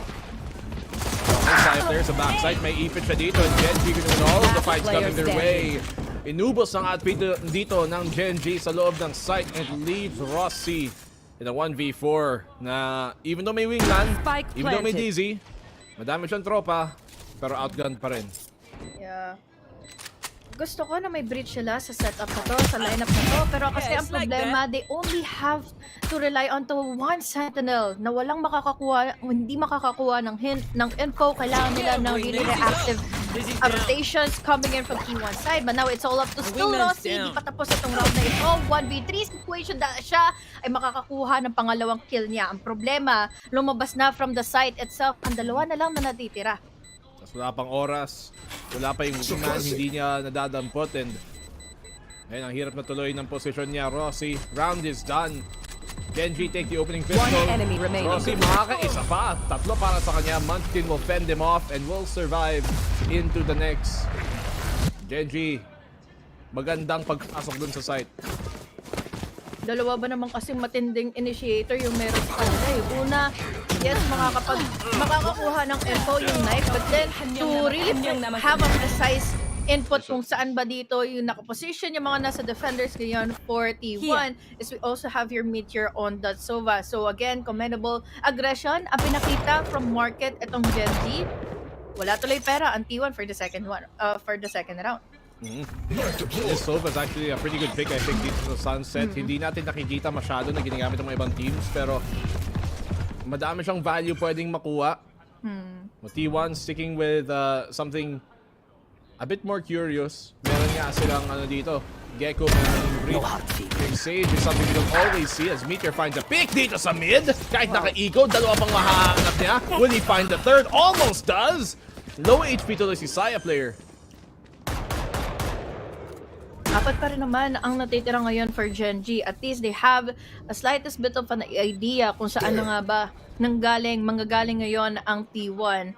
But ang higit sa lahat dito kasi is at least nakapagbigay sila ng kahit isang casualty from Gen.G side. But then looking on forward, feeling ko ang gagawin na lang ng Gen.G for the rest of this half is to be reactive sa mga nagiging rushes or kaya naman possibilities ng Gen.G to win out a lot of aggressiveness eh. Okay, nasana yung yung lurk kanina ni Meteor doon sa may top mid against si Eco. But now, T1 not able to really find much going their way. Siyempre, tambay nyo lang sa mid. Mamatay nyo lang sila sa spike dito para lang makabawi. Rather, para lang ma-deny yung pera sa mga kuha ng Gen.G sa nila. That's T1 here on the defense where this map is usually defender-sided.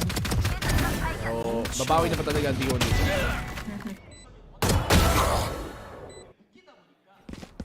Live. One scan, one recon from Meteor, it was already enough para ma-amplify nila yung aggressiveness ng dalawang initiators nila. Texture with the quick dash in and info and space na magagather pa. Kailangan na lang ng Gen.G is quick reaction when it comes to the utilities. And I love this dahil may sagot na naman pabalik ang T1. We also fault 9, kaso nga lang yung blind ay hindi nakatulong para makaligtas pa si Izu. At least there was a quick trade. We have a 2-1. 4v3 here. T1 They need to start winning some of these defensive rounds. Malaki ang win rate nila na difference sa attack kumpara sa defend dito sa Sunset. Halos 20% na pinagkaya natin. Almost 30% really. Stax gets another kill in the round para dito sa T1. Bring it to a 4v2. Ando para kay Saya player, lamang na lamang. Off the angle. Ngayon, alam mo kung nasan si Caron. Pamad lang din ang Saya player. Si Nolo dito ang top mid. T1 get their anti-bonus. After seeing the aftershock and the fault line come into play, that's one of the biggest reasons kung bakit talagang sobrang needed ng isang breach player dito sa Sunset. It creates a lot of space, it controls, and denies a lot of pushes mula sa attacker-sided sided players. At ngayon, ang dami tuloy nakuha na pick-up ngayon na T1 laban si Gen.G and manages to survive at least 4 sa kanila for this round. Ayun na nga no. Dito para sa Gen.G meron silang kailangan patunayan dito na hindi sila pagod galing sa Master Sakai. Na meron pa silang laban. But look at the utility play being exported here by T1 na force out tuloy nila ang Gen.G dito sa A main. Gumagapang pa mid. Ibigay nila yung space, pero kasi parang sa pag-push ngayon nila Izu, magiging awkward pa yung position nila. Mahuhuli na nga kaagad nila Meteor, Izu as well after getting in the trade. Pero ngayon, mag-push all the way from the back, dalawa mula sa side ng T1, pero huli na kaagad sila. We have the neural theft already and that gave a go signal para kina Gen.G na ituloy na nga A-side take nila. Oh, Saya player, muntikan pa doon yung Meteor. Comes down to a 4v2, Excurate shut down. Saya player na lang natitira dito. Still has those slow orbs pero ako nahihuli pa siya dito ni Lakia. Lakia knows where he is. Not able to even find the pick dito. Gen.G patuloy-tuloy pa rin ang kanilang momentum as soon as nakakuha sila ng armas. Ang T1 madami silang kinumit sa simula pero sa dulo doon lang naubusan. Pwede ito maging 13-5. Ito pa naman yung predict kanina ni Dash, Dahil after natin makita yung difference when it comes to the Sentinels, it leaves T1 kind of vulnerable at hindi komportable makita ng ganito-ganito lang yung mga nagiging performances coming in from Saya player. Welcome back! Welcome back. I mean, it's nice to see here. Gen.G masaya pa din, hindi pa rin sila masyadong na-burnout. Pero tingnan natin, sugo dito, si Texture, nakapasok sa site, but Excure's gonna get the punish on him. Just flushes out yung mga defenders sa site, mag-retake na lang din sila. Even after the pick doon, Excure, sayang naman yun, isa pa sana para sa kanya, but Izu's able to get a trade. Pa-ADS kasi siya planted na already yung spike. We have an opening para sa showstopper. Izu will be able to go in for another dahil si Saya player na daw mismo ang kukuha ng pangalawang kill. Munchkin na lang natitira, wala na rin talagang magagawa pa. And even though medyo hati-hati ang eco ng T1, finally they were able to punish down Gen.G from their pushes. Wala nang no choice siya dito Happy Father's Day nga pala. Come on! Sa mga ama dyan.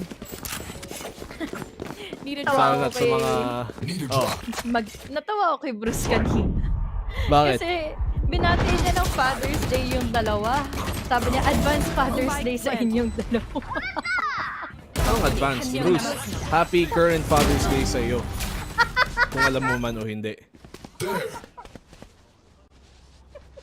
Daming panganay yan. Joke lang. Gen.G madaming pangalan na kailangan maalala natin dito. One of that being Texture here. Has been one of the most impressive players dito para sa Gen.G simula ng run nila this year. Ayoko nang ganito na nagiging passive si Saya player dahil nag-wall lang siya. He's sticking inside of B-side. Compared sa mga nangyari kanina in the first 2 maps, he was quick onto rotating, flanking players from Gen.G. Tapos ngayon ang gumagawa ng trabaho na ito ay si Izu and also Excurate. But will it be the same? Ngayon, nagkaroon ng magandang trades. At least, we're down to a 3v4 situation.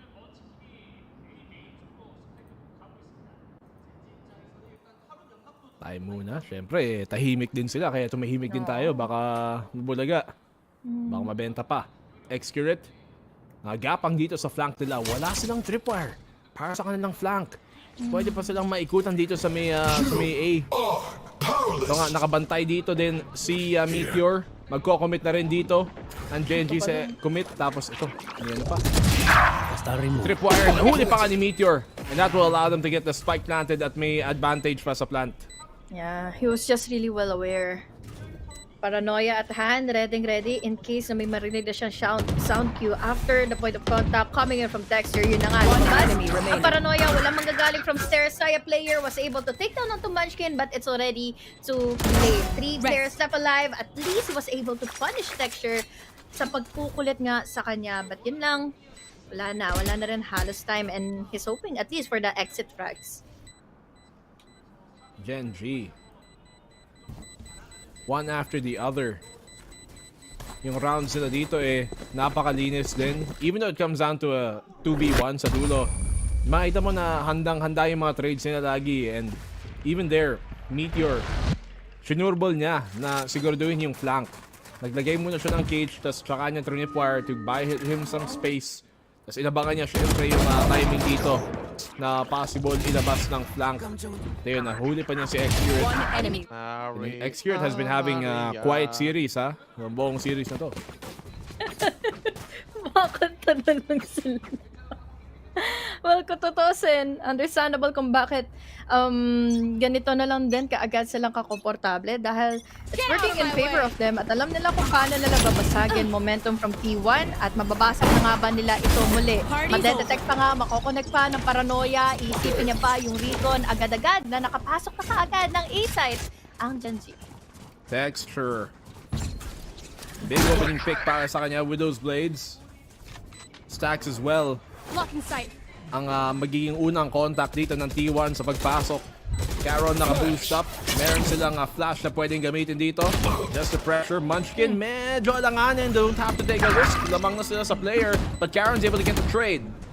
Cage 3. Paranoia connecting in. Pero kasi may trip warp kaya naman hindi na nakasagot pa. Saya player is already down.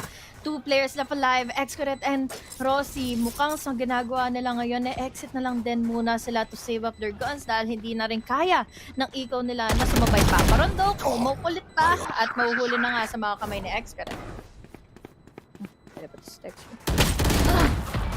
Uy, sayang. Sayang yun. Mga blades pa sana sa texture ng isa. It does come down to a 2-2. And Gen.G, dito pa naman sa half na to ito pa naman yung para sa T1 as I mentioned a while ago. Their defensive win rate dito sa may Sunset kumpara sa kanilang attack is usually higher. For Sunset, 57 win rate percentage sa kanilang defense and 38 lang sa attack. And yet, dito pa sila nahihirapan ngayon sa depensa nila. Lalo na kung ganito lang din yung nagiging synchronization of their utilities pa. Pabato ng recon, sasabayan ng knife, magkakaroon ng info, denying in the utility, and then the paranoia pa. Ito yung isa sa mga commendable effects na ginagawa na nga all throughout for Gen.G's side. Overwhelm completely players from T1. At kita mo naman, kahit nandun na nga sa easy defending in A-site, wala siyang ibang makita, wala siyang iba pang magawa. He was just sitting there like a duck. So now, paulit-ulit na pwedeng itong gawin ng Gen.G. At tutuusin, kahit ako manghihinayang siguro na nawawala yung momentum, yung ganitong klaseng spark na ginawa ng T1 from the past 2 games. These 2 games so far, that's what you mentioned no? Wala yung parang fire starter. Wala yung taga kick-off dito ng spark para sa T1. Si Saya player, even though okay naman performance niya, it's not the same as na Chamber na pwede talaga may pop-off potential. Pero ngayon may res na sila. Let's see how aggressive they do get. Meron pa naman silang magagamit dito to get aggressive the next round.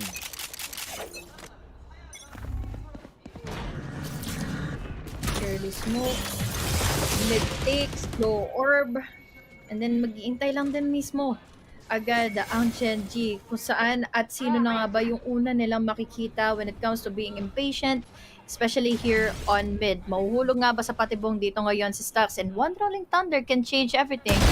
Now with that push stinger onto the head of Dexter, sagot naman kaagad sila Kia, and then everybody is just going down one by one sa mga bala kanina ni Rossi, and then there's an answer mula na nga kaagad sa Gen.G. Dalawa matitira sa T1. 2v3, Gen.G have the information. This site is actually clear. Pwede lang i-commit to. Pwede lang silang magulo sa sarili nila. We'll be able to get that spike down. That backside control medyo risky, pero T1, they're the ones on the retake. Meron nga ang ulti dito si Xcurate for information. They have as well yung paranoia to combo with the boombot. Sakto yung smoke pa na regen.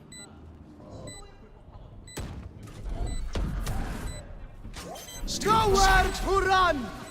Yun nga, positioning pa naman na kinuha nila Kia, ready for the postman. Paranoia! This is good. Dahil there's still enough time. Bang sila kaagad. Pero mukhang hindi na dahil dalawa din naman ang nakaabang sa kanila. Ready for the trade. The body-body system. Another lead for Gen.G. 4 more rounds to go sa T1. 6-2. And Gen.G, let's see if makakahanap na rin dito si T1 ng paraang mapapunta sila, because so far T1, as you said, fire starter is not there. I want to see T1 on this defensive side get aggressive sa simula. Force map control away from Gen.G, because right now Gen.G, kung anong gustong gawin ng Gen.G, nagagawa nila. Walang pasabi-sabi si walang input si T1 sa laban. Wala rin kasing makuhang kahit anong info after the DC. What comes after next, diba? Masusundan ba nila kaagad ng fault line? May nakuha bang info? Ngayon, si Isu, they're pushing all the way from elbow. Nice timing onto that rolling thunder. Isu and Sax all together, and now that immediately deletes the round for Gen.G. What a punish dito for T1. That's exactly what we need to see. Guys, sa T1, get aggressive, go on the swing. Pag pwede lang i-punish dito, or at least get a pinch going. And everything lining up doon para sa T1. Gen.G, hindi nila na-expect na biglang mag-aggro yung T1 na gano'n. Dahil nga yung buong half na to, medyo passive ang T1 eh. Tapos tsaka sila, good. May ulti din naman kasi para iba to. And they went for the punish at ubos ang Gen.G. Di sila nakasagot. Ipit lang sila in just one angle. Dahil nga, yun nga, in one coordinated play, Isu going in for info. Akala ko wala siya nakuha doon. At yun pala, mabilis lang talaga siya nag-reposition going back into another side. Different story this time for this round. Pero almost the same outcome. Dahil, look at this. Dalawa na lang kaagad na natitira for Gen.G. Low on HP pa ang mapupunta kina Lakia and Munchkin. 2v2. Lakia and Munchkin, as you mentioned, low HP na ngayon. Side player may res pa naman din na pwedeng gamitin dito sa elbow kung sakaling nabigyan sila ng space. They're gonna want to secure that, kaya nila isa-smoke to ngayon para magkakuha ng res. Tapos may wall pang nilapag. Yung molly, hindi itatama sa tamang posisyon. That gives T1 the advantage here. Lakia nakapag-flank nga. Last player standing. Gandang huli doon kay Saya player. Na Munchkin, yung balak pa niya sanang pumuntang B eh. Sinalo na ni Xcurate. Biglang liko si Munchkin. 30 seconds left. Papasok na kayo na in garage. Pero yeah, after hearing that ultimate coming in from Xcurate, it only ends up with him. Siguro pwede makapag-save pa siya kahit papaano. But given the positioning, talagang inaantay na lang ng T1. Ngayon, ang pagpasok, ultimo ni Munchkin and the sound cue para doon na sila sabay-sabay na mapipick. Yeah, Munchkin gonna have to save instead. But T1 dito, paunti-unting nakakuha ng understanding kung anong i-adjust nila dito sa defending side, sa depensa nila para kontrahin ang Gen.G. Showstopper available naman para kay Izu dito. And a timeout, I believe, para sa Gen.G naman. Para naman, syempre, may maayos. Might be a tech zone. Dahil nga hindi na black and white. But Izu, what a straight out para sa kanya. So this is what they need. Yung tipong mga kick-off play para masimula ng T1 para uminit din. Yeah. Yun na rin kasi pwedeng magpasabay lang sila sa flow na tinitigting sa kanila na paulit-ulit ng Gen.G. So this time, they need those moments na makakapag-explode sila ng paulit-ulit, amplify on it, and then grab the opportunity when it comes to play para ma-overcome na nila yung pang-overwhelm din naman sa kanila ng Gen.G. 2 more rounds for T1 and this started off really good. Kanina sa Gen.G na sila yung may lamang kanina pa. Well, unti-unti nga ang binubura yung lamang eh. T1 have been really making sure na hindi to mawala sa kapit nila. Hindi masyadong lumayo yung lamang, lumaki. They have some smokes to utilize here to maybe try and make the fights a bit closer para sa Gen.G. Siyempre, medyo mixed buy. So ideally, these Guardians, kung maka-isolate ng angles, can take some of these opening picks sa may mid. Look at T1. I think Izu wants to get aggressive dito gamit yung ulti nga niya. Hindi nga siya nag-ulti. Press nga lang dito. Izu naka-isa. Pwede pa sanang umatras pero na-spaman lang din. exactly where you are. Anticipated na rin kasi kung saan siya manggagaling and that recon denies everything for Izu na sanang magiging komportable na or stand his ground laban sa Gen.G. Now, at least kahit paano equal the manpower but they are not that well aware kung saan siya ngayon nakapunta na nga si Meteor. This is such a good info given. Coming in from Meteor na nakapag-rotate na nga yung dalawa kami going into A side. Yeah. Meteor pa Baited sila. dito sa may mid. Oh no! Sayang yun! That should have been Okay. Meteors. Na-catch off guard pa niya si Xcurate but still, Xcurate able to win the fight. Lakia lurking here still towards mid. Parang nagbabalak atang mag-flank ng late dito sa may pa-market. Cover going out. Pa-B-main and could be a full retake dito sa site. Oras. Ron! 2K! Going in for 3! And might be even a 4K! Pero nandito naman si Lakia to make it a recovery round for Last them. round in Another the half. round for Gen.G. And boy, sayang kasi na-faded out agad yung T1 into rotating into A. Oo, ang ganda ng sana doon. Nang galaw nila. T1 on the retake there. Nawang sila sa tao but Caron coming in big. I like the active play here galing sa depensa. There na nakita ng T1 pero Gen.G pa rin. Nakahanap ng mga timings dito makapag-rotate at nakataka yung depensa doon. Here comes a fast push from Gen.G towards elbow. Wala silang makukuha kahit papaano na info mula na nga sa T1 agad-agad dahil wala pang napipick from mid or rather from elbow. Isa lang naman na na-detect nila from that knife. Saya player playing very sneakily pero feeling ko well aware naman ng Gen.G doon na may operator na sa kamay ngayon ni Saya player. Sneaky Biki, very much. Saya player, kahit anong agent, tago-op pa rin siya. Stax has gathered information, texture na rin na nandun. Pero may expect ba niya nandito sa may kanto si Izu? He has a ult to utilize. He's gonna need a pick. May angulo nga. Yun, nahanap pa siya yung texture. Now, wala tuloy silang showstopper dito sa may site. Sayang pero Sam! Gawin na one! Mga sagot na with a triple kill. Make it an ace! But mas nakukuha itong half na ito. It is such a good advantage to make this a good run for them for a comeback on the second one. What a pop-off play from Stax! First game under the T1 banner and he delivers an ace dito sa huling mapa ng series natin para tapusin ang first half. At ayan nga ang fire starter na kinakailangan nila dito sa mapa na to. Mabagal ang simula ng T1 sa opening half ng map number 3. Pero dito, sa dulo ng opening half, kung kailan pa sila nabuhay. Grabe talaga yung mga times na merong ganong crazy of a multi-kill explosiveness coming in from T1 side. Hindi man nila napanghawakan ng ganong katagal for a lead advantage laban sa Gen.G. But this is close. This is the best half that they can gather bago sila dumiretso na nga into the second one. So again, really undeniable. Stax is just an amazing player to have para sa T1. Grabe.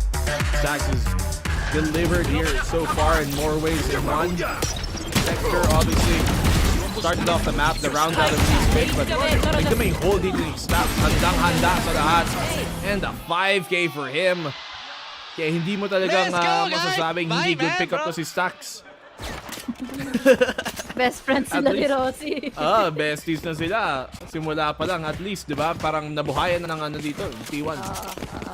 Yun ang pinakakailangan nila eh. Dahil again, dalawa yung rounds lead ngayon ng Gen.G. Pero ito kasi problema ngayon, BNB. We have a hardcore sentinel mula sa Gen.G. We have Meteor, we have the Trip Wars, we have the camera, a lot of info na pwede na lang i-secure dahil nga sa initiators pa nila. Recons, knives, madedena yung utility, pero let's hope for the best for the head-on collision or yung kanilang play for contact na pwedeng pumabor pa nga lalo sa T1. Munchkin. Dito sa may site. He's gonna gather information. Madedeny din niya yung mga utility na pwedeng gamitin ng T1 for a fast commit. Meteor has an angle here. Hindi pa niya i-deny para hindi mabigay din ang position niya. And still somehow Izu gets the spam dun sa kontrang pag one-way dito ni Munchkin. Yung spike wala sa kanila. Meteor has to find a way to try and get more picks. Nag-gauge pa siya. That's gonna save him for the meantime. But on the site itself, T1 pa rin nanalo sa bakbakan. Gen.G pa unti-unting naubos. Wala rin kasing nagawa yung position na yun ni Meteor kanina eh. So, it's all up to Texture na madaliin niya na nga kaagad yung mga flank niya at matulungan siya ng mga taong nasa na nga mismo ng site. Texture dashing out away from the casualty. Ngayon na magpapakita na kaagad si Karon, hindi naman din kaagad. Ito, naging maganda pa para sa kanya. Uy! Almost Ang layo 8 niya, no? players, but now it's all up to Tech. Ang layo niya pa nga kanina. Right kick to the head. Pwede pa. Pero again, what can you do with a ghost na hawak-hawak ni Texture mula kanina pa? Sayang. Grabe yung hold ni Meteor. Siya na nga yung isa sa mga first contact pa doon. Siya pa yung huling namatay sa lahat sa Gen.G. And he was being a big problem dito. Pressure para sa T1. And yung T1 kasi hinabol din niya si Texture eh. Nang palalim dun sa may pa-spawn pa nga eh. Palabas ang B-main. Kaya medyo nahiwala yung iba. But on the retreat, si Texture nga yung nahuli. But still, Meteor able to get these 2 kills. Facing towards B-main. Para naman maging 1v1 dito para kay Texture na 3 bala lang pala naman ng ghost niya. And he's able to make work with it. Well, understandable yung naging hype nga ni Texture dahil nga again, he was late to the action. Lahat pa nag-gather yung attention niya from T1 na siya muna yung intindihin habang isa na lang tuloy ang natitira sa loob mismo ng site, which was Excurate. Wala halos din gawa nga dahil that gave an opening pa for Meteor to hold onto the left side corner. So now, pistol round na inaasam-asam ng T1 ay denied. Yung panunood din natin, denied. Ayan, bumalik na. Smoke dito one way sa main. Huling ni Texture. Si Saya player na naman yung kanyang napitas. And Saya player goes down. Nice one dito sa kanya. P1. Mas mahirapan dito. Mas lalo na't 4v5. Taken by the DC. Nandito naman ngayon yung fault. Makakaligtas pa rin, Texture. Low na HP. Still manages to recover at hindi na siya nasaman pa ng T1. 1 HP nga siya doon, tapos nakatakas pa doon sa mga spam nila. Somehow, nakalibre pa si Texture doon. Binigyan ng pangalawang pagkakataong bumawi. Second chance at life. DC sa itaas, wala matatamaan. Locket gonna lock it down with Caron. Some kills going either way. Si Rossi dives to the paint shells dito ng kanyang teammates kay Izu. Stax is left alone dito na walang magagawa din syempre. 9-5 and Gen.G continuing it on. Pero ngayon, bonus na nila. And T1 have a gun round. Headshot. Ganda rin kasi ng panimula ni Texture. Tuluyang napatay pa ng T1. At it ended up looking like a desperate attempt for T1 na mahabol ng si Texture kanina. Hindi rin sila naging ready halos when it comes to the blinds itself and the crossfires pa na Gen.G earlier on. So now, Byron na para sa T1. Let's see. Nakomit ng T1 dito. Elbow take, kinuha nila agad. May camera din syempre parang pang slow down lang din sa push. Trip wire dito, mahuhuli ba dito nila yung trip? Zira yung dalawa. Actually, that paint shot is gonna deal with a second. May ipit dito sa may dance. Izu gets the one. Meron pa rin sa backline. But Meteor is not gonna be able to find much. Gen.G lumalaban pa rin dito sa bakbakan. Pero mahuhuli si Texture ni Excurate. Nakala niyang safe na doon pag atras. And now it's a 2v3. understandable din na kailangan nila mag-play in close para mas maging effective yung usage nila when it comes to the Spectres. But now, kukuhaan ng info with that Aldron. We have the TV in. Sound already. Side player huling-huli sa pwesto na ito. Lakia and Caron manages to take a double kill into their hands. Tapos si Rossi na lang ang tanging natitira. Not much of a space to work with dahil nga sa wall na meron sila kanina. But let's see if this is still doable dahil nga enemy remaining. for him to the angle happen. Buti na lang na-clutch at nahuli niya pa itong mga tao itong natira from Gen.G. Magandang off-angle yun. Di nila tuloy na-expect eh. Na sino ba naman maglalaro ka sa ganun ka-open na posisyon na walang ka-cover-cover. Pero he finds a way. 6-9. Nice. Nice. Para sa Gen.G, at least bonus lang naman nila yun. And they did a good job of cutting down yung mga numbers dito. Si Rossi nga lang natira eh. So, munti kang pala may panalo yung bonus na yun. Now Gen.G have a gun round to play. May pa kay Texture. Oo nga, nako. Bilis na lang na-deny kasi kakaiba nga din naman yung pakikitungo nila sa round na ito. Paranoia, hindi na nakapag-TP out. We have your Rossi. May sagot naman sila dito ngayon na trash. Hahabulin ang Soba pero will it be effective? Dahil ngayon Lakia still have utilities to work around with, and then this can immediately force back or push back pa ang T1 into entering A site. Gen.G dito. Equalize things up after they find Caron. To bring it nga to 4v4. May thrash na pwedeng gamitin ni Rossi dito para sa elbow na angulo na to. Looking like they want to commit to it. Texture. Meron na ulti dito. Sakto pa naman. Tumingin si Saya player. Nahuli din dito naman din si Lakia. Free kill para sa kanila. The plant will go down. Huli pa rin, Excurate mo na nakapag-pick siya, pero yung double pick ay hindi na nga nagpabor ngayon sa Gen.G. Isa-isa silang nahuli sa crosshair ngayon ni Excurate. So now, that's 2 more rounds na kailangan nilang habulin ng T1. That's more of what we need to see from T1 dito. Excurate especially, who has been pretty quiet ng buong series na to. Minsan lang siya makakuha ng rounds sa ganon. Saya player as well. Ito sa Sage, medyo hindi na utilize tuloy yung raw aim ni Saya player. Pwede niya i-deliver. Excurate. Let's go! Come on, Bangsat! They needed him to take that space at nagawa nga niya. Eco para sa Gen.G. Ang open din kasi ng hinold kanina nila Saya player, or rather nila Texture inside of A site. So ibig sabihin lang nun is magiging vulnerable sila sa utility, also with that pick na in-amplify naman nila altogether with their pushes. Now, it's a different story. They're tackling down into mid. Wala silang kahit na makita after those blinds, and even the paranoia that went into play. But slow and steady naman ngayon ang ginagawa pa rin ng T1. May res na naman si Saya player dito that he can use para kung sakaling kailangan nilang bumawi, meron pa silang pwedeng ibuhay. Gen.G, alam na nilang may contact dito sa B. Walang masyadong pagkukuha ng space yung T1 sa mid so far dito sa attacking side nila. They're looking to commit here towards the B side. May trip bar na nilapag bago napag-knock. Huling-huli si Izu. Pero nabuhay pa rin siya dahil nakasave doon. Karon's gonna get the spam with the wall. Double para sa kanya. Pero ngayon na may pro-protecta, they're able to trade at least ngayon may res si Saya player. But Karon gets another pick. Tatlo. Galing sa kanyang sheriff.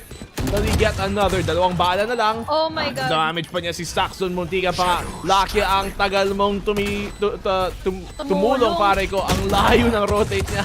Oo. Minamama lang ng minamama ni Caron lahat ng mga players ng T1. At finally, nandito na nga ngayon si Lakia, pero hindi niya na kailangan pa dahil low on HP na rin naman na si Stax with the sheriff that's still doable for Caron to make and get himself his own ace. Grabe si Caron! Yung parehong omen natin dito madaming nagagawa. But especially Karen, 22 kills para sa kanya. An ace eco sheriff? When do you ever see that? Especially sa ganitong klaseng level ng play.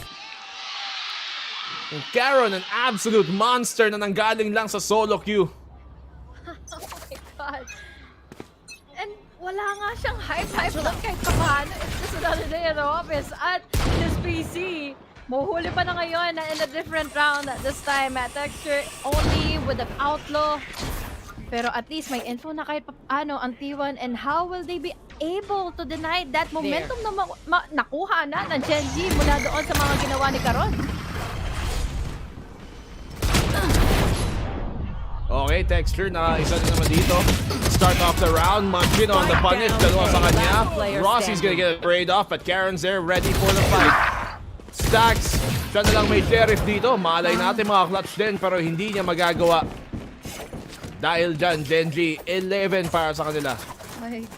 Ay, buhay na lang mapapasabi ngayon ng T1 dahil di na rin nila kinaya. Yes, nagkaroon nga ng explosiveness coming in from T1 side, pero yung sa napapansin natin multi-kills na paulit-ulit mapupunta from T1, hindi naman din ganun kalaki yung rounds na mahahabol pa nga nila. Yes, nakakakuha sila isa, dalawa, but then Gen.G is just ready for those counters. Enough na yung dalawang games or dalawang naunang maps para magkaroon sila ng panibagong counter. And then, with the agent composition din kasi talaga the difference, the weaknesses na meron ngayon for T1, mas dinidiin pa ng Gen.G. Kaya naman, sobrang effect ngayon ng T1 to making this comeback happen. Hirap ng position dito ng Gen.G. There are a few moments there. Like nung katulad sa pinakahuli ng first half na medyo nagkaroon sila ng buhay, but Gen.G have been continuously stopping yung momentum dito ng T1. And T1 have their final timeout ang laban na to. Bibigyan pa naman sila ng isang timeout pa kung umabot tayo sa overtime, but at least for regulation, this is their last and final timeout. Malapit na silang magka-rolling thunder, and if they do, they're gonna have every single ultimate online para sa round na to. Kahit papaano, masasabi nating doable yung round na to kung sakaling mahuli nga nila si Texture. Pero hirap pa rin sabihin You need to get inside of the tripwires. You need to get inside the crazy holds ng Gen.G. Kung hindi gumagana yung past few rounds for you and A site, this time sila ay magkakasama na nga going into B, but will it work in their favor na? So far, it's been a very difficult game for T1 dito, and this is what I was worried about. Yung defending side nila, mas malaki yung win rate nila dun sa defense kesa sa attack dito. Mas at sa Sunset na malaki yung disparity, over 20%. Defend compare sa attack. And Izu wins that fight. One angle for him to win. Si Texture parang na-stuck na lang doon. Hindi siya nag-react. Oo, na-delay yung reaction niya. Feeling ko nakatingin siya sa minimap kahit papaano dahil no info still. The smokes are already placed in. Pero yun nga, -1 already for Gen.G. Sayang yun sa Gen.G. Could have been a free pick, but that's even better from Izu now. They have an opportunity dito para mag-commit. Perhaps na yung malalabas to try and get yung space nga dito sa may side. Ang dami nilang kinumit. Showstopper na rin to try and take the space. Masana at i-clear yung site dito. Maybe look for a pick. Walang nakaabang dito sa loob ng site. Izu gets another one. Meteor's gonna fall. May pop lab dito sa labas. Si Munchkin. But Izu, kahit bulag, hindi siya mabibinyag ni Munchkin. 2v5. And this should be a round for T1. Definitely. Dalawa na lang. Meron pang extra.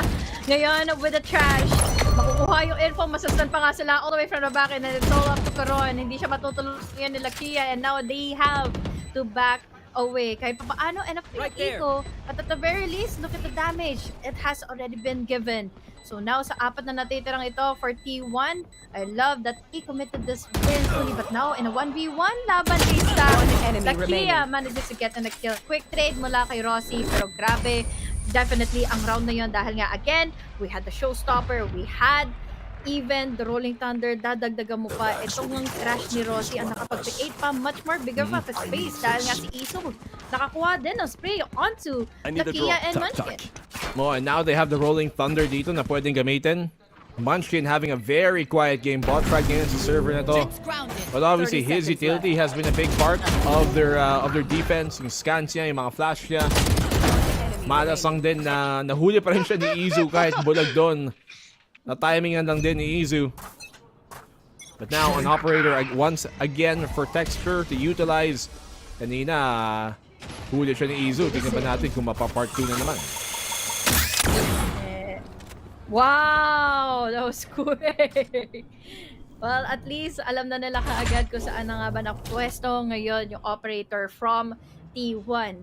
Or rather for Gen.G. And now T1, they just have to at least be aware of that. And kung magde-decide man sila ngayon, this is a great time. Pero mukhang ika-challenge siya pa rin. Itong operator angle. Pero ang problema, apat kasi ang nakaabang na for Gen.G from defending in B side. Isipin mo kung drenay pick nito, tapos nanalo naman siya sa laban ng op. Hindi baka ayaw na mag-op ni Texture noon, but here comes the Rolling Thunder to try and buy them the space on the site. Si Meteor nandito pa rin daw, ginamit na nila yung ulti, pero wala pa rin nagko-commit. And Meteor comes in big, a double for him! Yung Neural Theft is gonna confirm kung nasaan ang mga posisyon dito ng T1. At paunti-unti na silang naubusan ng oras dito. Your duty is Buti na lang kanaya, buti na lang may rest pa silang kasama. Again, it really just goes to show na how unfortunate they are when it comes to the picks, when it comes to the timings, and but still T1 makinang umarangkada sa loob ng site at iritik na kaagad itong spike. 10 seconds left. Pick off dito. Last player standing. Texture na naman tutumba. T1! Spike planted. Bumawi pa rin. They're turning this right around.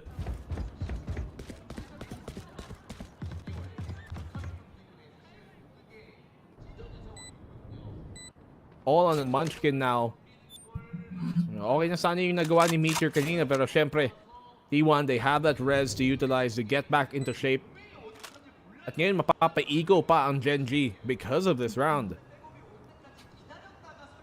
Hirap nito, lalo na't nagkakaroon nga kaagad ng scaling up momentum for T1. Yung mga pushes nila and everything, although that was such a great counter sana for Gen.G with Meteor doing his thing and being creeping up. But then again, yeah, just ended up with just winning out the duels para kasi sa T1.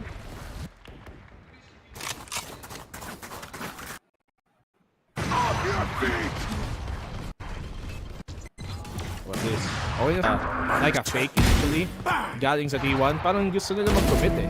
Kasi lahat sila nakapwesto dun sa B main. Napapivot lang talaga sila. Pa-rotate papuntang A site nung napansin nilang teka. Medyo mabigat pa rin ang depensa dito sa B kahit inultihan natin. And that allowed T1 to at least find a way to punch out into that A. Pero to be told, kahit ako inisip ko, akala kong hindi magpapanalo ng T1 yon kanina dahil again, dalawa na yung papunta na for the retake sana for Gen.G. We have Texture, we have Caron. But then again, yun nga, hindi naman nila ito dinanay agad completely dahil who knows, baka sakaling may nakapagbigay na nga agad ng space and info inside of A. This time, wala na pagbibigay na space ngayon dahil nga we have a wolf even after the fragment that now, ito na naman, cherry kills coming in from Caron. Buti na lang na-take down siya kaagad ni Rossi. Isu as well, makakakuha din ng isa. But now, opening na naman, creeping up all the way from the smoke. Meteor takes down Rossi. Stacks, however, for the trade. Healthy enough, ngayon din na nagkaya. But with that recon, they already know kung saan na siya nananatili pa. It's all up to Stacks. But Stacks, can he know? Can he plant? He still has time for them to take on to Gen.G. Stacks sa ipit dito. We've seen crazy stuff from him all game, but he's got some time to work with. Kung ma-isolate niya yung fight, mas okay pa. Especially if he finds Lakia first. Dahil low HP na si Texture. Stacks is not even looking the right way. Matatamaan sa likod and he gets shot in the back. Gen.G take match point. Match point. Ay, naisahan na naman sila kasi ni Caron. And kung tutuusin, dahil din sa pagkakama nila ng napatid nga sa mga trippers na ito, at ilang beses ba silang naiisahan ni Nature, they are completely taken off guard dahil sa mga kinukuha niyang space, kinukuha niyang surprise tactics and shots laban sa T1 side. So now T1, oh no, it's now or nothing. We have 3 more rounds for them and 1 more na lang para sa Gen.G. Push dito from Izu. Alam niyang nandito si Caron sa labas. He's gonna TP out. Here's the TP. Siyempre, di pa niya alam kung fake TP yun talaga o hindi. Use a boom bot to try and clear it effectively. Walang ultimate para sa T1, but they will have one if they get the orb para kay Rossi. Right there.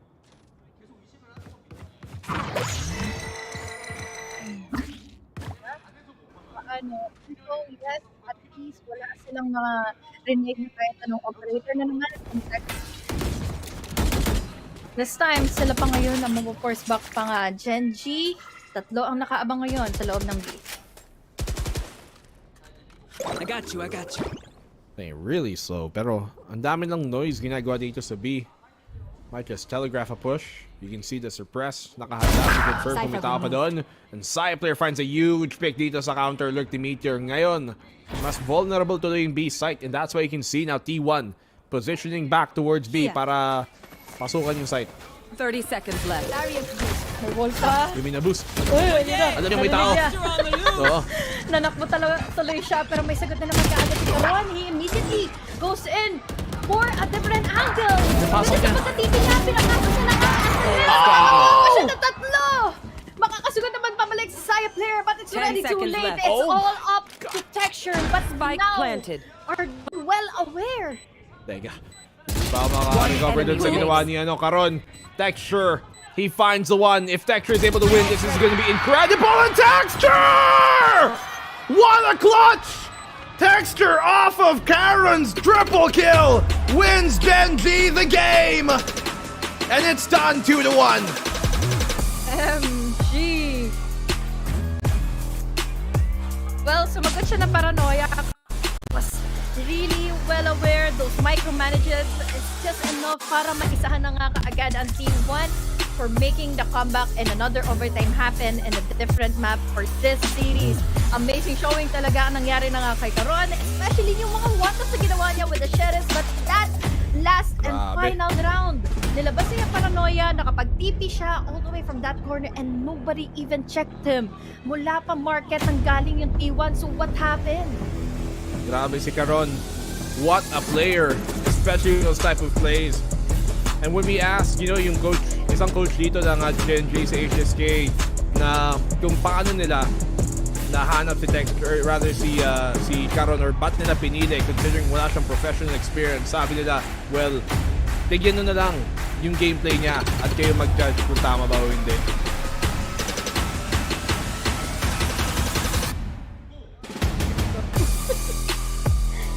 And mula na nag-operator din si Texture, hindi na rin naging komportable ang T1 into taking in some space inside of the site. And then yung difference talaga, dinidiin ko to dahil it just mattered so much for T1 na hindi sila nagkakaroon ng magandang comfortability. Hindi natin makita kung anong jumpiness ang meron kay Cyplayer. Nag-operator siya pero at what cost? He needs to still stay put inside of the site.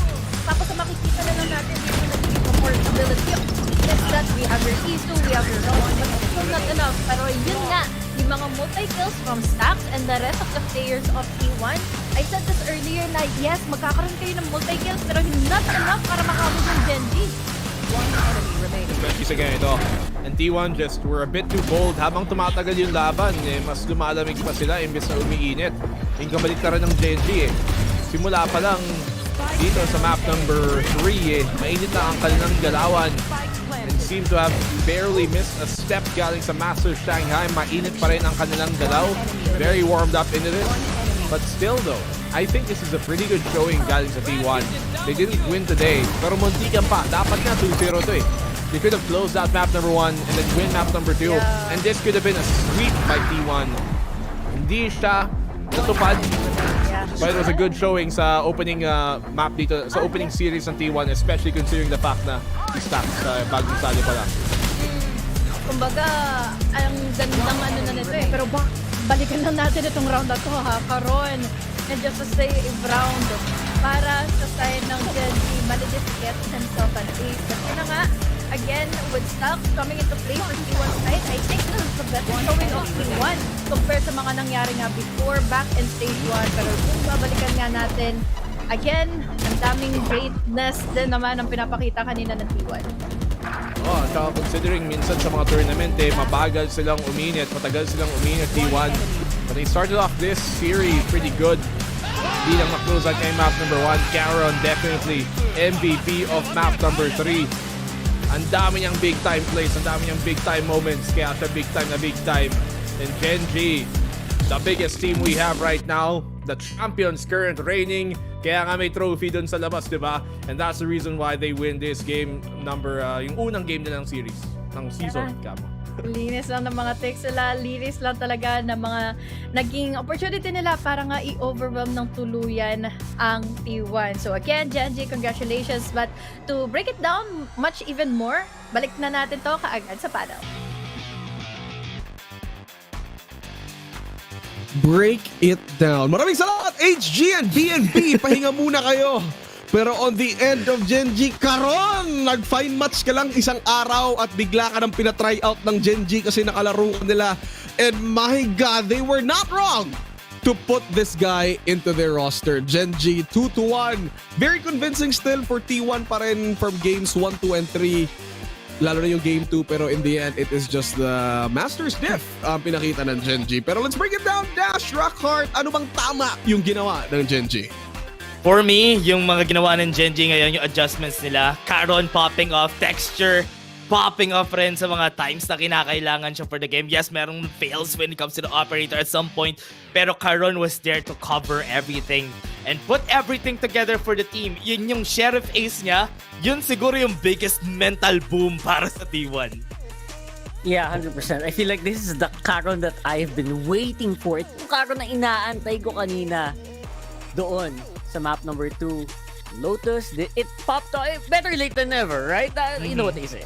Yeah. Kung familiar kayo sa kanta na Shakaram. Alam niyo yung kanta yan? Ha? Shakaram.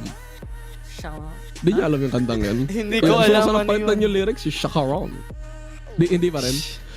Hindi ko alam anong pinapakinggan, pero yung tamang napakinggan ko ay Caron. That closing round with a 3K followed up by Texture, just Texture being the duelist for Gen.G. Iba talaga yung pinakita nila, and our prediction sobrang lapit. For Dash, it was 13-5. Kay Rockhart, it was 13-10. Tama ba yung parang closer scores natin? Yes. We were so close to that.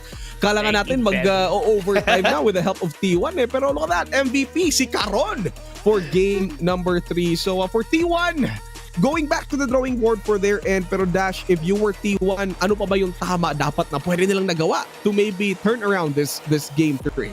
Yung one thing lang kasi na surprising dito sa binigay sa atin ni T1 na roster for their defense is not having the Cypher. Alam naman natin gaano kalakas si Cypher sa Sunrise. Sa Sunset. Gaano kalakas Tama.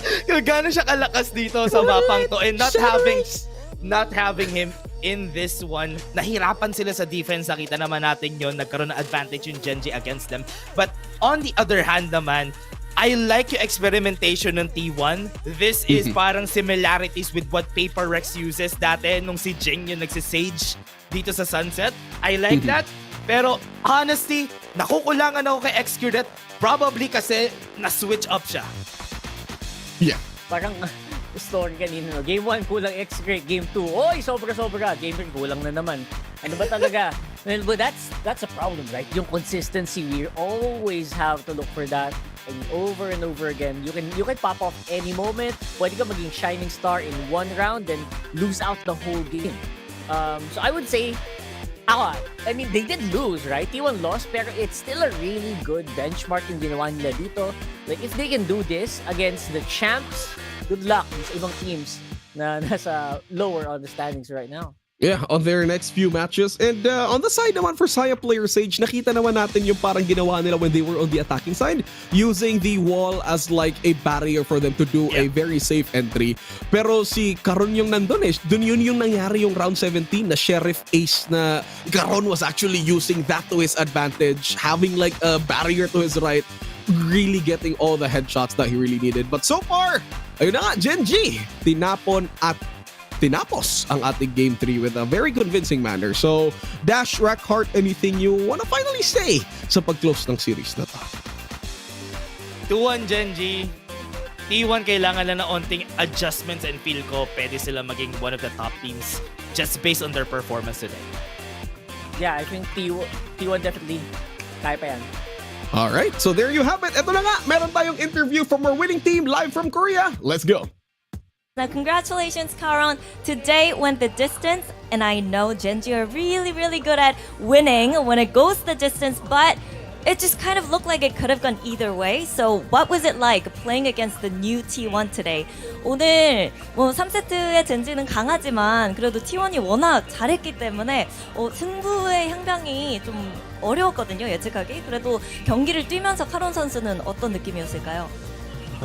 일단 생각보다 많이 공격적이어서 그런 부분들이 이제 저희한테는 좀 황당하게 작용해가지고 좀 위기가 좀 있었던 것 같습니다. 알겠습니다. Well, for us, they played a lot more aggressive than we kind of expected from them. So that kind of caught us off guard. But you know, we had a good game, and glad that we were able to take the win today. Now coming in to stage 2 as the Masters Shanghai champion, you guys have leveled up. The reps are there, the experience are there, the vibe is there. You know, the bond and the confidence is there. What's your mindset coming into stage 2? 이제 트로피까지 들고 타이틀도 있고 뭔가 선수들이랑 충분히 자신감도 있고 뭔가 많은 경험을 하고 상하이에서 스테이지 2로 돌아왔잖아요. 어떤 마음가짐으로 임하고 있을까요? 저희가 우승을 했기도 했고 그래서 이제 우승 팀이니까 더 자신감을 가지고 다 팬다는 마인드로 왔습니다. You know, we're coming back with the champion title, with the trophy, of course. So because of that, we're coming in with a lot of confidence and the mindset to slap everyone from left to right during stage 2. Now, let's talk about the tough schedule, though. You guys didn't get much time to prep for stage 2 coming in. So how are the mentals and how are you guys feeling in terms of, you know, the schedule and the physical condition of all? 이제 체력 관리도 힘들고 스케줄 관리도 굉장히 힘들 텐데 어떻게 좀 관리하고 있나요? 저희는 스케줄이 좀 빡빡해가지고 관리를 딱히 하는 건 없고 그나마 좀 연습해가면서 오히려 늦게까지 연습하지 않고 잠을 자는 그런 관리 정도만 하고 있습니다.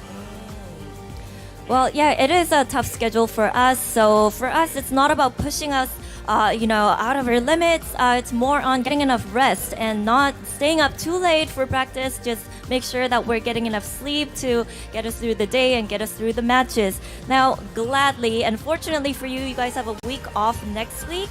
And that's when the new patch starts coming in. So you guys get to sit back and watch the other teams kind of play the new patch and kind of observe what everybody else is doing. So let's talk about the new map pool and the new agent updates. How's the preparation going? If you guys had any time to prep for the new patch. 이제 또 패치가 바뀌잖아요. 다행히 다음 주에는 좀 지켜볼 수 있는 입장이 됐는데 새로운 패치나 새로운 맵풀에 대해서는 좀 어느 정도 준비가 돼 있고 어떻게 준비하면 좋을까요? 일단 저희가 인도 대회에서 헤이븐을 좀 잘 해왔기 때문에 그래서 그런 것들 믿고 그냥 열심히 하면은 잘 될 것 같습니다. When it comes to Haven, we played this match in India during the off-season, so I'm pretty confident that the map pool isn't going to be the problem for us once the new patch kicks in. I'm pretty sure if we just practice and scrim and prep the way we did for other matches, then we would be good. We should be good for stage 2. Now, lastly, Karon, I heard that ace that happened today was your first ace ever. What was it like? Ace 어땠어요? Yummy. Okay, yummy ace. Hopefully you get more of those in the future. But thank you so much, Karon, for the interview. And best of luck in the future. Thank you. Well, that was Karon, everybody. And stay with us for the second match up for the day. Because right after the day break, we have Paper X and Talent Esports coming up.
display contact. So Okay, TC Crane. We need you guys on the stage now. Come on, let's go. let's go. Tara, let's go, let's go. Tara. Let's go.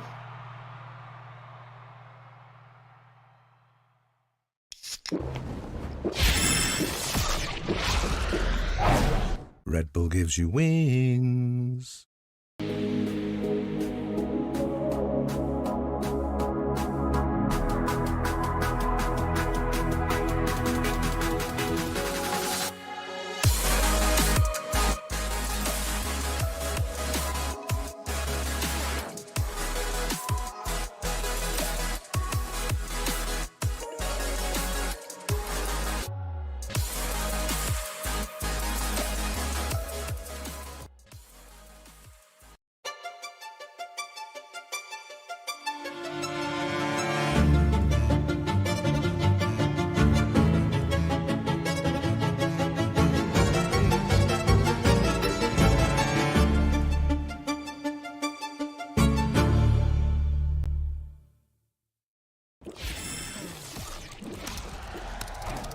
Red Bull gives you wings.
Forsaken?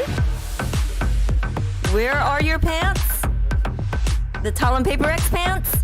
Oh, I give it to a fans. You gave it to a fan. Who's that fan? It's Cruz. You gave it to Cruz. Alright, I'm gonna go check it out. Okay.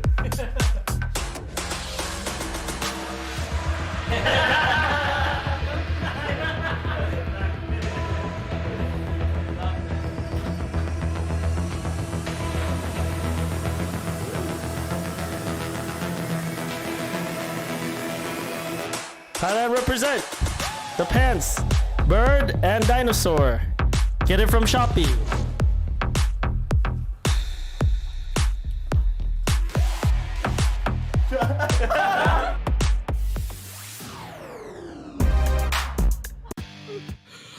Okay, nice one! You can get on Shopee sa mga nakita nyo na merchandise kanina. Ako nga pala si Juicy Brucey at kasama ko si Honey Glaze tsaka si Black and Blue. Hi guys, kamusta yung game number 1 natin? HG. Si HG pala una. It was fun kasi di mo masabi kung kanina talaga mapupunta yung games 1 and 2 pero laki ng kumbaga kutob kong Gen.G mananalo in third game kasi ayoko sa stage. Okay, sana kung Chamber baka mas gumana pa. But I mean, pupunta tayo doon kasi may intense tayong laban dito na may pantalon pa sila dalawang collab para i-marka ang itong very grateful day. Foreshadowing? Pantalon? Panalo talon? Anyway, Score Grab's lowest prices ever with up to 15% cheaper fares than Grab Car Saver. Delivery fees as low as 15 pesos with Grab Food Saver delivery and thousands of budget-friendly meals as low as 99 pesos with Grab Food Saver meals. HG Pasok! Meron pa tayong promo code guys na pwede nyo gamitin starting off 11 a.m. And this is Grab Food 60. Get up to 60 pesos off your order with a minimum spend of 550. Ayun nga, simula ng 11 a.m. onwards. At paano nyo gagamitin yun? Yung code ay GrabFood60. Ayun. Tama.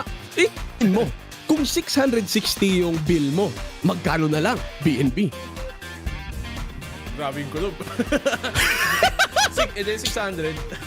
600, tama naman. Speaking of 600, wala akong mapasok na segment doon tsaka segue para sa next natin. Pero eto na nga, it's Paper Rex versus Talon. Right now, we're looking at Forsaken and Ban. Anong pinagkaiba sa dalawang players na to? Simulan natin sa'yo, HG, para kay Forsaken.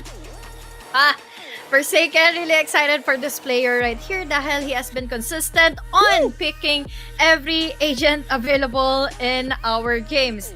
Consistent din naman yung winning strategy or winning composure ng Paper Rex, especially back in stage 1. So I really do think na itong flexibility na meron kay Forsaken wins a lot of moments para sa Paper Rex.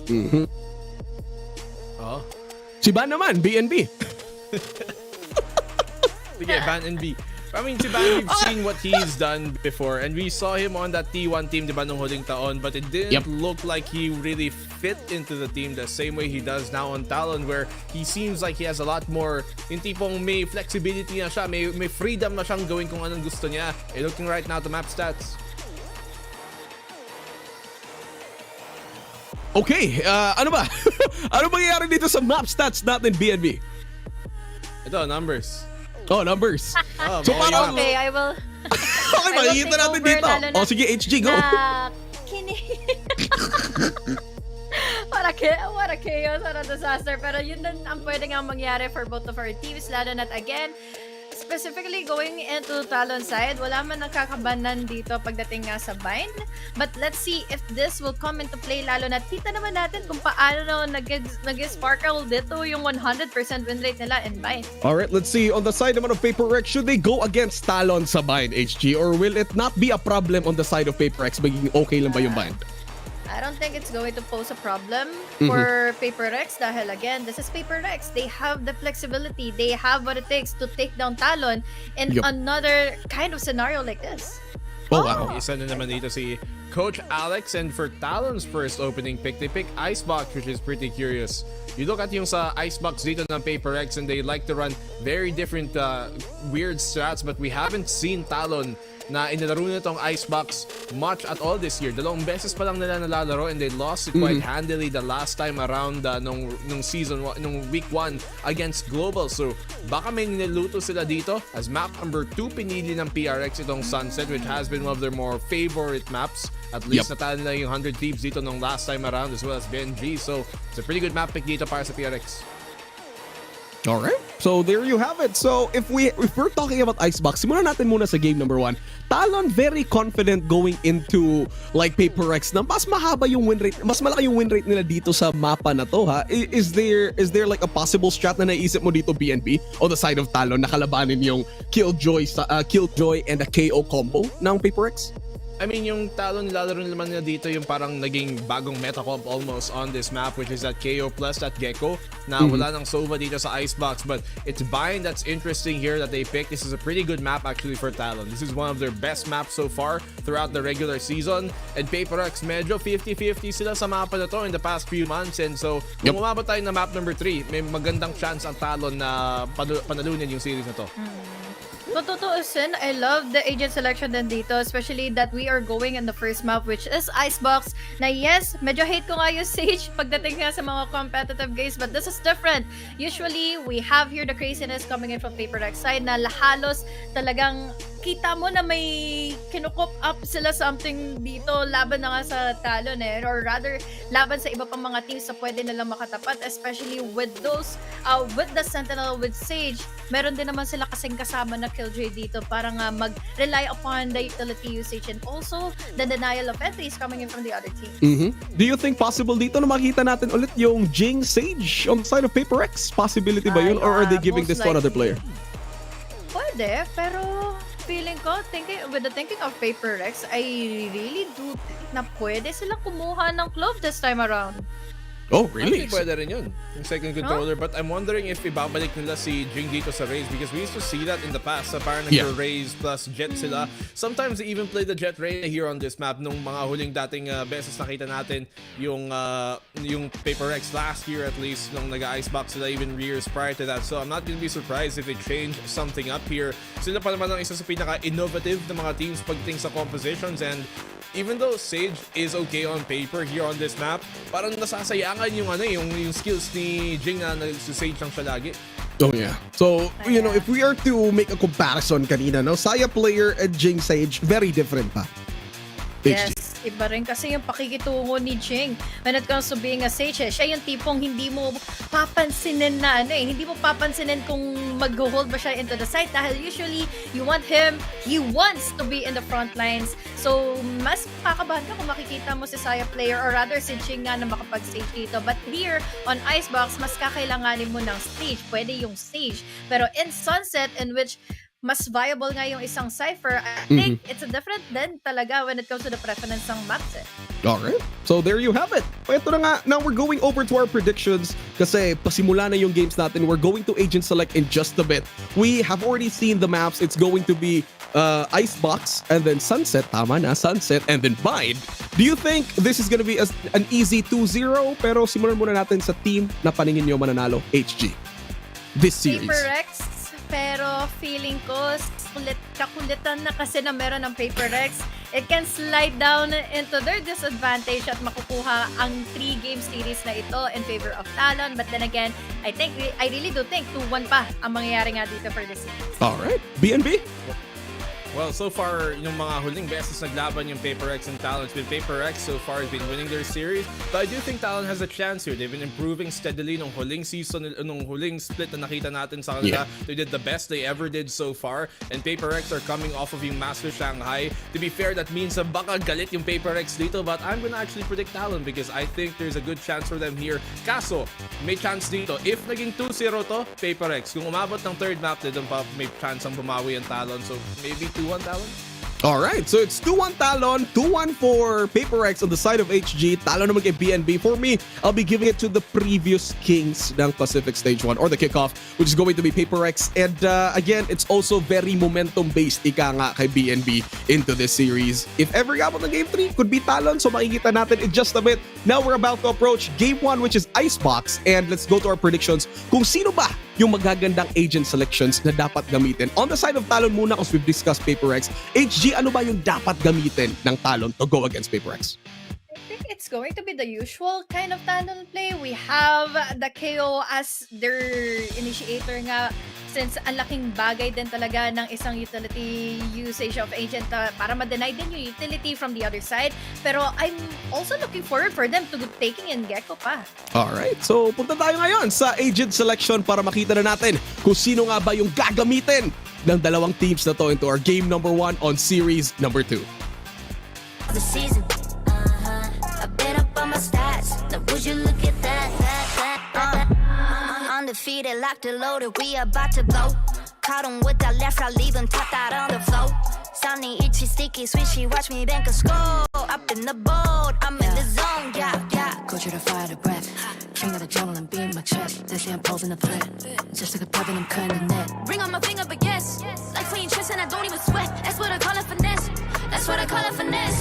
Ain't no rivals, ain't no rivals. They can try, but they're never ever slowing me down. On arrival, this is my show. Crossing my heart, they know we are undefeated. That's why they call me undisputed. I'm ranking up another season. I've been up on my stats. Now would you look at that. I pop on with the jumper, then the adios. Gotta go. I'm the prima donna, make him do the most. Not enough, I'm just warming up. We up in the cut. Oh, I'm ready to hunt. Time to eat it up. Oh. 2-step, look who's scared. Now you on the run. You gon' hear my soundtrack go dun dun dun dun. I'll be starting riots when I pull the stun. I got him shook. I'm on a bro. Check my shot.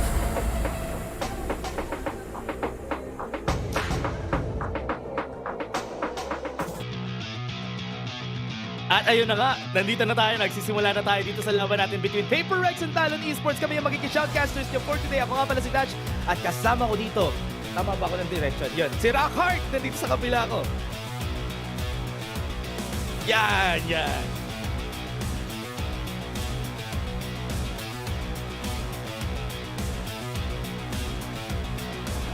There you go. Hi. Ayun. So, I would say na mainit ng ating predictions even on the caster side. I feel like they feel like Talon has may laban dito. But obviously, Paper Rex, maganda history nila. They have such a good run and they really steamroller a lot of teams depending on their mood. But we'll have to wait and see what kind of Paper Rex we're getting today. Yeah, honestly, yun yung mga tanong ko rin dito sa game natin for today because remember, during the time na nakita natin sa Master Shanghai Paper Rex, medyo hindi yung ine-expect natin na Paper Rex na kaya mag-champion. Yung nangyari dun sa game na yun, na take down sila ng Americas ng G2 tsaka na 100 Thieves. So, this time around, I hope na hindi na sila ganun ka-overconfident, mag-overheat. So, if ever na ganun ang mangyari, good for Paper Rex. But if not, Talon Esports could take over. Yeah, Paper Rex na galit ba to? Or Paper Rex na ano ba? They can go either way. Kung galit ka, you can play so well or you can be out of focus. And that's something I don't think we'll ever see from Paper Rex. Pero yeah, Shanghai has been a bit of a journey for them for sure. Pero yes, on the other hand, you know what? You also have to consider the growth or yung slow and steady na ang pag-angat nga nitong Talon like BNB said. And I think na that's something you can't really know. Obviously, not that much info for them compared to Paper Rex. They've had a bit of a break. Yung may konting pahinga. I wonder kung anong epekto magkakaroon doon para naman sa Talon. And I hope na itong composition ngayon ng Talon Esports because back then they are a 6-man roster. Ngayon na 5 na lang talaga sila. I think this would make it easier for Talon Esports to have that decision making. Hindi na nila kailangan mag-adjust to 2 initiators from back then.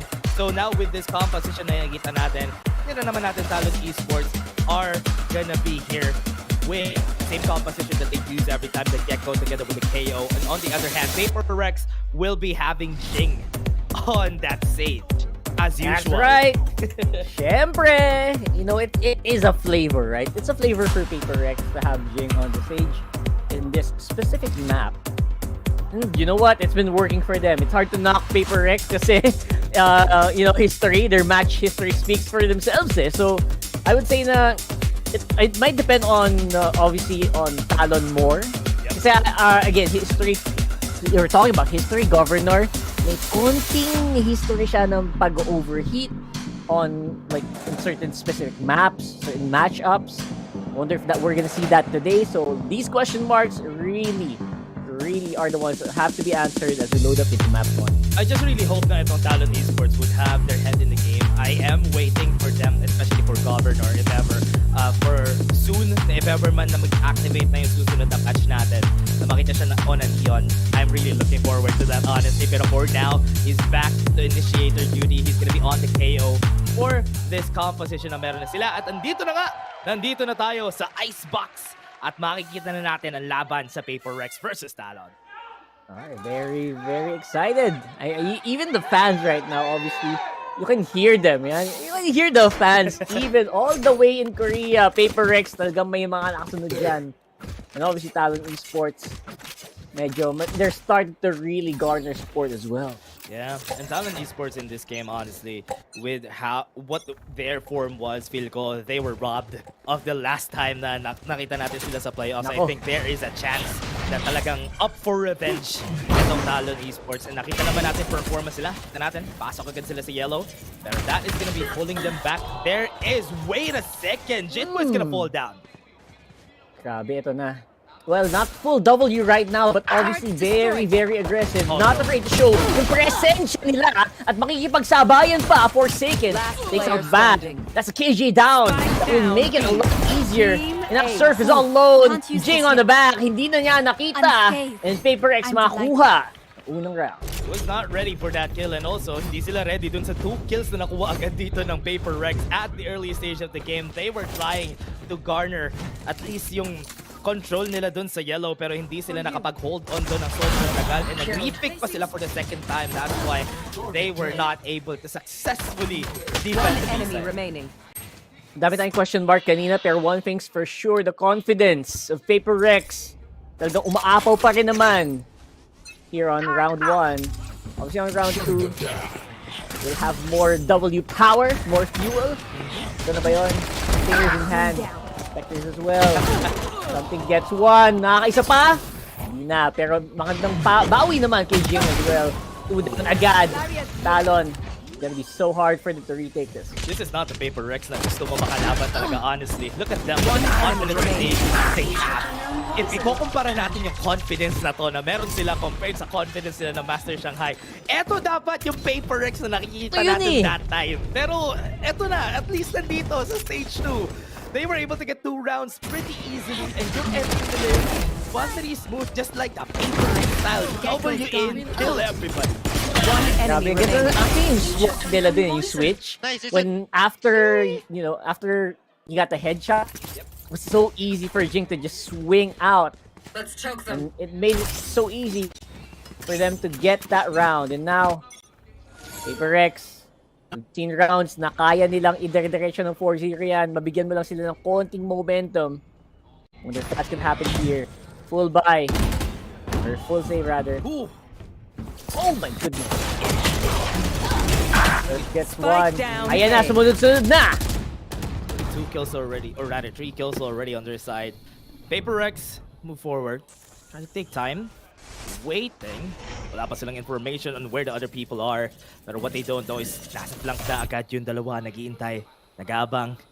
Waiting for the right timing. Pero hindi pa sila pumapasok. They are just taking space first bago sila pumunta doon. They're gonna be meeting Wingman. Makaklapan sila ni Wingman pero parang hindi pa rin. Uy, ayaw mabigay ng info. Pero with that, Jing going back. Si Ban nasa taas. Tapos matatimingan na hindi makikita. Oh, nagkakakitaan lang. Nest. Mind Freak goes down. Jing all alone. That's a very bad position. Low ground pa nga. And there you go. Talon making sure walang momentum dito sa kanila ang round na to. Yep. 2-1. Bonus round for Talon. Nakakuha sila ng round na yun. And Paper Rex now. Meron silang guns for this next round. Ready na sila para tuusin ang Talon dito sa susunod nating round. And with that, that is good kasi Talon din, they didn't really commit a lot of people. Isa lang yung namatay on their end. And that's a good place to be in coming into this next round. That's right. Great ego holding on to those Vandals. Very crucial. And medyo ina-expect din nila na talagang full W pa rin ng Paper Rex. And they are on point at the very least, di ba? Itong Talon, they are predicting the movements of Paper Rex. Wala pa naman masyadong flank na nagaganap dito galing Singaporean squad na to. Now, up on round number 4. Ready na pa sila for this. Paper Rex going for a full default talaga yung gagawin nila dito for this round. Waiting talaga. With the speed that they were playing from a while ago, this is gonna be coming as a surprise for Talon. Dahil with this, they're thinking, where are they gonna go? Nag-force agad sila ng rotation on A side. And parang naguguluhan sila kung saan sila pupunta. Ako nagkakaroon na ng comms dito ah. Comms burst for sure. And there you go. Taking low ban, has to fall back. Ito na, direction na. And they caught him by surprise. No. That's gonna be 2 kills agad. Pasok na sila dito. They have a flash at the back cover nor hindi siya makamove forward. Gotta kill something. He's gonna get more. Nakatatlo na siya. Hanap pa siya ng dalawa. Pero he knows he has the information. But Ban and Surf gets 2 for themselves. And meron pa silang members na alive on this side. And that's gonna be 1. Jing counting his numbers. Wala ka ng ace ngayon, something. And that is gonna be 1 more Surf. Gonna be the last member standing. Yeah, that was very cool, calm, and calculated. The moment na hindi sila sure, the moment na hindi na nag-full site rush, itong Paper Rex, yung plano yata ng Talon, eh medyo nabulilyaso na.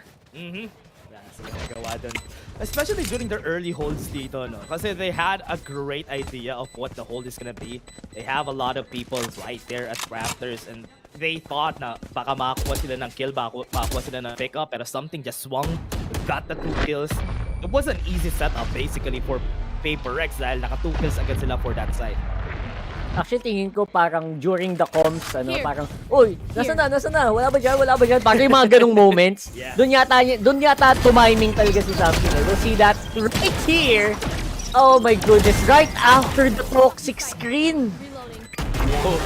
Hindi nila in-expect. Hindi talaga nila in-expect na they were close. Wala rin silang binibigyan ng information the whole time. And as we said nga, they were confused the whole time kasi hindi nila alam kung saan gagaling. Nag-commit agad sila ng maraming people on A side while thinking na merong tao sa B. And that was their demise na nangyari doon. Saktong-sakto. But definitely, ito yung mga rounds na pwede mong, you can take it as a lesson eh. Okay, ganun pala gusto nyo, ganun pala ginagawa nila. No idea, hindi sila bibigay ng info, and then right after, literally, anong sama-sama doon, yung toxic screen pa nung Talon yung nagpaano sa kanila eh. Caught them by surprise. Right now, still, same play, flash goes out, Chit boys, Something taking space again for A side, nakakuha na naman sila. They have the position to actually push through, pero cross hawak ni Van. Hindi nga makukuha yung kill and that's gonna be a free A side. Naku po. Ito na, dinadahan-dahan na. Paper Rex literally playing the mind games here as Mind Freak goes up on yellow, missed out on the one tap, and then gets demolished by Jit Boys. Yep, that's gonna be a free side for Paper Rex. Ito na nga, magpa-plant na sila. It's gonna be their open space. Pero to take ba ng... interesting to Talon. Not even trying. Talaga magsisave na lang sila for this round because they don't really have a lot of things going for them. Si Ban lang ang magkakaroon ng Vandal for the next round. Kaya ito-try na lang nila isip. Actually, that's... It looks weird pero it's a good call. Actually, we've seen that kanina din eh, 'di ba? Like literal 4 na miyembro yata yung nag-save knowing na full well na hindi na talaga nila mapasok 'yon. I guess tinatansya. Tatansyahan din kasi talaga ng kalaban 'to eh. I guess doon malakas yung Paper Rex if you think about it, right? They're on home turf, on the teams na kilala nila, so they can do they can be back to the old Paper Rex that we know. Not the one that we saw in Shanghai where everyone was basically new. Yep, and yun na nga yung basa nila dito for Paper Rex. They know Talon does know na if ever they try to go for a retake against Paper Rex at this point, lalo na't mainit si something, it's gonna be a hard uphill battle na kailangan nila i-take dito. But as we said, during the early parts of this round, nakita naman natin yung opening lagi. Yung mga openings dito is something yung nagiging rason para makuha nila lagi yung site, which is siya yung nagiging catalyst talaga nila para magkaroon ng free site. Yeah, 100% so far, at least consistent, something with the first bloods. Yung first kill, laking bagay para sa Paper Rex to keep that momentum going now. It's a 3-man stack up on the A. It looks like the read is wrong. This time around, ito naman, sino naman ngayon ay aabante ng medyo mas abante. Although, ang legit, boys gets one, Shell gets 2! Huli ng isa, pero babagsak na din. Back on the follow-up. Will go down 2. Great trade to V3. Force the rotation. Kuha nila yung spike. Pero mahirapan si Divine mag-cross dito. He had the space to go for the cross. And with the Viper split, pwede sila mag-plant. Pero I think it's just enough space para makakuha sila ng space for that. And this is gonna be it. Divine gonna be pushed back. Parang hindi pa ata to time. Parang kunin nila yung spike. Pasok ba? Governor trying to tap it. Hintay nila ang spam. Governor will try to go. Nakuha nila si Mindfreak. That's gonna be time for Divine to defend himself. Pero right now, he's just gonna back away. Okay, hindi yan na-atras for sure. Ready to go for a challenge pero masyado na madaming buwabaril dito mula sa Talon. Talon getting a crucial win. Definitely a needed win. Naging worth it yung kanilang pag-save kanina dahil they had guns for this time. They were able to fight back. GEN.G is getting 2 kills. Very much needed for the squad. If not for those 2 kills, hindi makakapasok lang, makakapag-flood lang yung members ng Paper X dun sa site na yun. And that was very much needed for them. Yeah, crucial din yung pag-pick dun kay Mindfreak. Imagine if that Viper Pit tumagal pa. Kung tumagal pa yun, promise, mahirap, mas makaplant pa talaga yun or pwede pa sila maybe rotate onto A. Right now, Talon, medyo gising naman. We'll have to, again, guess kung ano ba ang plan ng Paper X dito. Right now, playing around the toxic screens naman doon sa B. Trying to get something. Again, something. Naghahanap na naman isang pick. Pwedeng siya naman madali dito. Jitboy is very ready for the push. Ooh. Good push for Orange. Van nandito na nag-aabang. Hindi tumingin sa Forsaken. Went in for the peek off. Mindfreak was able to get one. Open yung kitchen nila. Hindi nila alam kung ano gagawin. Jitboy doesn't know. Nakita siya dito ni Jing. Nagkita sila. They're gonna go for the peek and Jing would try to win. Resurrection is gonna be there. And that's gonna be 5 members na nandito sa site. Wala. Hindi talaga nila makukuha to. Wala na, pitas-pitas ka na yan pag nandyan na. Napakalalim na din nila sa pwestuhan. And no matter what you do, this is another one na kailangan pa talaga mag-save at this point. Almost impossible. Ang ganda ng pasok nila plus the rest from Jing means that there's just no way they can get one. Exit frags, maybe? Dito kay Governor, pero looks like even him. Last player standing. Oh, uy, kita yung kita yung shoulder doon. Dapat gano'n. Oh, no. Lamang na siya doon. Hindi pa rin siya nanalo. Just with one swing from Forsaken, still wins the duel in the end. Pero yun nga, sa sinabi nga natin dito sa nangyari for this round, I was really surprised about, wait, nakita nila si Governor do. Alam nila nakita si Governor. Nakita yung baril. Confirm kill, confirm. Patay pa siya dun sa spike. It's still good. Meron naman silang credit. So, okay lang for Talon. Alright, not bad. Sayang. Si Governor literally caught between the rock and an exploding spike. Grabe naman yun. It is the beautiful. Once, again, pag napasok mo yung Paper X, ma-overtake yung kalaban. Grabe yun. Feeling ko talaga dapat na-down si Forsaken doon. Nauna yung balikat eh. Nakita yung balikat. Mag-swing. So dapat nakatuto ka na ready for the swing. Pero for some reason, nakuha pa rin ngayon. Ang galing. Yeah, nice movement. Nice movement coming in from them. This is a very much, for me, this is a timeout that they need for Talon dahil nga they were not winning round. I thought that after they won another round for themselves, it's gonna be jump-starting their momentum. Pero eto, tinanggal uli ng Paper X yung susunod nilang gagawin. I really like how they approach this. After getting that loss from Talon, na-realize nilang merong weak point on mid. And nagamit nila yung weak point na yun. Went into Tube, went into Orange. Nakita nila yung weak point. Hindi alam ng Talon kung paano magre-react doon.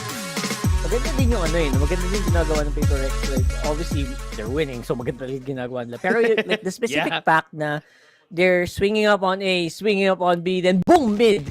I mean, ang hirap talaga nilang, ang hirap din i-call down. Like, I don't blame Talon Esports for being down 3, pero it's not impossible yet, especially now. They do have some guns. Medyo light armor nga lang, light shields para lang sa ibang miyembro nila. Yep. Not really a bad place to be in. No? Kasi with what they have, ang bad place to be in lang is si Surf nasa B side. Kasi nasa A. Yung lahat ng members dito ng Paper X. But it's a good call kasi may Viper Spit naman sila naka-ready doon. So a rotation could be called anytime from Paper X. Something you have to be very aware of. Oh! Alright. Some info. Spit really giving a hard time para this Paper X, pero looks like pipilitin pa rin nila. Maghanap sila ng ahas sa tabi-tabi at madadali nila. The device spotted out na din. Wala silang information on Tube. Hindi si Governor. Pwede nga ma-pick to. Hindi nila alam na may cross! Goes for the pick! Something wins! And ito si Van, tinatry nga i-save what was lost. Ito, may opening na on A side. Pwede sila pumasok kahit may Viper Spit yan kasi they know that there's just 2 people here. Jitboy is gonna try and defend this. Meron siyang judge na hawak. Ito try niya mag-move forward. Tinamaan siya ng isa. Pero hindi pa rin enough. He has time. Cruise. Oh no, Cruz wasn't able to get the kill by Pitfalls. Oh, literal horror yung VALORANT ni Jitbox ngayon. Yan ang gagawin niya. Pag may sumasabog, may mga bala sa gilid. Di wala saan pupunta doon at that point. Oh my goodness. Horrorant ang pinagdaanan ni Jitbox doon legit. Even in his own Viper's Pit. Yeah, sobrang hirap talaga. Especially if he didn't have any information. Naririnig niya lang lahat sa gilid-gilid niya na yung mga nangyayari. Sabog. Tapos bigla na lang siya namatay in the end there just for the information from that alarm bot. And now itong operator ng Surf gonna be saved up for himself. And this is gonna be needed for the next rounds kasi this would be a good anchor mamaya for the next rounds. And they really need this. Although, I think nagsimula yung round na yon, yung nagsimula yun magkarumble nung na-miss ni Governor yung pasok sa Shube. And most of it was just timing di ba? Timing lang yun Nakatingin naman siya Ang unfortunate rin kasi hindi nila nakita yung cross. Wala silang information dun sa nag-cross na Paper Rex, which was the reason why nakapasok sila. Ayun, kaya unfortunate rin for him kasi he's still thinking na baka wala pang nasa tube pero nandun na sila lahat. I want to try to plant top side. Don't that was basta tatlo na sila dun So it was almost impossible to actually win out on those duels even though medyo high ground ka naman. Nagtatakipan pa nga sila sabay hile, di ba? So actually that's why they picked the Sage, right? Kayang tumangkin ng isang miyembro, then i-heal mo, and then yung follow-up kill, it's so easy for the rest of the members of Paper Rex. Oh, do they have this lineup in their tamanda? Kasi if hindi to tama, that's gonna be hard for them. Good thing na lang talaga may lineup sila and that's gonna be an easy side for them. Iniwan lang nila A side kasi they thought that lockdown is enough. Uy, may mga bagong natutunan yung mga RG boys natin dyan. Let's see. Right now, obviously that's one way to deal with it. Tatagal nga lang. Pero right now, nakapwesto naman ng operator dito ng Talon. They can get one of them. Buwabawi din naman ang ibang miyembro nila. Cruz and Governor for the kill. Forsaken with the follow-up as well. Wait, Flash. Time's ticking. Ooh, time. Wala ng time ito si Governor. That's gonna be a round. And as we saw, that round, nice try from Talon. Nakita natin yung attempts nila to just rush into sight. Pero it was ready lalagay Paper Rex, especially on the high grounds na meron silang hawak-hawak dito. Iba nasa net, ready sila for the push. And even this one, nasa back nila. Hindi nila in-expect na yung flank nila ay mata-take over din. So they had no choice but to get inside.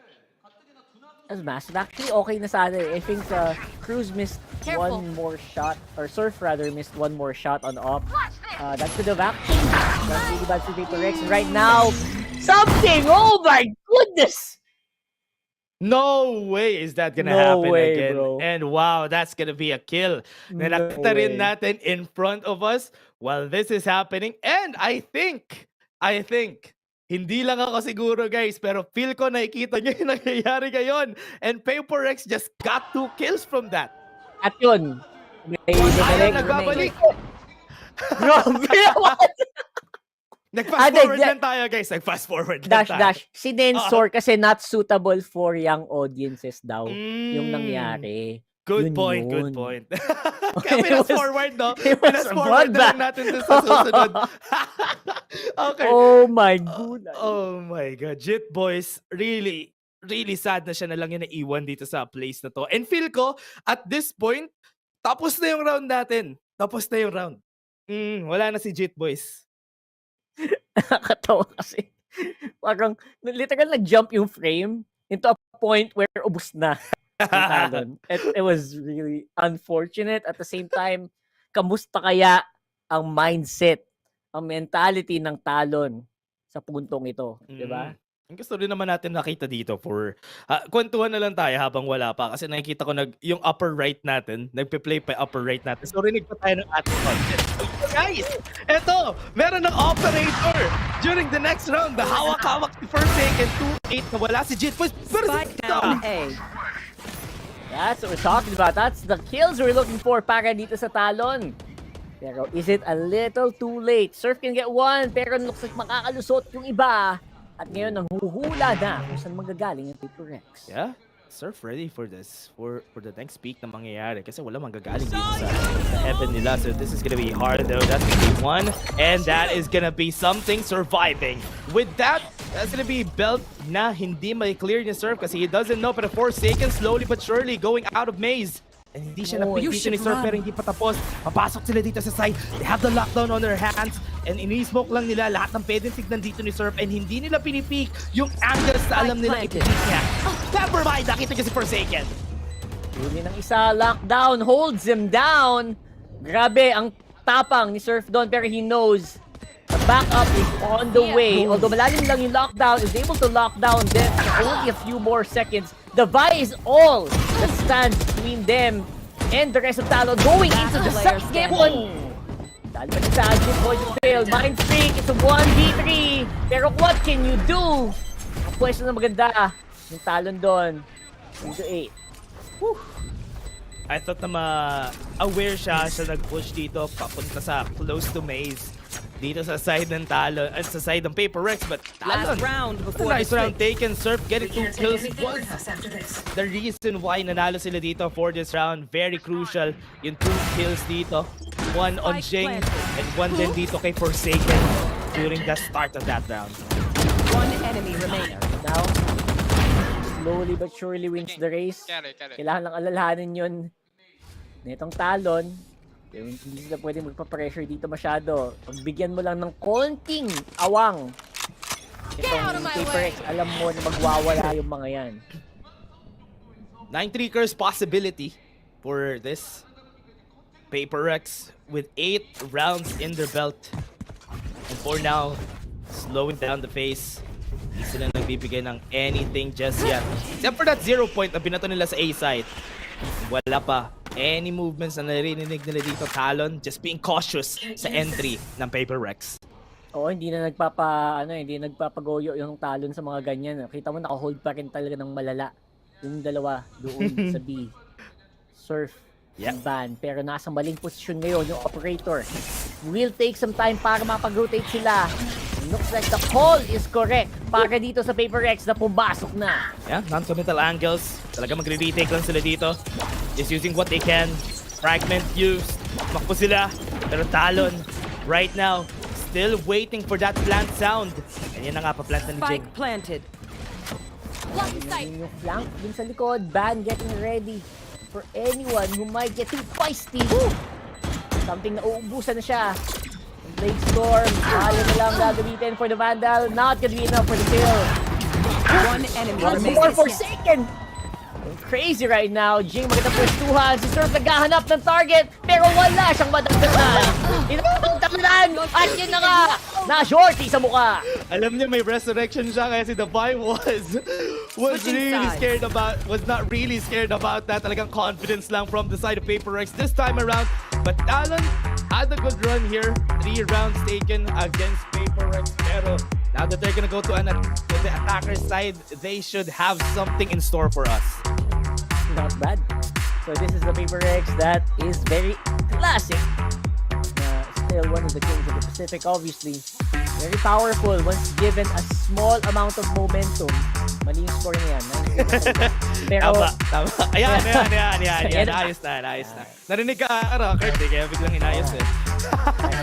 Next one, Korea. So ito sa nakita natin game for now, no, Rakard. Nakita naman natin Paper X still back in their form. And ito yung ina-expect natin from them talaga from the get-go during Shanghai. And I hope na magtuloy-tuloy ito if they still want to have revenge from what happened before. Oo nga, no? Malapit na mag-1K kills pang si Forsaken niya kasi something. Sabay pa yata sila. Ito. Meant to be! Ito. Mangyayari yan today. Mangyayari yan lahat today. For sure. So right now, 9-3 curse. Kailan yung last time na nagkaroon ng actual 9-3 curse? It's been a while. No? Meron. Recent lang. Recent. Pinaka-recent sa Split 2. Sa Split 2 yung pinaka-recent yung 10-2. 10-2. Right. 10-2 kasi. Pero hindi naman 9-3. Ibang number. Pero yun. That was like Oh, that was crazy. That was crazy. Crazy. Yeah. Pero ito sa nakikita naman natin from Paper Rex. If ever na mapanalo nila itong pistol, this might be a go next angle for Talon. So kailangan talaga ipanalo ng Talon itong pistol round na to. 100%. Although both of these teams around 50% on the pistol round win. I think 53 lang yata yung Paper Rex. Man, Talon. Medyo malaki yung this is their chance para mag-close yung agwat. And actually, tingnan nila, malayo yung ibang member nila. Si Davai lang makakit dito. At malayo. Wala siyang way to actually go for a one tap kasi naka-light shield siya in a classic. Yeah, hindi sila makakapasok. Paper Rex went full B side kanina. Kaya they have to go for the retake. They're running. Run of shame for the squad. Pero ito na, papasok to the side. Davai was able to get one. And ito, kukuha pa sila ng space. Jitboys was able to cancel out one with a dizzy. Mahirapan sila pumasok. And that's gonna be one damage on their side. And this is gonna be Ban trying his best. Pero Paper Rex still wins in the end. Wala nangyari kanina. Sino yung si Surf ba yun? Ang lalim na ng pwesto niya. And Forsaken! Palakpak din siya. Let's go! Let's go. And something? Mamaya yan. Konti pa. Something go. Konti pa. Dalawa sila, no? Dalawang celebration, no? For 1,000 views. Parang nagsabay ng birthday. Grabe, birthday achievement. Bagay na sa mga players natin eh. Tama. Let's go! Pero yan, may nag-drawing kanina doon. Hindi ko na sabihin, papangalanan nga kung sino. Basta ang lala. Sayang. Well played. Paper Rex, 10-3. Now with this, kailangan mag-force dito ng Talon. They have to force the issue. Naka-stinger sila. They have to push A. This is the best one that they can push. Wait lang sila. Hintay sila na pumasok sa Surf. Dash, and that is gonna be it. Ready sa Jeng. Dito pasok nila. Pero hindi tumama yung 2 shots dito. Something. Blap! Nakulap si Jeng. Patay na siya. Uy, yung fragment nasa kabila. Hindi siya pumapatay. Never mind. That's gonna be one more to the head. And that is a free, flawless round sana. Pero namatay din si Something. Interesting yung decision nila doon na iba to si Wingman to go for the stun. Instead of the usual na ipagpa-plant mo si Wingman. I guess sobrang uhaw din kasi nila sa info yun. Sabi nila, sige, paghanap mo na lang si Wingman ng tao sa likod. And maybe you can deal with it. Nice try pa rin naman. That's why. Si Cruz tinry niya i-plant yung spike. Pero namatay siya eh. Kaya yung Wingman nagdire-diretso. Interesting. Pala yun. Okay. Oh my God. Wait, Talon. Tingnan natin kung ano gagawin nila. Nag-force sila kanina. And it's gonna be 11-3. So now, information only being given to Jing lang. Spot out nila. Mid-hit. Oh my goodness. Nice turret. Getting the info na may tatlo pala dito. The fly straight into the enemy line. Down mid. Grabe yung forward niya. Not scared. For that fight, alam nilang wala silang pera eh. For the other side. So, ready yung Paper Rex talaga mag-take over. Especially on those types of situations na alam nilang naka-ego kayo talagang papasok ang Paper Rex. That moment when you realize that you know what, yung battle cry natin ngayong split na to, take over. That is definitely what you will think of when you think about Paper Rex. Look at this. Davai, walang katakot-takot, walang cover. Diretso sa dalawa. The confidence of this kid. Grabe, iba. Here. Oh my. This is gonna be the last round. Kailangan lumaban dito ng Talon. You have to pose a threat dito sa Paper Rex this time. Try nila mag-B-side. A-side hasn't been working since a while ago. Kaya kailangan nila mag-force ng issue dito. To press something, kailangan niya mag-back away. Hindi pa rin nag-siyang Talon. Out na yan. Naman ng baril yan. Ayun! Dali ang isa. Mind Freak goes down. And finally, an advantage for Talon. They get the plant down though. Wait! Yung angle ni Jing! I-expect ba nila yun? Buti nilang umalis sila! Oh my! Oh, masama yan oh! Kuha na nila. Nakabaril ba si Jing? Kuha na nila pa yung A-side. Ay, nako, patay pa siya. Oy! That's not gonna be a free A side for Talon. Not anymore. And now, medyo late ang dating ng ibang miyembro nila. Full info na. Para dito sa Paper Rex. Misses out. They'll buy with off kill. Oh, gets one more, pero ito nasa likod pa nga. It's gonna be a 2v2 fight that they want to take, but Forsaken was able to get the flick off. What is that? 1v1. Wala sa kanya yung spike. He can take time. Meron siyang naka-ready na Dizzy. And meron pa siyang mosh pit. He can buy some time. 30 seconds left. Forsaken, hindi niya kasi alam. He doesn't have information. These are interesting, no? Yung mga feeling mo dapat dead na paper. Nakita niya! Nakalapan! No!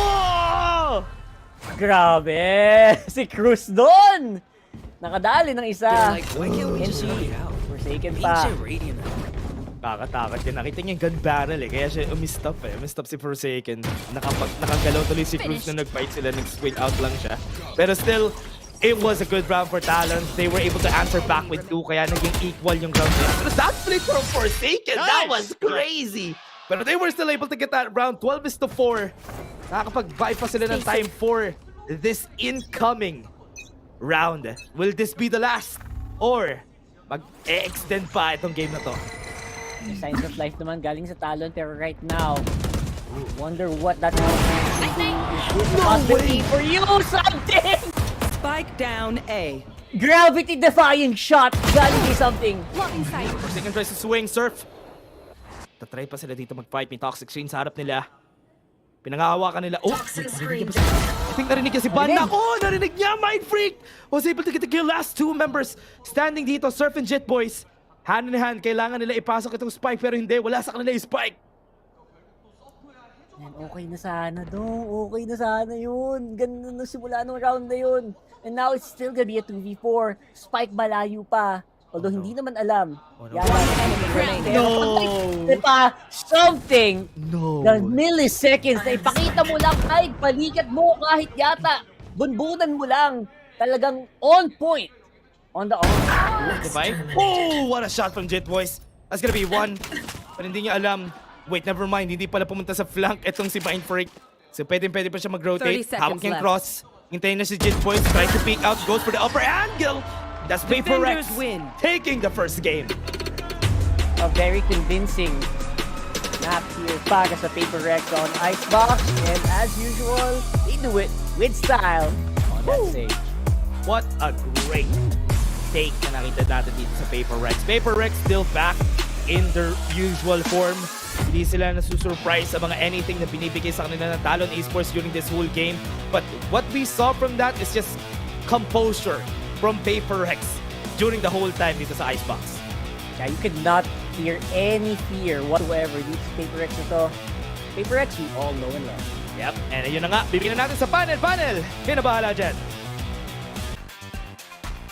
Teka lang, boss. Tapos na pala. Teka lang. Kakadiner ko lang, pero that was it. 13-4 in favor of Paper Rex. And as always, W Gaming is the key. So ayun na nga, Honey Glaze. O sige, kung may gusto ko bang sabihin mo na. This is just the usual Paper Rex comp, the usual thing that Paper Rex does kapag pagdating pala sa technicalities and mechanics is talaga mag-fall off short ang Talon kapag hindi na nila makuha ang kanilang momentum. I mean, it's very interesting the fact that Talon even picked this map sa simula dito to go on Icebox, yung isa sa mga pinaka-efficient na mapa dito ng Paper Rex. I'm not sure if they were trying to practice something. We did see a new comp galing sa Talon, to be fair.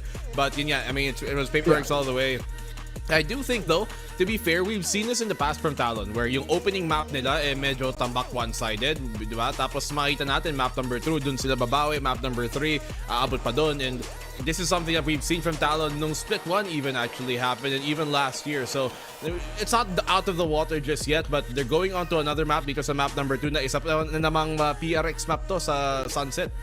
Yeah, ang kind of weird lang na ginawa to ng Talon. If ever tama nga na they were trying to experiment over at something, kind of weird na pinili nila a map that their opponent is naturally good at. And etong composition na to ng Paper Rex always works out. And on the side of Forsaken, congratulations sa 1,000 kills. Ano yung tawag dyan? Quintessential Ano yan? Yung basta 1,000? Yung something.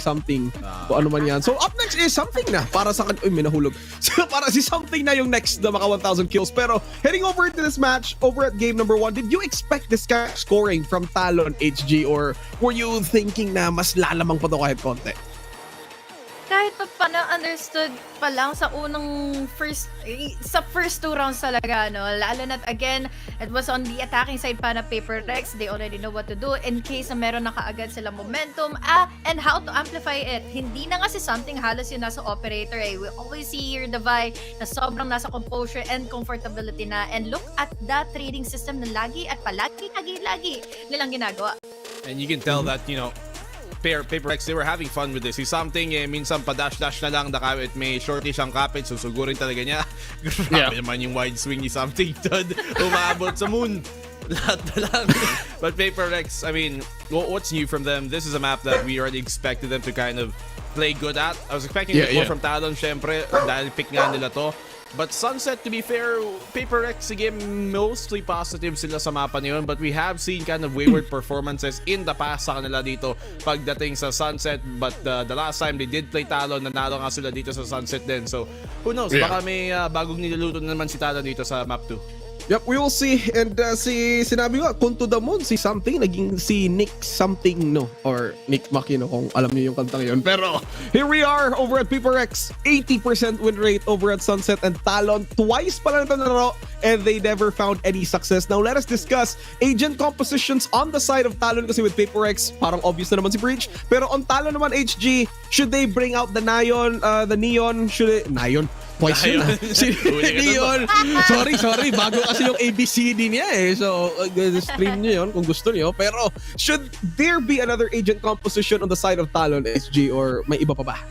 Well, I already like this Neon pick, especially from them, na hindi, yung makakatapat naman nila dito is yung Paper Rex na hindi nagre-rely usually on a hardcore sentinel like a Cypher. We only have here the Sage, but then we cannot disregard Sage from Jing na kanina pa nakakakuha na magandang crazy wall angles because of the verticality. Pwedeng magulat na naman ang Talon Esports, but then given the fact this is a good opportunity pa paano for Talon kaya kung sakali man. Yeah, and to be fair, hindi ako fan kasi ng double controller. Usually for Paper Rex, the times that we did see yung mga double controller nila dati, that is the times na nakita natin yung 2 losses pa lang so far ng Paper Rex in the past 6 months. Kung yung Paper Rex, 2 beses lang sila natalo dito sa mapa na to. Yung Talon, 2 beses pa lang na nilalaro yung mapa na to.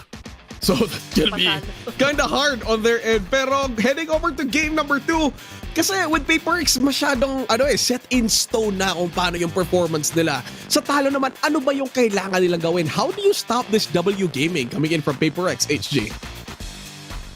I don't know eh. Kasi Nahirapan ka rin. Kahit yung mga duels talaga, hindi mo masasagutan. Especially kapag nakita mo na makikipagtuos ka laban kay Mindfreak. And I really feeling ko kailangan nilang ibalik sa comfortability ito si Governor. We all know how crazy of a jet player he is. Yeah. So might as well amplify on it, diba?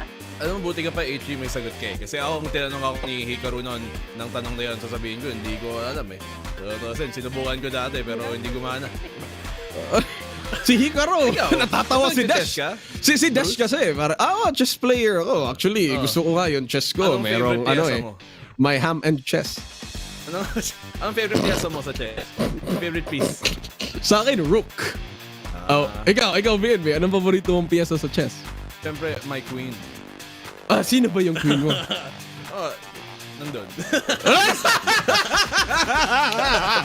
Ikaw, HG, ano yung paborito mong piyesa sa chess? Kabayo na lang, hindi ko na alam. Kabayo? Bakit kabayo? Pero okay naman kung ako may kabayo ako. Siguro naman, di ko rin alam kung saan ako pupunta. Baka sa Ilocos siguro kasi magkakabayo na ako doon. Pero speaking of horses, tingnan natin kung mararide ba ng Talon Esports ito papuntang game number 3. Pero on a scale of percentage, 1 to 100%, gaano ba kalaki yung percentage ng Talon para makapunta sa game 3? HG, mabilisan. 30%. 30%. BNB. Kung 50-50. Either 50-50. Yes or no.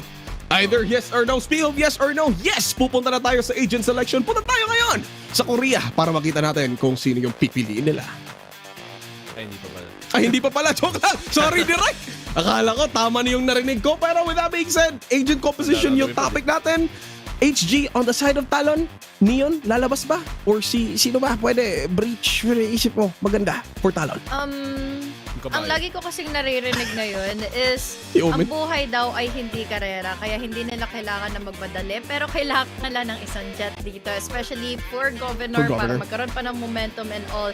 But then, after what happened kanina in game number 1, in which hindi ganun kagandahan yung naging impact niya, let's see if this map is a different story for Alright, BNB, agent na dapat gagamitin ng Talon. Okay, sana yung Neon, pero wala pa sa Neon patch. You know what I think could actually work for this Talon team? Oh, yeah. Clove sila. I think there's good potential para sa kanila. Maybe you can have somebody like Ban or Governor be on that Clove. I think it would be Ban kasi si Governor, he likely is gonna be the duelist dito. Maybe Raze, maybe Jet. But yeah, I think the Clove could be something very effective para sa kanila. They haven't really, we've seen from them in the past na sinusubukan nila to try to run this Neon comp na meron nga silang parang solo or meron silang KO. We've also seen them try to run the Raze in the past with the Breach and the Fade, and to be honest, I think I like yung parang pagka-Breach and Fade combo nila more. But yun nga, if they want to go swap things up, I think a Clove could fit well for this team. Alright, sige, meron dito tayo sa agent selection, pero hindi nga lumabas yung Clove na binabanggit ni Talon Esports at ni BNB. Pero going into this, sino may mas labang when it comes to the agent composition, HG, PaperX, or Talon? Prediction mo dito? For Talon ako, especially for the agent selection, dahil pinagsama niyo yung Cypher at yung Breach. But then, pagdating sa mechanics and also overall performance, PaperX pa rin niya. Alright. Well, yung PaperX dito hindi naman sila nagsisentinel talaga sa mapa na to. They don't play that Cypher, nor Killjoy, nor Chamber. Talagang bantay na lang sa flank, diba? And that's the way that they like to play. So if you're Talon here, you wanna make the best out of yung pag-lurk game. And that's why I was suggesting na baka double controller nga ang okay dito para sa Talon, para nga makapag-lurk sila ng maayos kasi wala kang sentinel ang PaperX. Alright, sige. Eto na nga. Okay, sinong agent may jowa? Si Clove, kasi I Clove you. Casters, I love you too. Dash and Rockhart, let's go. Hindi ko kinakaya, Rockhart. Kanina pa. Sobrang heads sa moves talaga nung Grandmaster nating si Juicy Brucey, no? 15 or 20 moves ahead talaga yung mga Grandmaster sa chess na yan. Pero balik tayo dito sa ating map and nakita naman natin yung composition dito ng ating teams and nakita natin nagbabalik etong sa Sunset, yung PaperX picking up the Sage for the buy.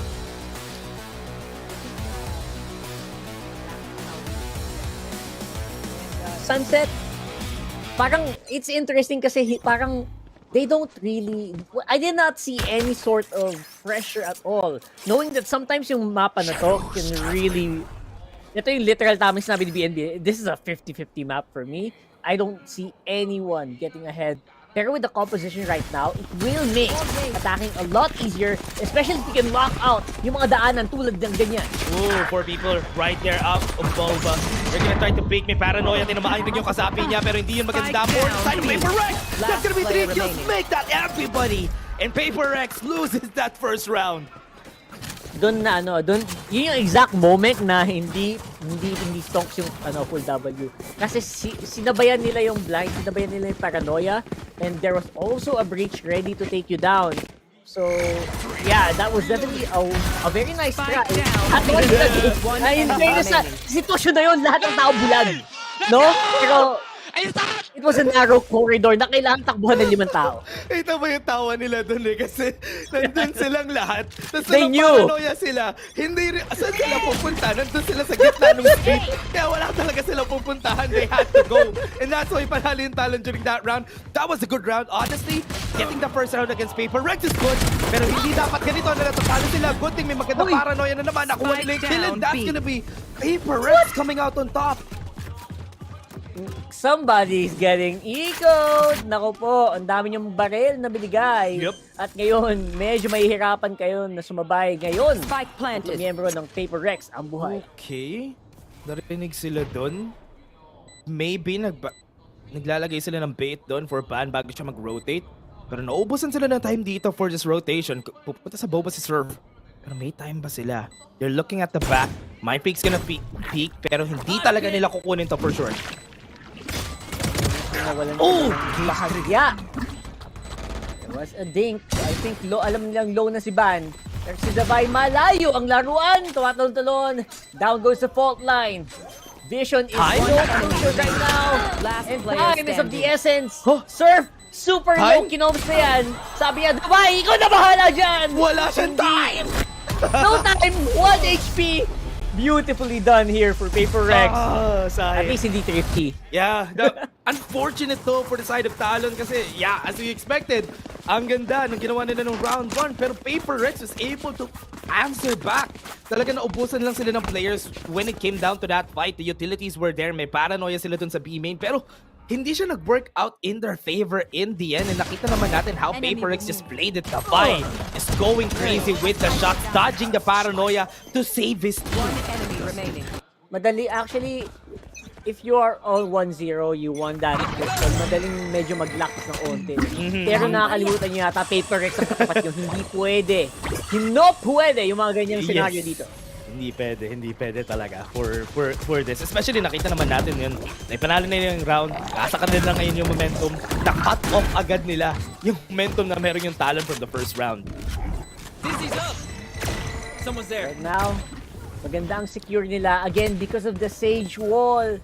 So powerful, especially on this scenario. The post plant. What? Look at that. They can just spray through. Walang problema for them. Alam nila na mababa ang mga baril ng mga to. Fight on long range. Jing harapan pa rin. At ngayon si Ban ang maiiwan laban sa apat. Oh, ang hirap ng rounds na yun for Talon. They had to make use of their utilities. Kala ko isa-save na lang rin nila yung utilities. Magda-dry pick sila. Pero that was okay. That was okay, honestly. Okay lang for Talon kasi bonus round naman yun for the side of Paper Rex dahil nanalo sila. Pero it was a really rough execution from their end. Hindi natin nakita nag-work together yung utilities nila para makapasok sila. But that's just because Paper Rex has the site, has the space, kaya nila nagawa yan. Yeah, and right now, even with shotguns in hand, actually malakas talaga yung anting-anting nito Paper Rex. May mga short hit lahat na dun sa harapan na, pero sila pa rin lumalabang. Ganito talagang power nila Jing. Nasabayang bigkas. At ngayon, Ban gets one, and that should be enough. That's good. Pwede sila magkaroon ng space dito sa elbow. Ban. Ooh, gonna back away. Pwede na yun. Pwede na nila i-halt yung push na mangyayari dito. Jing is down. Mapapabagal yung push nila dito pero hindi. Paper Rex still gonna be there. Resurrection is alive. And yan na. Nagbabalik. Round 2 daw. Oh my goodness. Okay na eh. Ang ganda na nun eh. Bumalik. Again, one of the perks of having the Sage. Pero I'm surprised na ang aga pa lang napuno agad niya yung 8 charges. Man, Davai. Talagang bagay na bagay sa kanya yung Sage dito. Yeah, ang dami niya rin nakuha ng kills ng mga past few rounds. Kaya, and also the ult orbs na nakukuha niya. That's why meron na sila dito for the 4th round. Ready for the peak. And that's something winning against an operator. And Governor falls down. Try nila mag-push. Cruz gonna try for it out of Boba. Pero hindi na sila lalaban. Parang hindi na nila itatry to.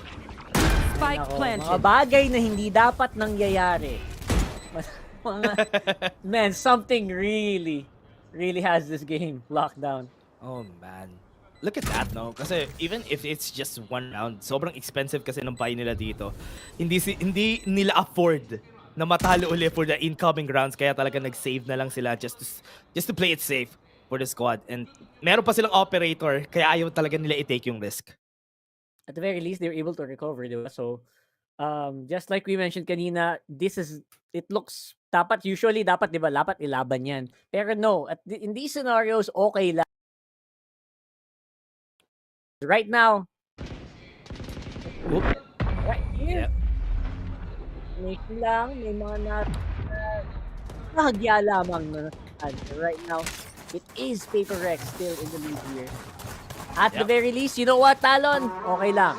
Full down sila. They can still go for it.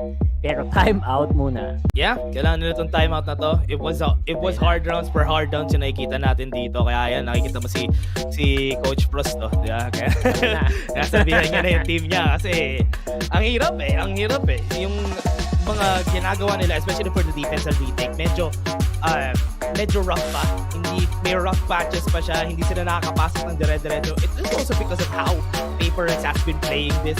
Yung mga gunfights nila, panalo lang lagi talaga yung Paper Rex. Well, because of that, kalmadong Alex ang ating Hindi siya galit, no? Say much, titingin lang. Sa mga stats, titingin lang sa mga notebook. Walang conversation necessary. Parang down to the T. Alam nila kung ano yung pwedeng gawin ng Talon Esports dito for them. Kaya kalmado pa dito si Coach. Pero itong si Coach Frost is probably giving them an idea on anong setup na yung gagawin nila dito for the next incoming rounds. Kasi they were setting up a lot of their Cypher setups right up there in A. And yung ginagawa lang dito ng Paper Rex since a while ago was try to push them out on B site. And nahihirapan sila doon. Parang hindi pa nga sila masyado napapabagal ng Cypher setups. No? Pansin mo, simula kanina. Yep. Parang kung wala si Van, nandun, wala sila dun. Oo. Parang kung ikaw yung Cypher nun, ano ba yan? Ang tagal ko nag-setup sa buy round eh. Anyway. Sobrang free madalas yung pasok talaga dito ng Paper Rex. Also just because one round nga lang yun. Yung kanina, isang kill lang. Wala na, nag-save na sila from past round eh. You can see. I think, okay, I see why. Kasi hinahati din kasi hinahati din ni Van yung mga trips niya. Like, he doesn't completely lock down one site. Oh. And yeah, that does do something. It does give you some information kung saan sila posibleng pumunta, pero hindi siya effective in slowing down complete, like, full 5-man pushes. Yeah. And I hope itong nakikita natin na to, may nangyari na sa kung ano yung pinipick ni Governor dito sa elbow. Kasi ito slowly but surely, naririnig niya na. May mga tao na dito sa tiles. So pasok ko sila with the trash. Kailangan tumakbo ni Governor. And hindi siya makikita dito just because of that smoke. Perfectly timed. Great angle. Tinamaan niya yung paa ni Davai. Pero hindi pa rin enough yun.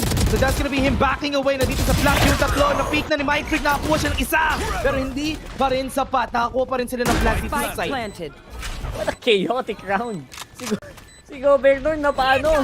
Napa-painted sa pader. Ayan na nga! Jing nagwawala! Oh, tinamaan niya ng trash yung Cruz. Patay na si Cruz dito for sure. Ako po, oh paalam. No, Cruz!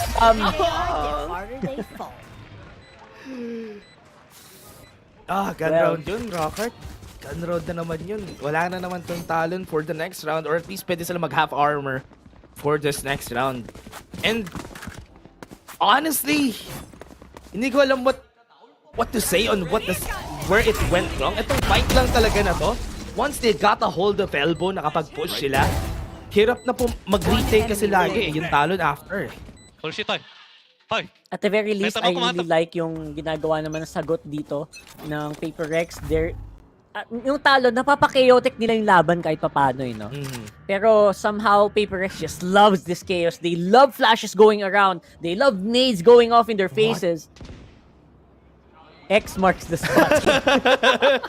Kaya ako napabot eh. Kasi yung tripper naka-ready. Hey, wait, ready siya kay Jing! Patay! Patay si Jing. That's gonna be good. Itong tripper na to, wala na siyang tatamaan, pero still, that's good. With this, mahirapan pumasok yung Paper Rex, especially if B yung gusto nila puntahan dito. Plus, mahirap tanggalin yung tripwire na yan kasi wala na din silang paint shells. Overthinking moments. Oo, nanalo sila sa fight. Something wants to go for more. That's gonna be a 2. Oh, never mind. Cruz is gonna back away. Kala ko pipeak pa siya. Advantage pa rin for the side of Talon. Pero look at this confidence coming from Something. Hindi siya natatakot dito sa fight. Pero sa gilid niya kailangan tumingin. Peek for it! And that's gonna be a kill more on their end.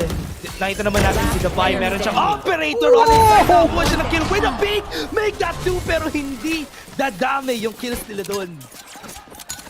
Literal hospitals. Like, not enough though. Masyado malapit yung mga opponents niya at masyado pa madami ang tropa. Ngayon, 2 to 4. Pero Davai, may gusto lang siya patunayan at that point. Like, you gotta fear the op, bro. You gotta fear it. So, nice effort though. That will stop life at the very least. Yeah. Honestly, if ever nga nabuhay pa si Jing dun, hindi siya makakapasok with a satchel charge, especially dun sila nagsisimula most of the time on main. Kaya with that was a good setup. Pa nila gawin yun for the next round, I think. Actually, hindi na nila itatrack. Ban wins the fight though. Eurostep is here. Tries to peek out. A bit too much confidence on that end. Akala niya isa lang yun. He was able to get one Jit, boys. Gonna try to move forward on the smoke. Pero nagka-back sila. Kailangan nila i-take yung space dito. Hindi siya mananalo sa fight. One more on elbow. Forsaken wins. And nasa likod na yung mga susunod. Yung wrap around medyo bahagyang natagalan pero okay lang naman. It's Governor and Cruz. Right there. So some kill potential is still possible. Not to mention, medyo malayo ang kailangan nilang lakadin. So sabi nila, wag na. Wag na natin subukan. Let's save this up na kanina pa nilang inaalagaan. Yeah. Kailangan talaga nila hawakan tong operator. Not on the right side. Napaka-unfortunate kasi yung timing lagi ng operator nila not on the right side. Every right side may thrash naman nahahabol. Parang yung ginawa ni something kanina. And that is one of the problems dito for them though. Kasi yung setups nila, they were trying it, I think at this point, aware na sa onting setups na meron yung talon dito. I hope they change it up for the next rounds. Kasi wala na natatamaan ng tripwire so far. Easy. Haha. Possible, as you can see. Meron namang mga kills na pwede pa rin mangyari. Hinahunting nila ngayon yung operator niya. It's like there's not gonna be anything happening after this. You know what? Tama yung sinabi mo kanina. I like na Governor, at the very least, you know, he tries to go for those cheeky angles. Something they've been able to get some kills down. Pero right now, si Ban yata kakahawak for the meantime. Ito, tama ka dito. Medyo overextend yan. Tapos kita mo wide open siya, di ba? So obviously, that's something that you don't really want to do, especially against very confident duels. Coming in back. The hold. Showstopper from Governor. Meron pa silang Rolling Thunder na nakaka-ready. Hindi nakapatay yung showstopper nila. Nothing else follows on their end. This is gonna be bad for them. That's gonna be put from Jing. Goes in with confidence. Strikes the head. Parang push pa itong member sa talo nandito sa mid. Jet going to get one. Pero nakakuha siya ng trade. Almost getting the Colat. Pero Paper Rex still wins. Explosive rounds coming in from Paper Rex at the same... sumasabay yung talon pero parang pansin mo medyo hirap na talaga sila. Makipagsabayan lang man lang sa kills. It's always Paper Rex na nakuha ng multi-frag in these rounds. I was surprised din sa ano, no, sa start ng round na to. Remember, they used their Rolling Thunder, they used their Showstopper, pero it was not in the right place. Kaya, sayang yung read nila na yun. That round was so expensive. Wala na silang guns. Nawalan pa sila ng dalawang ultimates at that point. So, not really a good trade for Talon dito. So, I hope they find a way to mitigate that this coming round. Kasi nasa eco lang sila. Yeah, this is the cherished round. They're gonna try to get the flash out pero nagamit na agad si Wingman for the bait. Hindi sila manalo sa fights. Rockhard, talagang natatalo sila sa fights. And ito na, makakapag-plant na sila for free. Galing talaga makipag-duelo ng Paper Rex. Each and every member nila. Duelis, walang ganun. Lahat kayang pumatay dito ng sabay-sabay. At yun naman ang nilalaro nila here in this game. As you can see. So, one enemy themselves. Right now, wala talagang chance yan, especially on that Sheriff round. Jit boys. Oh no. Try siya yung peek. Oh no. Hindi niya alam kung nasaan. Nasa likod niya! Yun na si Forsaken. 7 rounds for Paper Rex. That's the difference maker talaga, you know. Kung sa atin yan, alam mo na, nakalabas na ang 3. Pero syempre sila, isisigurado nila ang kill para lang masave naman yung good discipline very least. Para naman sa Talon, wala, gumingisi na lang talaga sila something. That says everything you need to know. Yeah, alam mong based on how they're playing, they're dry peeking. Alam nilang mananalo sila sa mga dry peek. Hindi sila takot dun sa mga fight na itit nila. And that says that they're having fun din. Kaya masusurprise ka na lang na pag nananalo na sila sa dry peek, that is when they start to have fun. Yeah. Actually, yung Paper Rex, parang ganun talaga sila lagi. Always having fun. In the middle of a round, even in a high-pressure situation, right after the kill, yung kill cam, yung player cam, kita mo nakangiti lahat eh. Parang all in a day's work lang eh, kahit matalo sila or anything. And that's something that we're seeing here. The comfort of Paper Rex back on home turf. Cage sila. A side. There's 3 people here on side. Hindi pa nila nakukuha yung mga tripwires. Kailangan nila i-take down muna ito bago sila pumasok. Pero the Bio is well aware of that. Pwede nila tanggalin yung tripwire nila before they go in. They're using all their utilities right up in the alley. Pero ito na, may trash at tumama. Tinamaan silang dalawa. They have to fight that and ultimately coming from Jing, saving his teammates out of the wall. Pero meron sa likod na nagda-damage siya kanila. That's gonna be one more something against two. Try to clutch it up, pero still, Talon takes the round. That was an overstretch, pero ang dami kasing sinalubong na utils ng Paper Rex doon. That was one of those rounds na hindi naman kasi araw-araw, Pasko, hindi naman pwedeng lagi tayong makakadali ng multi-frags or right on the entry. We will get some wrong guesses as to where the opponent is in position. Although ang ganda ng take nila doon, pero mas maganda yung position ni Jit Boys. And yun na nga, Talon getting around here. Kailangan talaga nila yung mga rounds na ganito na mananalo sila just because of the fact na they have been losing a lot of rounds. They have been in this constant cycle na wala silang guns, but this time, this could definitely help them close out the first half na mas close yung rounds nila sa Paper Rex. Oh, full push on the pin.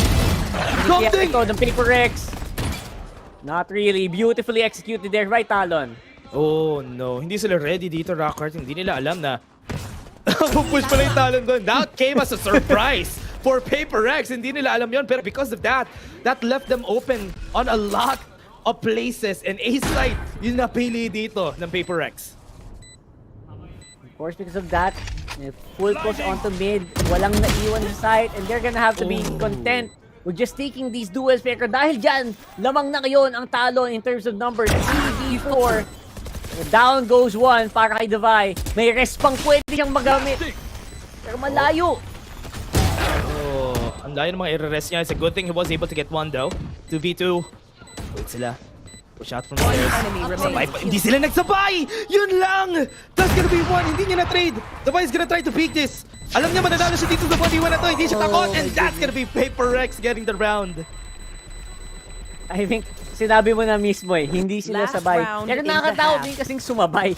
Kasi baka mamaya makulat naman sila. Oo, so I don't know, man. Ano nga ba ang tamang gawin sa sitwasyon na yun? Right now, Talon, hindi nila nagawa yun.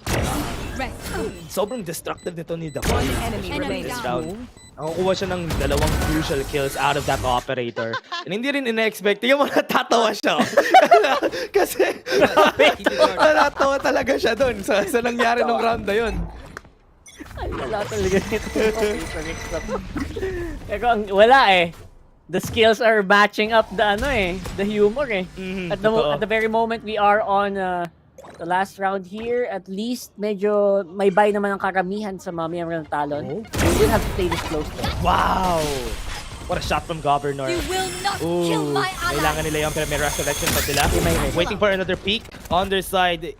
Using the satchel para hindi tamaan ng boombot. And they still have time. Good thing lang talaga na nila isa nila. And ang dami ng dito sabihin nito, something. He is so armor, so he's gonna have to play a lot more carefully. Right now, with all the utils being given over, iniisip ngayon ng Talon, is this a fake? Fake na naman ba to? Or is it legit? Oh, honestly, that was a good bait. Yung ginawa nila dun. Talon going in. Look at this. They're gonna go in! Shorty Surf was able to answer back. Yeah, it's gonna be low in HP on this guy, pero pwede pa siyang lumaban dito. Yeah, good angle dito sa likod. May strash sila na nagkahabol. Hindi nila makikita yung right person, pero si Forsaken naka-ready for that trade. Off your feet! Pero pag nakita yung right person, meant to be na ba? Pero yan na! Rolling Thunder! Pumalik ka! Ayun lang. Nakita niya yung right person na. Right person, bro! Ako yung kill. And so si Van, nag-iisa na lang against 4. And the buy naka-operator. Wait lang. Nakakuha siya ng 2. Oh no! Pinapatay niya sa something could have been possible. Good effort galing dito kay Van. Again, just not quite there yet. Does not have that much firepower to deal with 4 members of Paper Rex sa sitwasyon na yun. Kailangan talaga ng timeout dito. Timeout tuloy. Half-time pala. Itong meron tayo for Paper Rex and Talon. After that excruciating half para sa Talon, kailangan nilang maghanap ng strategies dito, how to work around the attack now. Still have to adapt on how Paper Rex play defense. Oh my. 92%, bro. Ooh. Wala pa tayong score update kay something. Wala pa, baka matapos yung game nang hindi siya umabot ng 1K. Paano kaya kung 999 matapos to, no? Ang sakit. Ang sakit. Ang sakit. Next game ka na. Next series nyo na, ikaw mag-1,000. Huwag naman ganun. Ano? Kaya, full frags naman si something, eh, diba? True. I think just a few more. Siguro, handful na lang ng kills. Kailangan niya for that record. Come on, bro. Make it a duo. Make it a double celebration mamayang gabi. Kanina kasi naka-15 si something. So, ngayon sa sunset, 37 ata yung kailangan niya. So, he needs to get 22 kills. Oh no! Malayo pa! Malayo yata, boy! Malayo pa! Ako po! Ay, nako, patay tayo dyan. Posible sana. Actually, posible kung if this was, the scoreboard was a lot different. Pero, lumalaban naman yung talon kahit paano. Although, ang daming lang save rounds here in this game. Pag tumagal pa itong game na to, maybe get this to an overtime maybe. Yun yung possibility na baka si something naka 22 kills na at that point. Pero, if this is gonna go like this, parang next series ka na, something. Oo nga eh, parang nice try. Pero it will happen eventually, obviously. Full push right now happening for Talon. Boom, obviously the Vi on a very good position. Something with the kill. Once more, ayun na po, pasok na ang Talon. Sabayan ngayon si Surf with the kill. Jet Boys as well. Forsaken lumalaban. Dalawa pa ang naiiwan. Mind Freak almost. Oh wait, Mind Freak goes for it! Wins the battle! And that, sasabihin ko sana, hindi sila sabay-sabay lumabas out of the smoke. Pero hindi kailangan. Magka-clutch naman daw pala. Apparently enough na yung initial kills doon ni Devi as well as the slowdown from all the utils. Get something done. Speaking of something, ayan naman. Oh, getting some kills for one enemy remaining. As we see in the replay, Mind Freak. Ooh, shots at the head with just a classic. Oh man. Something. Sobrang saya ng something eh. Oo eh. Nuwari pa yan. Guys, wag muna oh. Don't end. Ako muna pakilin nyo guys. So, baka naman. Oh. Baka naman, ayan no. Pero wala, pumapatay na si Forsaken dito sa gitna eh. That's gonna be kills for his side, pero Talon gonna back away. Alam nilang may outlaw. And if you are Talon, expect mo na very aggressive angle yung tinitake niya. Pero will they expect this though? Judge on the face. Judge, ready? Something goes for two. Hindi pa enough. Jing, gonna go at it. Napatay niya pa si Dizzy. What was that flick? And ito si Jet Boys, nag-iisa na lang. Mga bagay na hindi ko kayang gawin. Kill the Dizzy, then kill the Gecko as well. Oh grabe. My God. Ito po si... Oy, wait lang, Forsaken. Ay. Tama ka ng hula. Oh, no! Tama siya nang napili. Oh, no. Ayan na! Mali pala yung calculate ko, sorry, akin. Umabot 27 lang pala, 27. Umabot. Double celebration today para sa Paper Rex camp for sure. Two of their players hit the 1,000 kill club. Congratulations! It's something for getting that.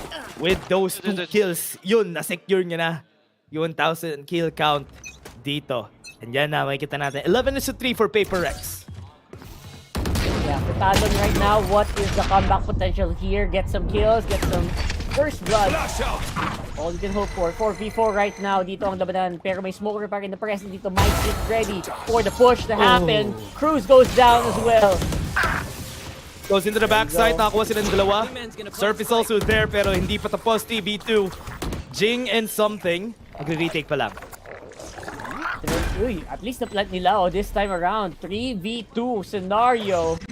Something with the Judge. Jing with the Spectre. I think dapat makuha na nito by now. Although nakuha pa siya ng... Uy, nakapag-upgrade. Wingman's on defuse. Oh no, pero ito si Wingman. That's gonna be a kill. And meron pa silang isa si Jing dito. Not impossible for him to clutch this. May satchel pa siya na pwedeng gamitin. Waiting for the beat, goes in. Tries to go for one. In-isolate niya na, sayang. Nice try on the isolate as well. hindi lang yung masyadong nasabayan yung ginawa ng Summoning Doll where he's trying to spray with the Phantom. Nakalakas yung kamay ni Jing doon sa bubot. Kaya I think kung hindi nakalakas yung kamay sa bubot, he would have definitely gone for the defeat. Pero because of that and again, optimal positioning, kanin din kila Zip Boys and Ban. Let's go! Able to finally get around back. Let's go! And ito na nga, 11-4. May Dizzy sila naka-ready for this push. Look at this. Ano silang paranoia. Magra-rush si Jacob for sure. That's one of the problems that we have. I hope Governor opens up the site for the team. And with the trash, that's gonna be... Oh wait, hindi tumama yung trash nila. Paper Rex still backing away. Ayun na. So this is as deep as you can get here para naman sa A without losing any members. So good job for Talon. Now they're gonna have to deal with the timing. So Flash! Goes for the trade. Surf gets it! That's gonna be 2. With that something, wait for the next. Trash silang naka-ready. Pasok sila. Try nila i-clear yung site. I-anchor nila. With that, oh! The pick goes there! Wala kasama si Governor! Not again! Not again! Grabe talaga! The angles and of course now, the deny on the white flat. Wow! Alright! They're getting the kills. Talon doing what needs to be done. Talon taking down 2 rounds against Paper Rex. Hindi pa daw tapos ang laban after mag-switch to half. 2 rounds has been taken by Talon. And Paper Rex, kailangan nila mag-eco for this next incoming round. And it's also because of this, yung first peak natin, na-touch nila yung blind. And that's why, oh man, that's why hindi sila nanalo dito against Talon on that duel. Alright. Get those dual wins. Yun talaga yung super crucial dito. And something that, ito yung mga nahihirapan yung ibang teams, di ba? Makipagsabayan, makipag-trade dito sa Paper Rex. That's why they always come out on top in these rounds. At least one man advantage lagi, plus may response. They make it so hard for the opponents to actually deal with it. Pero pag naka-first blood ka na ganyan, that's exactly what you need to do. Over a gun, though. Yeah. Ano sila isang gun? Rotate sila na sobrang lala. Sobrang layo yung panggagalingan nila. So, Talon, gonna wait for the push right here at B main. Sila lahat. Try nila mag-peek over. Cruz wasn't able to get the shot. Wasn't able to get the win. Pero hindi nila alam meron nag-iisa dito si Davai nasa likod. From market, ito magagaling pero may paranoia. Kailangan nila umalis from their possession. Cruz! Kailangan niya i-take yun. And that's gonna be 2 kills again for Paper Rex. Surf is gonna be getting 2 for himself. Pero hindi pa tapos. They're losing time. Paper Rex, my freak falls down and that is gonna be it. I think Davai is gonna try to clutch it up. And that is a round for Talon again. Giving up some of those rounds. Pero you know what? Okay lang kasi nakuha naman sila ng ilang baril. So they're able to deny some guns, keep the economy in check para dito ang Talon. Pero this is the start you want to see. You're a Talon fan.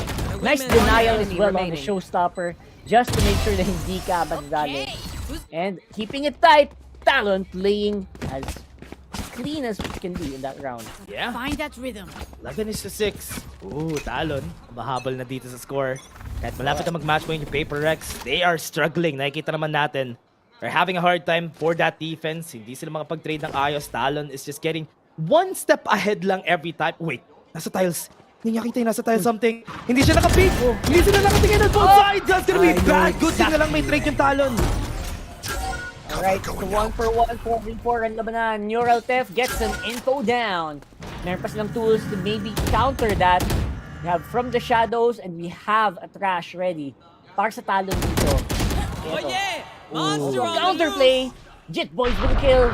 Make it work. Ayan na, From the Shadows. Oy! Forsaken gets 1 kill. May Rolling Thunder siya naka-ready if ever pumasok sila sa site. Kaya sila nag-hesitate pumasok sa site kasi alam nilang may ult si Forsaken. Surf gets 1. That's a call for rotation. Pwede sila mag-top mid. Wala tumibad siya pero nakuha niya pa rin yung kill! Naging-case! Naging-case yung Cypher! Oh my goodness, that is insane.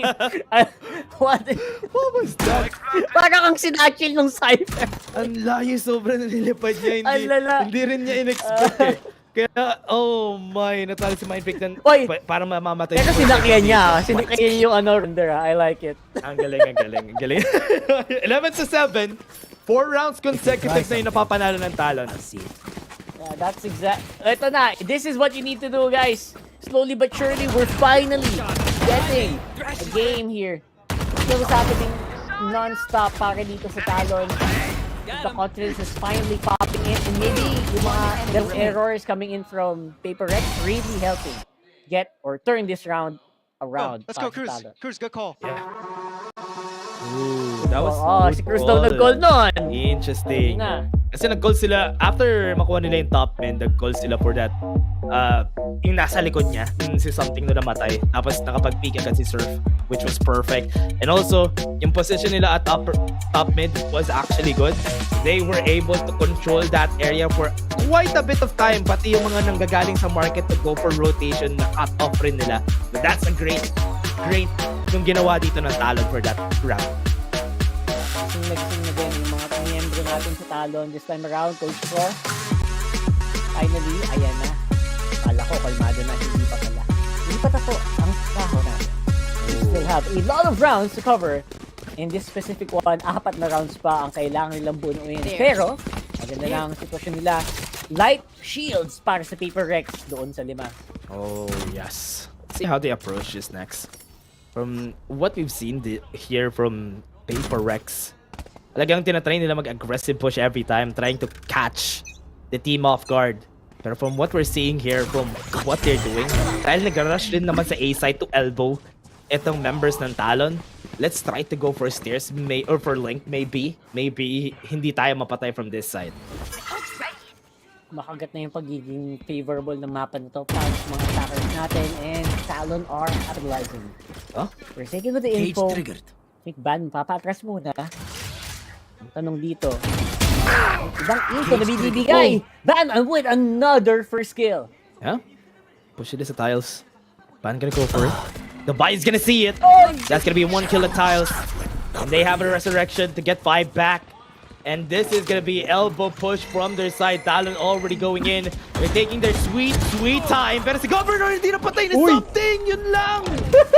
Napataas yung kamay niya yun. Oh no. Kahit ako, papataas kamay ko dun eh. That's gonna be a kill coming in from Jing. Gonna move forward. Cleanse sila na spike, pero they're taking their time. Meron sila from the shadow, waiting for the smoke to dissipate the Vi. Nice position. Meron silang wall. You have to be careful about it. Jing was able to get the headshot, and Paper Rex goes to match point. Looked so good for a moment there. Pero ang ganda ng proactivity din kasi ni Jing na to go straight over the boxes, spot out yung showstopper. I mean, after showstopper, you got the kill, pero you can't get any follow-ups.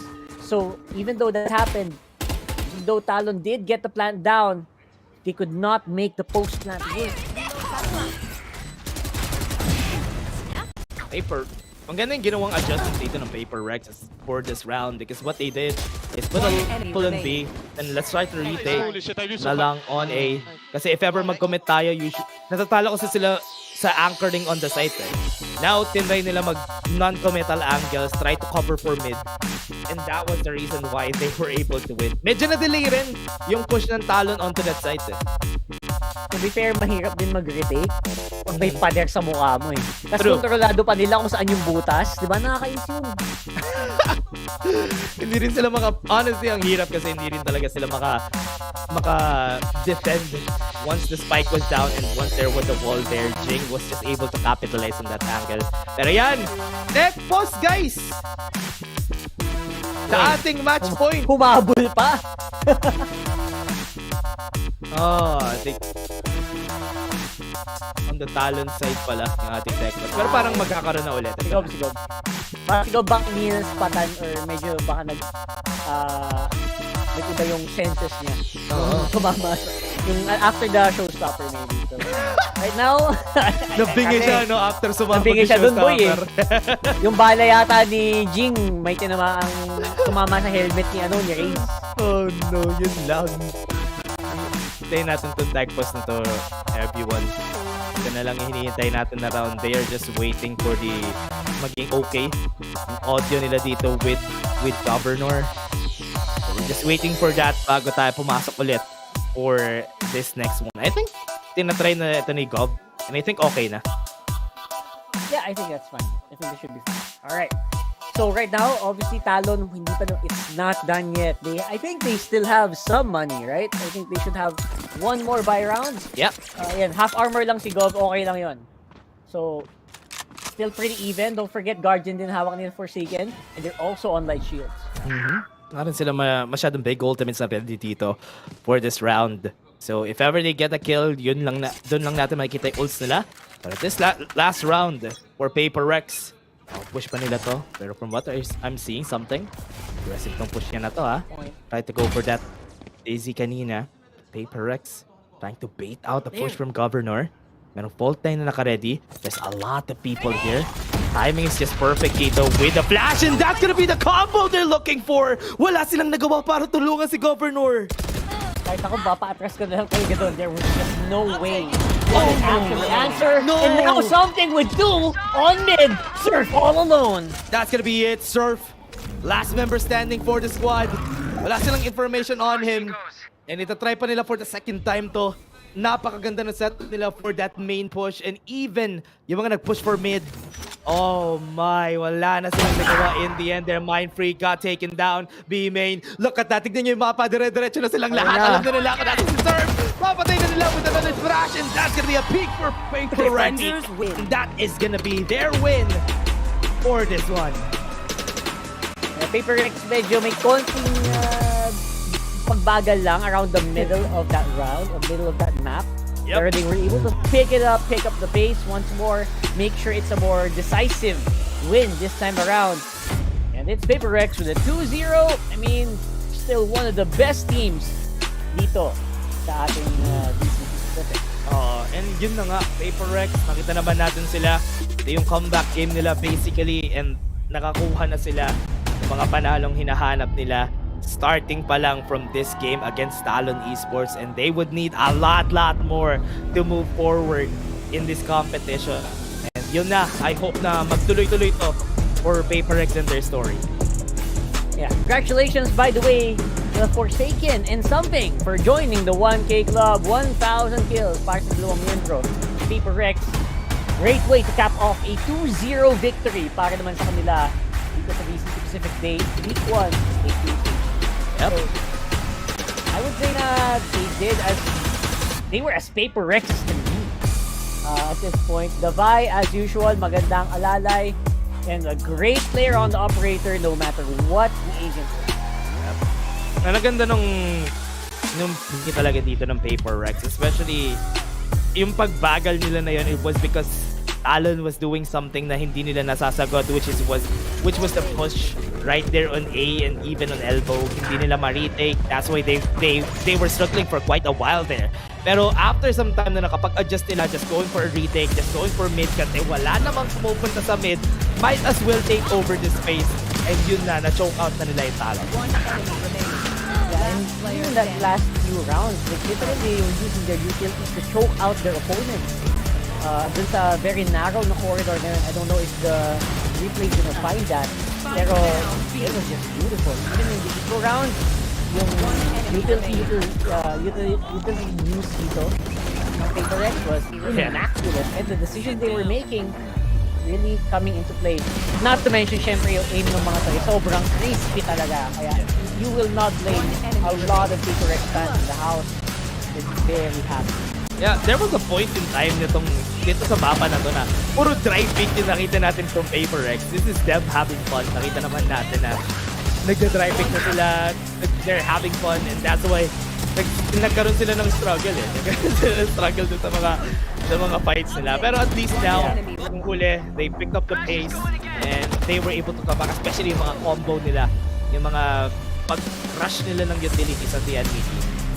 Yeah, at the very least, aware naman yung Paper Rex pag nagkakamali sila. Like, alam mo eh, napapatawa na lang sila kahit pag namamatay sila eh, di ba? Like, they know na, you know what, a play that we tried did not work out, pero it's okay kasi at the end of the day, you know what, teamwork is gonna be able to pick up the slack, kumbaga.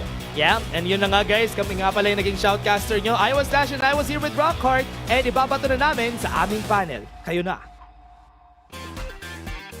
Maraming salamat, Mr. Dash and Sir Rockhart. Kayo ay good night talaga, and good night indeed for the side of PaperX. Very convincing win, 2-0, Honey Glaze. Gusto ko lang itanong sa inyong dalawa, pati na rin si BNB. There was a moment na parang medyo nakaagwat na sana yung Talon. Ano ba yung tamang ginawa ng Talon into that part of the match?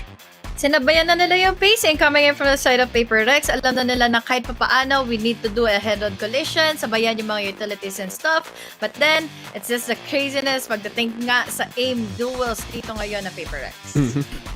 To be honest, I think sa second half, there wasn't necessarily anything they were doing differently. If anything, namamalasan lang yung PaperX. Parang lumipad si Van. Sabi nga ni Rockert, di ba, naging raise yung Cypher, naging raise. And he still won that fight. And then there's another round where something free kill na dapat siya, tapos siya pa yung namatay. Just multiple rounds na somehow just unluckiness kind of worked out against PaperX there. And so, rightfully so, Talon, they're good enough team to find those punishes, but they weren't really doing anything differently kaya gumana. It was more just PaperX na parang medyo nadulas lang, and then they finally found their footing sa dulo. Alright. So, really, I don't know, wala eh. I mean, wala, magaling lang talaga si PaperX. Yun lang talaga masasabi natin. They were champions last stage natin during kickoff. So, just goes to show PaperX still one of the strongest teams here in the Pacific. And if we are gonna go with like power rankings, aside from Gen.G, sino ba yung possible na team na makakatapol over kay PaperX, HG? Team Secret. Team Secret? Sino pa ba? Wala nang iba. Inaantay ko lang yung sagot na yun eh. Pero, alright, W Gaming, ewan ko ba kung kailan to matatapos sa Pacific, pero it looks like PaperX just great all in all. Pero if we are to sum out the whole week to day 2, kumusta man yung days natin dito? Ang ating day 2, HG. Kumusta naman with all our games? It was at least convincing for both of our teams na ina-expect nating mananalo talaga for the series, for both of our series. First pa naman, we have Gen.G, but it was great showing din naman para sa T1 na halos may close match nila yung laban nila sa Gen.G. Yep. BNB. Well, I think for these past few days, all the teams na ina-expect natin manalo nanalo nga, di ba? DRX nanalo. Syempre, kasi DRX. Team Secret, syempre, sure na yun. Team Secret, Matic, wala nang tatanong-tanungan. Tapos niya din, naging best of 3. This is the first 2-0 win we've seen here today. At katulad nga ng prediction ko kanina, wherein if this is gonna be a PaperX win, it's gonna be 2-0. If somehow umabot ng map 3, don't tingin ko pwedeng manalo ang Talon because that final map is one that they actually have better historical results in. Pero, I think so far, everything has been going according to the script sa mga naintindihan natin, at least based on these teams. And there hasn't been too many big surprises so far. Yung pinaka, I think, exciting game we've had so far is yung kahapon nga, yung Team Secret versus Bleed. Yeah, and I think to add also, I think yung previous series kanina from T1 versus Gen.G were in T1, surprisingly over at Lotus, ha? That was, 13-5 if I'm not mistaken. So parang, it's great to see some teams finally trying to show up their strategies. Pero going into the next few days, HG, sino bang laro yung inaabangan mo talaga to watch? O, sino ba? Team Secret? Totoo yan. Pero isa sa mga biggest na inaabangan ko rin talaga magkaroon ng isa pang match dito ngayon is yung DRX. Since yun nga, first day pa lang, especially yung kanilang bagong ang lineup and all, gustong-gusto ko makita yung ganong klaseng consistency for the team. Especially na pasok na sila going to the playoffs. Paano na nila tatapatin or i-perform yung kanilang mga sarili for the next few series. If you were that BNB, tatago mo ba yung strats mo or magre-relax ka na? Playoff secured ka na eh. Gagawa na lang ng bagong strats kung sakaling kinailangan. Practicein mo na lang. Anyway, here are our standings for today. And well, so far, 2 araw pa naman tayo dito. So, it doesn't really mean a lot. And again, these points that you're seeing, these are carried over from kickoff. So, ayan, kita nyo yung mga scores na yan. So, don't be shocked kung bakit may mga 6-0 na dyan. Pero, so far, exciting for tomorrow kasi wala ako bukas. Gusto ko lang marinig yung predictions nyo. HG and BNB. Tomorrow, we have RRQ versus DFM and Team Secret versus Global Esports. Tanungin ko muna si HG. RRQ versus DFM. Sino mananalo? Anong points? I think it is a 2-1 dahil maganda rin yung mga before showing ng DFM eh. Okay. BNB, RRQ, DFM. I think RRQ because may lalabas dito si Monyet. It's his first game under RRQ. But just to clarify these standings, I think these are only from yung regular season. last split. Hindi counted ang playoffs kasi doon lang natalo ang DRX sa playoffs. It says 6-0 right now. They played 5 games ng huling regular season na naipanalo nila, and then they won 1 today to make it 6-0. So, yung mga points na to, regular season lang kinakount nito. Okay. So, there are very... So, iba pala yung standing natin dito, no? Okay, so coming up next, we're gonna be having an interview. Pati nalito na rin ako eh. Pero we'll get that sorted out. Pero tomorrow, it's gonna be the last day 3 for our first week here in Pacific Stage 2. That, looking forward to it. And then, again, aside from RRQ and DFM, we have Team Secret versus Global Esports happening tomorrow as well. And so far, to sum up day number 2, HG, ano bang masasabi mo sa teams natin? Okay pa ba yung script or gusto mo ba ng explosiveness? Ano bang inaantay mo? Okay yung script, but I love what happened kanina for T1. Sobrang commendable sila doon, and I really do think na ang laki na ng improvement nila, and all na pwede pa nilang scatter all throughout the rest of the day ng regular season. Alright, BNB? Musta? Dito mo. Sabi ni HG, tama siya. Kung ano yung sinabi ni HG, tama nga siya. Ayun, so para eto na nga, anything that you want to say before anything else? We have Grab. Score Grab's lowest prices ever with up to 15% cheaper fares on Grab Car Saver. Delivery fees as low as 15 pesos with Grab Saver delivery, and thousands of budget-friendly meals as low as 99 pesos with Grab Food Saver meals. Dapat naka-alarm na kayo tuwing 11 o'clock a.m. dahil meron tayong pag Grab Food 60, get up to 60 pesos off on your order with a minimum spend of 550 pesos. Promo runs, ayun nga, simula ng 11 a.m. And if you want to avail of that na sinabi nga ni HG, yung code niyan na gagamitin nyo sa Grab ay GrabFood60. So kung 600 yung bill mo, ito na naman yung tanong mo. minus 60, ilan na lang? But actually, may interview na kami. Ako si Juicy versus si HG at si Black and Blue magsa-sign out na. Let's go for interview to our winning team. We just throw every post plant. We lost every clutch, so we improving our post plants, and we improving our disciplines. So yeah. You guys are checking more corners too, yeah? Yep. Okay, now what was it like going up against Talon? Talon, we prepared to them really well. We have a good game plan how to play versus them. But yeah, they're a good team. Just like good win, it's good opponents.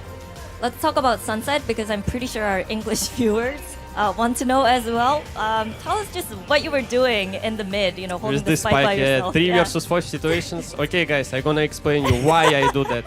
Okay, before I trade Jason on middle, right? And I can hear Breach rotating to left side, which is like, and before Leash, which is Davai, said to be main. So in my mind, already could be one middle. And if, for example, I kill this governor at these situations, I have all free side on A and easy spike, easy round, I think. Yeah. Thanks for letting us know and giving your insight. Now, everything happens for a reason. You do everything for a reason.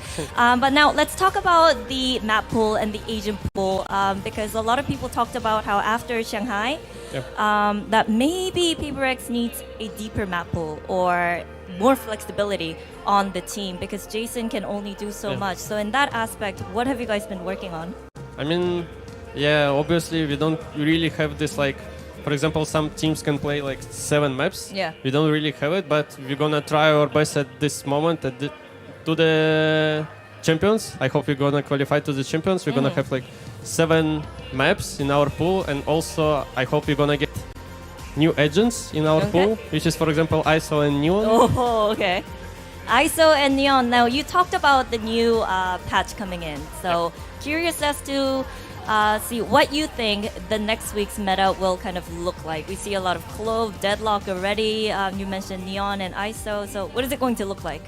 I think my thoughts from the start, especially in VCT, people gonna try ISO and Neon a lot, but I think after a while people gonna recognize ISO not that good. Yeah, of course, for example, I play rank and I play with op and I can hear the shield activate and I cannot pick him, and like I already waste my 5k in Valorant, 5k money just because I cannot kill him by one shot.